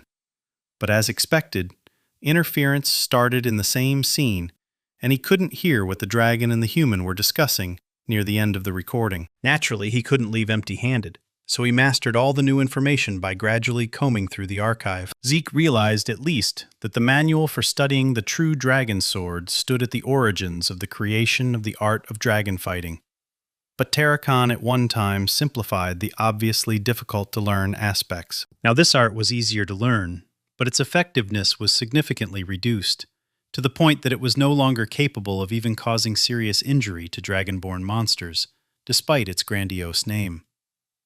However, if you implement your own special techniques, you can achieve the desired effect. But what bothered Zeke most were the discrepancies between the Dragonslayers' story for the people and Terracon's real diary. Nowadays, everyone uses the legend of the Dragonslayer, which says that Terracon defeated Bahamut and started a golden age of peace and prosperity.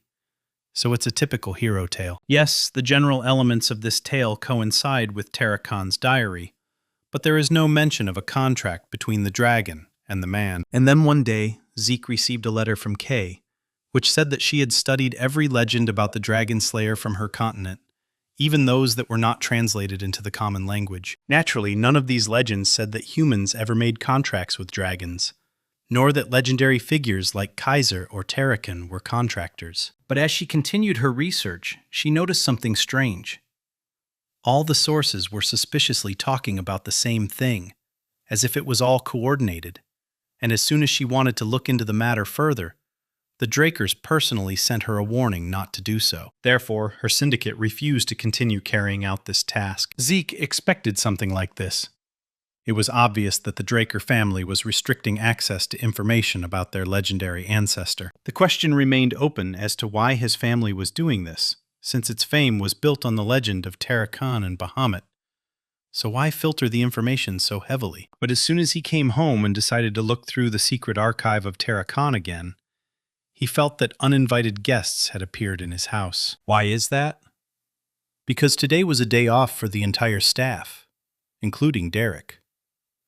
Dexter and Andre were also not expected to return from the mission anytime soon, so there were clearly strangers in the house. Therefore, the first thing he did was to find out through the system how many people were in the house, and it turned out that there were two of them, one inside, one outside. It's clear that it was necessary to find out not so much who these guys were, but who sent them. Of course, he had a hunch that he now wanted to test, so he caught his enemy a little off guard. The man hadn't answered him yet, but Zeke understood that he could most likely have been sent by Abel, who had learned about the union of the younger brother and the older sister. In order to extract information, the protagonist attacked the uninvited guest, showing that he could ask questions in a difficult way. To his credit, the uninvited guest was quite good in combat. Now Zeke understood his opponent better after they crossed blades.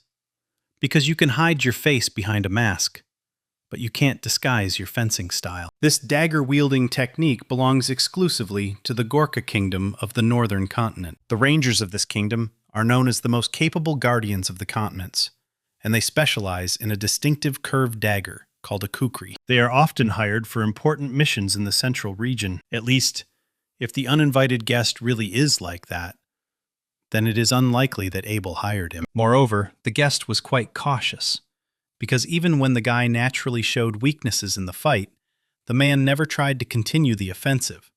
So it is logical to assume that his goal was not to kill, but to capture the main character. And at that moment, a bomb flew at Zeke from the guy who was outside. Most likely it was a tranquilizer to make Zeke lose consciousness and stop twitching. As expected, the stuff had an earthy taste of mandrake root, which is often used in sleeping pills. It goes without saying that the system immediately activated resistance to various poisons, and the sleeping pill had no effect on the guy.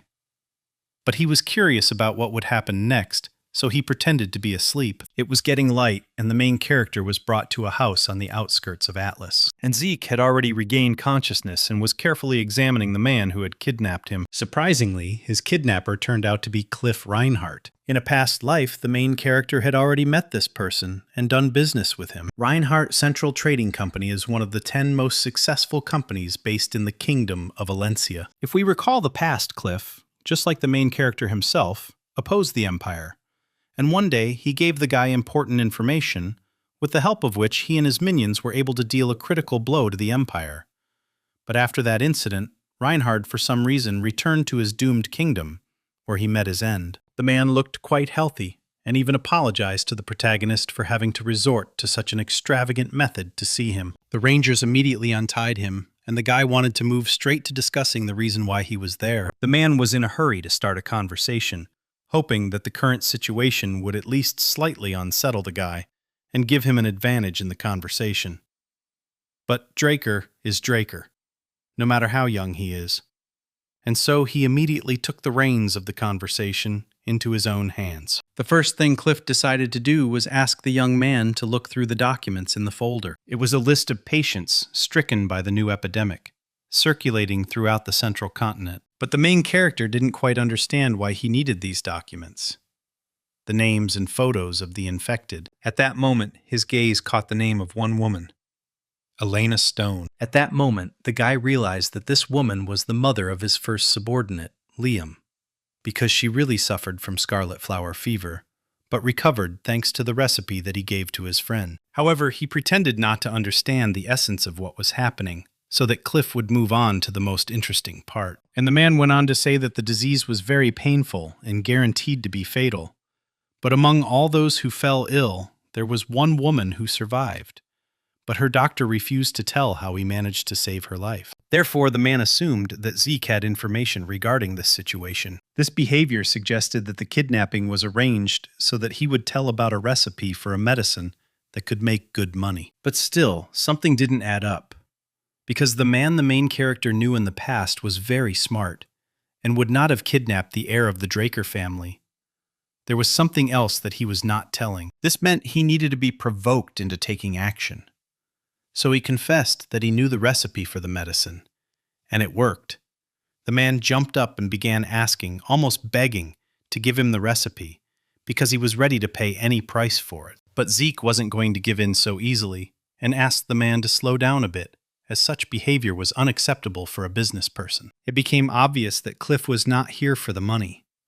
So it was possible to take advantage of this and make a deal, as befits business people. So Zeke offered a prescription for a drug in exchange for performing 3 quality services. The man might be worried, because the protagonist wasn't going to demand anything that his guild couldn't handle. Cliff agreed, so Zeke wrote out a prescription for the medicine and gave it to his opponent. Although no, he still has one more personal question left, because this curiosity will not let him sleep. He wondered who Cliff was trying so hard for.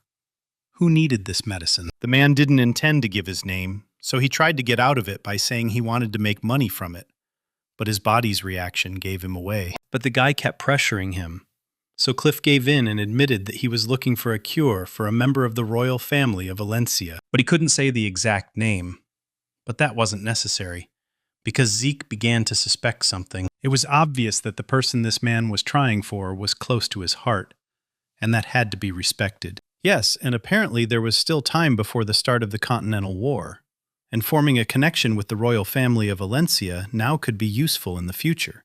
So Zeke did not insist on an answer any further. True, he considered that this day would be ideal not only for handing over the prescription for the medicine, but also for voicing the first request. Surprisingly, the guy first asked Cliff to find him some work in the guild. To be more precise, Zeke needed a cover name to use temporarily in the south of the continent, as there is plenty of crime there, so half measures would not work. However, the Reinhardt Trading Company has a sufficient level of trust to periodically interact with the cartels. The guy spoke beautifully, but the man understood what he was getting at, and if that was all, then maybe the guy would want to use the man's cousin's name. If so, then everything is great. But in addition to a name, the main character also needs his own permanent transportation channels, and his own house where his goods will be stored. Besides all this, he now needs horses to get back home, and since Cliff started this whole mess, he will have to give up the horses that brought him here. At this point, the meeting was over, and the Rangers had to escort the protagonist to the horse.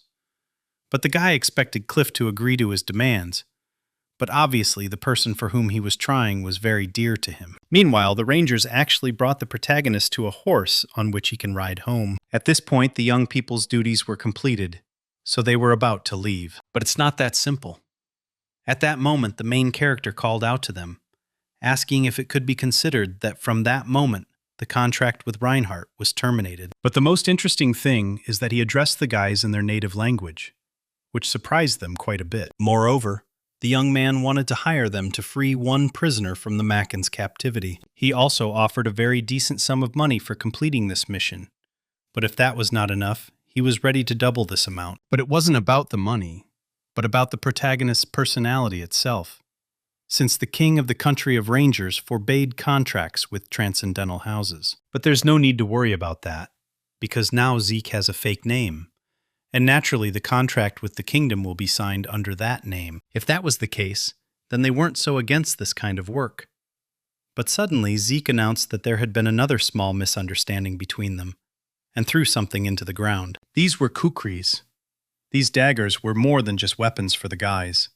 It was a blade that was given to a man when he was recognized as a full-fledged fighter, so it was equivalent to life itself for the ranger, being his companion for life. So such a valuable part of their existence had been stolen without them even realizing it, which meant their lives could have been taken just as easily. And that was his thanks for walking him to his horse?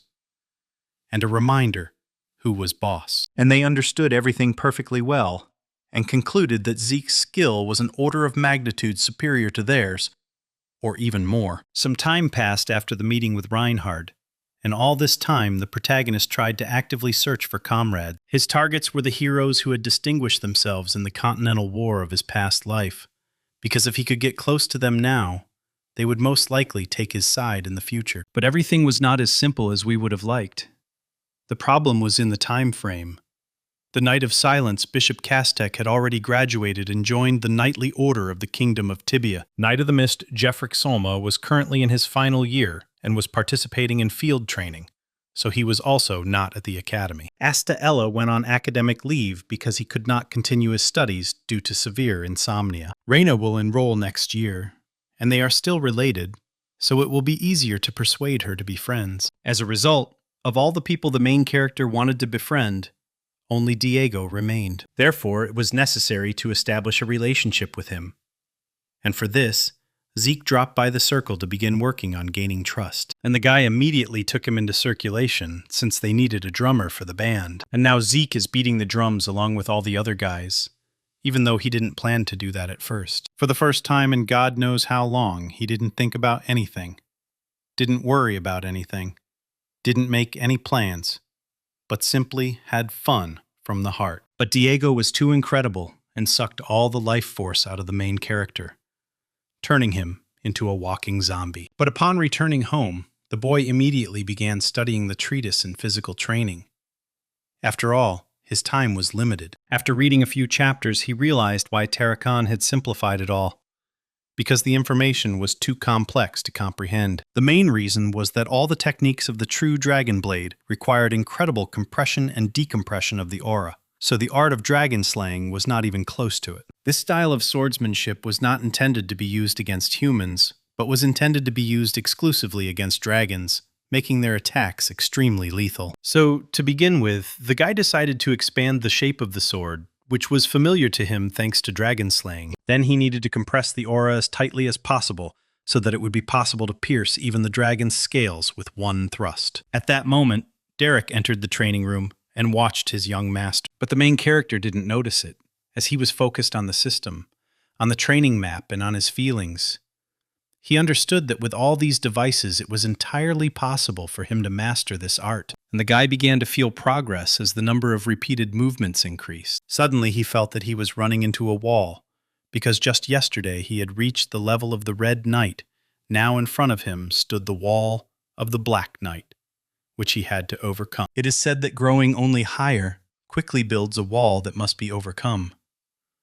But the dragon's heart, hidden in the etheric realm, resonated with the true dragon's sword and screamed. And until the guy missed this feeling, he had to swing the blade as many times as necessary. In that moment, Bahamut's heart responded to Saturn Draker's true dragon blade and was about to play back the memories sealed within the dragon's heart. At that moment, the guy did not see how a man appeared in the darkness who came to the dragon asking for a favor. The man asked the dragon to preserve the art of true dragon fencing that he had developed. The dragon was a little shocked by Saturn Draker's behavior. He always knew that the man was eccentric, but he didn't think that he was crazy. What was surprising was that a man would try to trust a dragon with something that could one day kill him. Saturn had no intention of giving up his intentions, and Kronos was in solidarity with him. This angered him more than the appearance of Saturn itself. He believed that humanity had led Kronos astray, and he had lost his right to be a mediator. And in general, Bahamut no longer believed the delirious, incoherent prophecies of his brother. That's why he now really wanted to kill the man. But he didn't give in. Meanwhile, the protagonist was watching everything and understood that the dragon's strength was incredible. If he had been in Saturn's place, he would hardly have been able to repel even one of Bahamut's attacks. Therefore, looking at his ancestor, Zeke understood that he was quite a monster, since not a single blade touched him. However, Bahamut did not calm down. He drove the man out of his lair, because if he did not leave, his next attack would be directed at the kingdom of Kronos. In general, Saturn was not afraid. He believed that if the dragon continued in the same spirit, then karmic retribution would await him in the future. But the dragon did not believe this, and believed that no matter how many people he killed, nothing would happen to him. But even this speech did not outrage the man, because Kronos had warned him that everything would turn out exactly this way. The dragon continued to be angry, especially when he saw the artifact that the man had taken out, because the man was now so brave only because he had gained access to the power of Kronos. So she attacked the man again with a huge sword. Meanwhile, Saturn activated the Kronos artifact, not fearing the enemy's attacks. Moreover, Bahamut's attack was stopped. The sword froze in the air. No, it was something else. The magic of the artifact bound the dragon, so the attack stopped. But it wasn't that simple. Bahamut was a pretty strong dragon, so he had enough strength to break free from the spell. Moreover, it turned out that Saturn Draker showed the dragon some vision that alarmed him. It was not an easy vision, but a prophecy.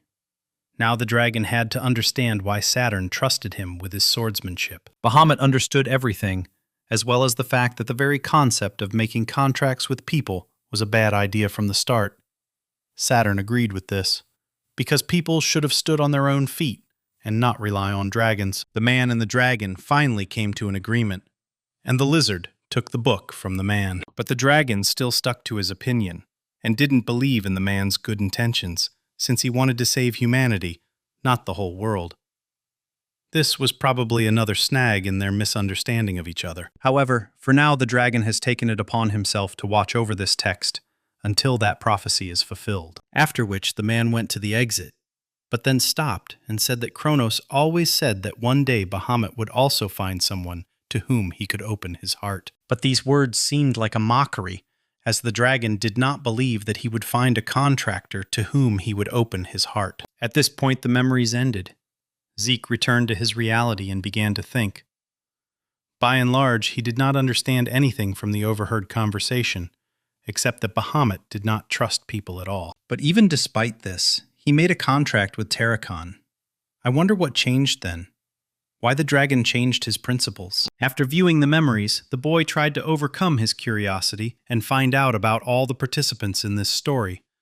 But all the facts were distorted by his relatives, so no reliable documents remained. Time passed, and while he was busy searching for clues and learning the swordsmanship of a true dragon, a letter arrived from Reinhardt, with news that all preparations for the fulfillment of his first request had been completed. It was wonderful, but the guy couldn't believe that as a result he became the deputy manager of the southern branch of the Reinhardt Trading Company. Even for him it was quite pompous. Besides this letter, another one arrived, but this time from Kay.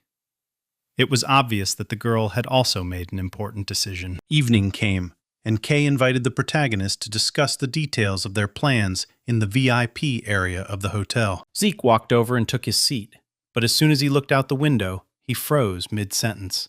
Since he had lived in Atlas for some time, but he had never seen such a stunning view of the city anywhere. So he sat, mesmerized, looking out the window. To be fair, the view he was used to showed the ruins left behind after the Continental War. So now he was seeing the city in all its glory for the first time. But it was time to get down to business. First, Kay admitted that this hotel was another business that the syndicate was involved in, because even they needed a place where they could meet partners without embarrassment and discuss details in a relaxed atmosphere. True, the conversation didn't go any further, since Kay offered the main character a drink and he refused, and she began to make fun of him, not knowing that the guy would have liked to drink. But due to his resistance to poisons, he didn't get drunk, so he didn't get any more pleasure. If that was the case, then it was time to get straight to the point, and the girls placed a folder with photographs and documents in front of him, which indicated that he was right, and Pabella's roots went back to piracy. The most offensive thing was that up until this moment, the girl had not noticed this fact. But the income statistics had been screaming about it all the time. In addition, Pabella was doing business with Joaquin Fernandez, who was McCain's man. This was quite shocking information for the girl, so she did not report it to her superiors, as it could have brought some chaos into the organization. And this was very interesting and useful information for the main character. And now he was going to tell her how he would make her the head of the syndicate. The meeting ended, and the protagonist began to put into practice the preparatory steps for the implementation of his plan. It was good that, thanks to the system, he could now teleport from point A to point B. Although this consumed a significant amount of karma points, no one could suspect him of crimes in any way, since people capable of using teleportation magic were extremely limited in number, and movement between cities initially required a large-scale portal in a magic tower. And then the night came, and with the night came the time of fires. Meanwhile, Kay was incredibly worried. She, of course, expected Zeke to be impudent, but what he did was beyond the pale. It seemed like this guy was just crazy.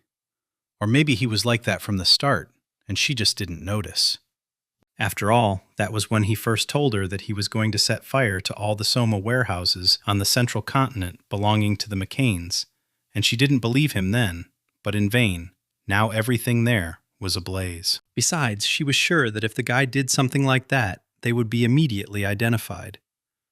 But this did not worry the guy, since he was used to being proud of his exploits. Besides, he was going to blame it all on one of McCain's henchmen and traitors, so he wasn't particularly worried about how things would develop further. Moreover, he was going to set up the entire top leadership of the syndicate and Pabella and leave them to Don Juan with a white bow, realizing that the formidable men would kill each other. Kay was very worried, which is why she received a reprimand from the main character, who did not understand her hysteria, because she herself wanted to become the head of the syndicate. And now she is backing out? That is not how things are done, and she needs to realize this. There was no longer a pass option for her. Either she was responsible for her actions, or she raised the stakes. There was no other way. At that moment, she remembered long-forgotten feelings and desires, because she did not join the syndicate to do all the dirty work and clean up after losers. That's why she snatched the bottle from the guy's hands, realizing that she was ready to follow him through fire and water. She was going to go to the bank and didn't care about the consequences. And this was what the main character needed. He promised her to do everything possible and impossible so that she would never regret the bet she made. Kay, now standing on the balcony and smoking a cigarette, recalling that evening, shuddered, remembering that she believed the guy and bet everything on him. So there was no turning back for her. And at home, Don Juan also washed away stress with alcohol, making plans for the future, how he would take revenge on those who burned down his warehouses. The protagonist had finished his dealings with the criminal world, and now he could think about his studies, because the semester was coming to an end, and almost half a year had passed since the news spread that he had reached the level of a Blue Knight. And he knew that sooner or later the day would come when he would be invited to the promotion banquet. And now, looking at this very letter, the guy was nervous. It was known that the promotion banquet was a celebration in honor of young Drakers who had advanced beyond the level of Yellow Swordsman and attained the rank of Knight. Even among them, reaching the rank of Purple or Blue Knight was common and occurred around the age of 20.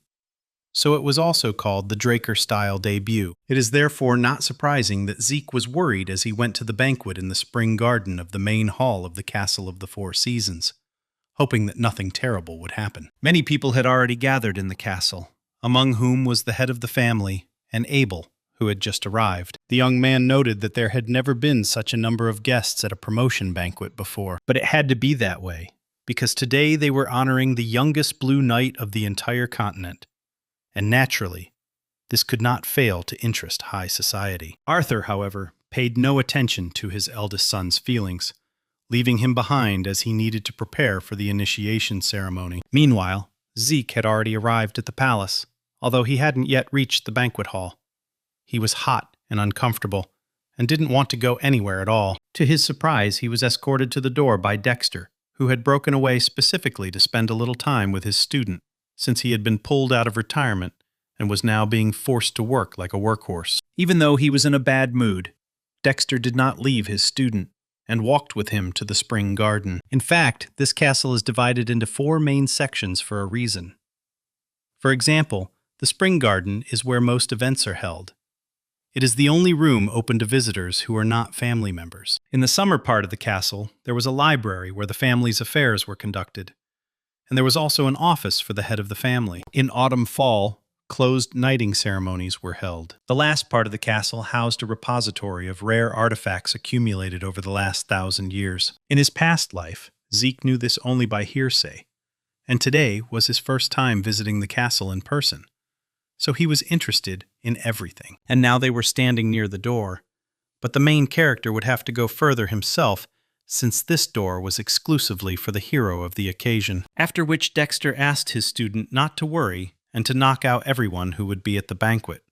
But he himself would not go there, since he still had things to do. For the first time in his life, Zeke was probably happy.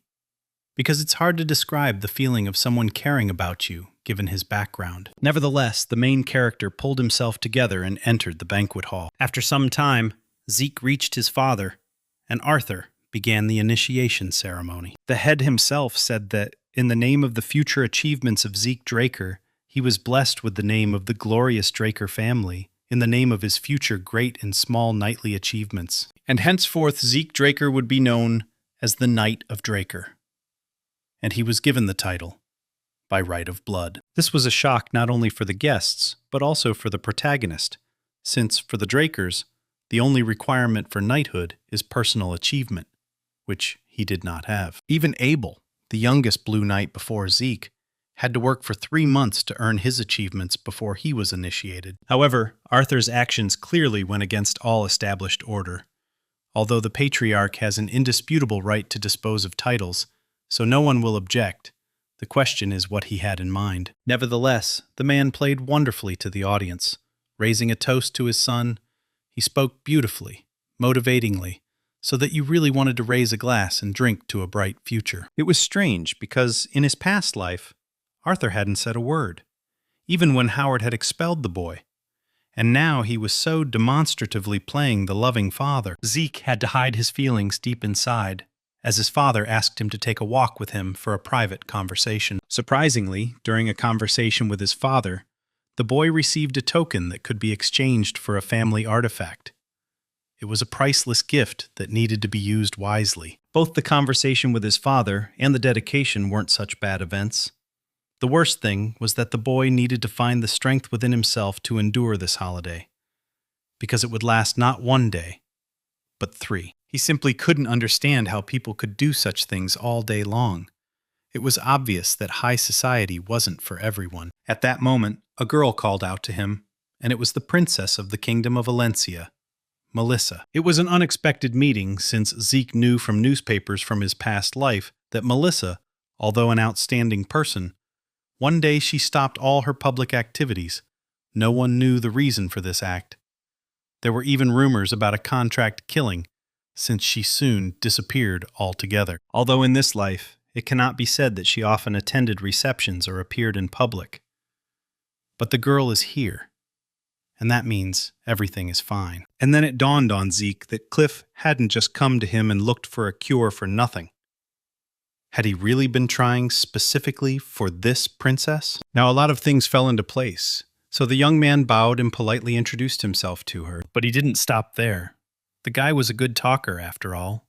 So he pointed out that he was very impressed with Melissa's reforms, aimed at improving the quality of life of ordinary people. And while many consider this an act of charity, he understands perfectly well that the princess had to go through hellish difficulties to bring her ideas to life. On the one hand, it was undisguised flattery. But on the other hand, the guy seemed like a smart fellow to the girl. And he was different from the other knights. And very different. Which made her smile. Melissa didn't laugh at him, but she was happy that at least someone understood her intentions and saw much more than the end point of her path. But now she had to take her leave. She herself would have been interested in talking with the hero of the occasion for a little longer, but there were too many people who wanted to do the same, so it would be better for her to leave him for now. But Zeke shouldn't worry, because she's sure that fate has another meeting in store for them, under more pleasant circumstances. She left, and Zeke continued getting to know the guests of the reception, and by the end he was almost growling, and his smile began to resemble a grin. It turned out that such holidays were too tiring, and the main character clearly didn't like them. It would have been better to be back in the cave with Kaiser, and he would have driven him without sleep and food, and not all this. And then someone else came to the banquet in full uniform, showing tactlessness. And who would doubt who could afford such a thing? Of course, it was the 4th Prince of the Empire, Kar Nerva, who in the future, together with Abel, would start a continental war. Now he was smiling, and even extended his hand to greet her. but the main character didn't want to shake the hand of such a guy. Therefore, Zeke found a way out, as it seemed to him, to bow according to all the rules of etiquette in order to express the full degree of respect to the monarch. This behavior did not please Carr, but he did not publicly get into a fight. But he could force the guy to drink with him in revenge, and it would be fine if it was just a matter of wine. But the prince behaved too familiarly, putting his arm around Zeke's shoulders, which he definitely didn't like, but he couldn't shake off the prince's hand now. And now the glass was already full, and Zeke had to drink, while the courtiers whispered. They considered the guy a child who was following Kara's lead, who was behaving too brazenly and taking advantage of the fact that he was a prince. At that moment, Abel approached them and asked the prince to go away with him for a few words, as he needed urgent advice. This being the case, the prince asked Zeke's forgiveness for having to leave him, but promised a new meeting during which they could share each other's thoughts and feelings, and left with Abel. The guests continued to gossip, but Zeke didn't care, because events were developing much faster than in his past life, and contact between Abel and Kara occurred earlier than he expected. And judging by the tone of the young men's conversation, they are quite close, which means that a continental war could have started sooner. Overall, if the banquet was the unpleasant part of the day, then receiving a special token brightened everything up, because it could be exchanged for one of the Draker's treasures. I also remembered the conversation with Arthur. The man believed that the guy had achieved good success during this time and was confidently on the path to becoming the strongest. And this sounded like praise. But Zeke was thinking about something else. Why did his father turn a blind eye to all of Abel's movements, since he was acting boldly, barely hiding his intentions? But the man said nothing, only giving his son a token, which was the key to a treasure that would need to be chosen wisely, since the vault contained many different artifacts, both useful and simply beautiful trash. Zeke remembered his father's words and was going to use this chance to get something interesting for himself. As soon as Zeke stepped into the vault, he was met by an employee who had been waiting for him and was about to give him an introductory briefing. So there were 17,000 artifacts here. The guy could take one of them, since he only had one token. He could not leave the storage, since he would not be able to enter back. The time to choose an item was unlimited. There was no security here, as everything was protected by strong magic. The same charms were placed on the offices of the head of the family, and the counting of items was also carried out by magic, so it was impossible to steal anything. Now it was possible to begin opening the main part of the vault. To do this, the guy dropped his token into a special hole, and just a second later, the huge doors opened, letting the guy into the depths of the room. Inside, the vault was much larger than Zeke had imagined, although something like that was to be expected. Manually checking each item seemed time-consuming and impractical, so he asked the system if it could classify the artifacts according to the criteria he needed. Yes, it was possible, and the system synchronized the classification function with the dragon's eye. Now the guy only had to choose the criteria, and he could begin. And he began, although there were more selected items than he had expected, and they were all displayed on his minimap. It was necessary to reduce their number, so he decided to weed out those things that were not artifacts, and that could only be used once. There were still many positions, so he excluded all the swords that were weaker than his black blade, and they all disappeared from the list. Suddenly he discovered one artifact on the list, next to which there was no name or other information. This interested the guy, so he started looking for the item and found it. It was a green bracelet. The bracelet looked extremely ordinary, so it was strange that the system couldn't find any information about it. Suddenly, a message came from the system. It recognized him as the legacy of Terracon Draker, and the bracelet recognized the guy as the heir of the Dragonslayers. And then the bracelet put itself on the guy's hand, even though he didn't confirm his choice.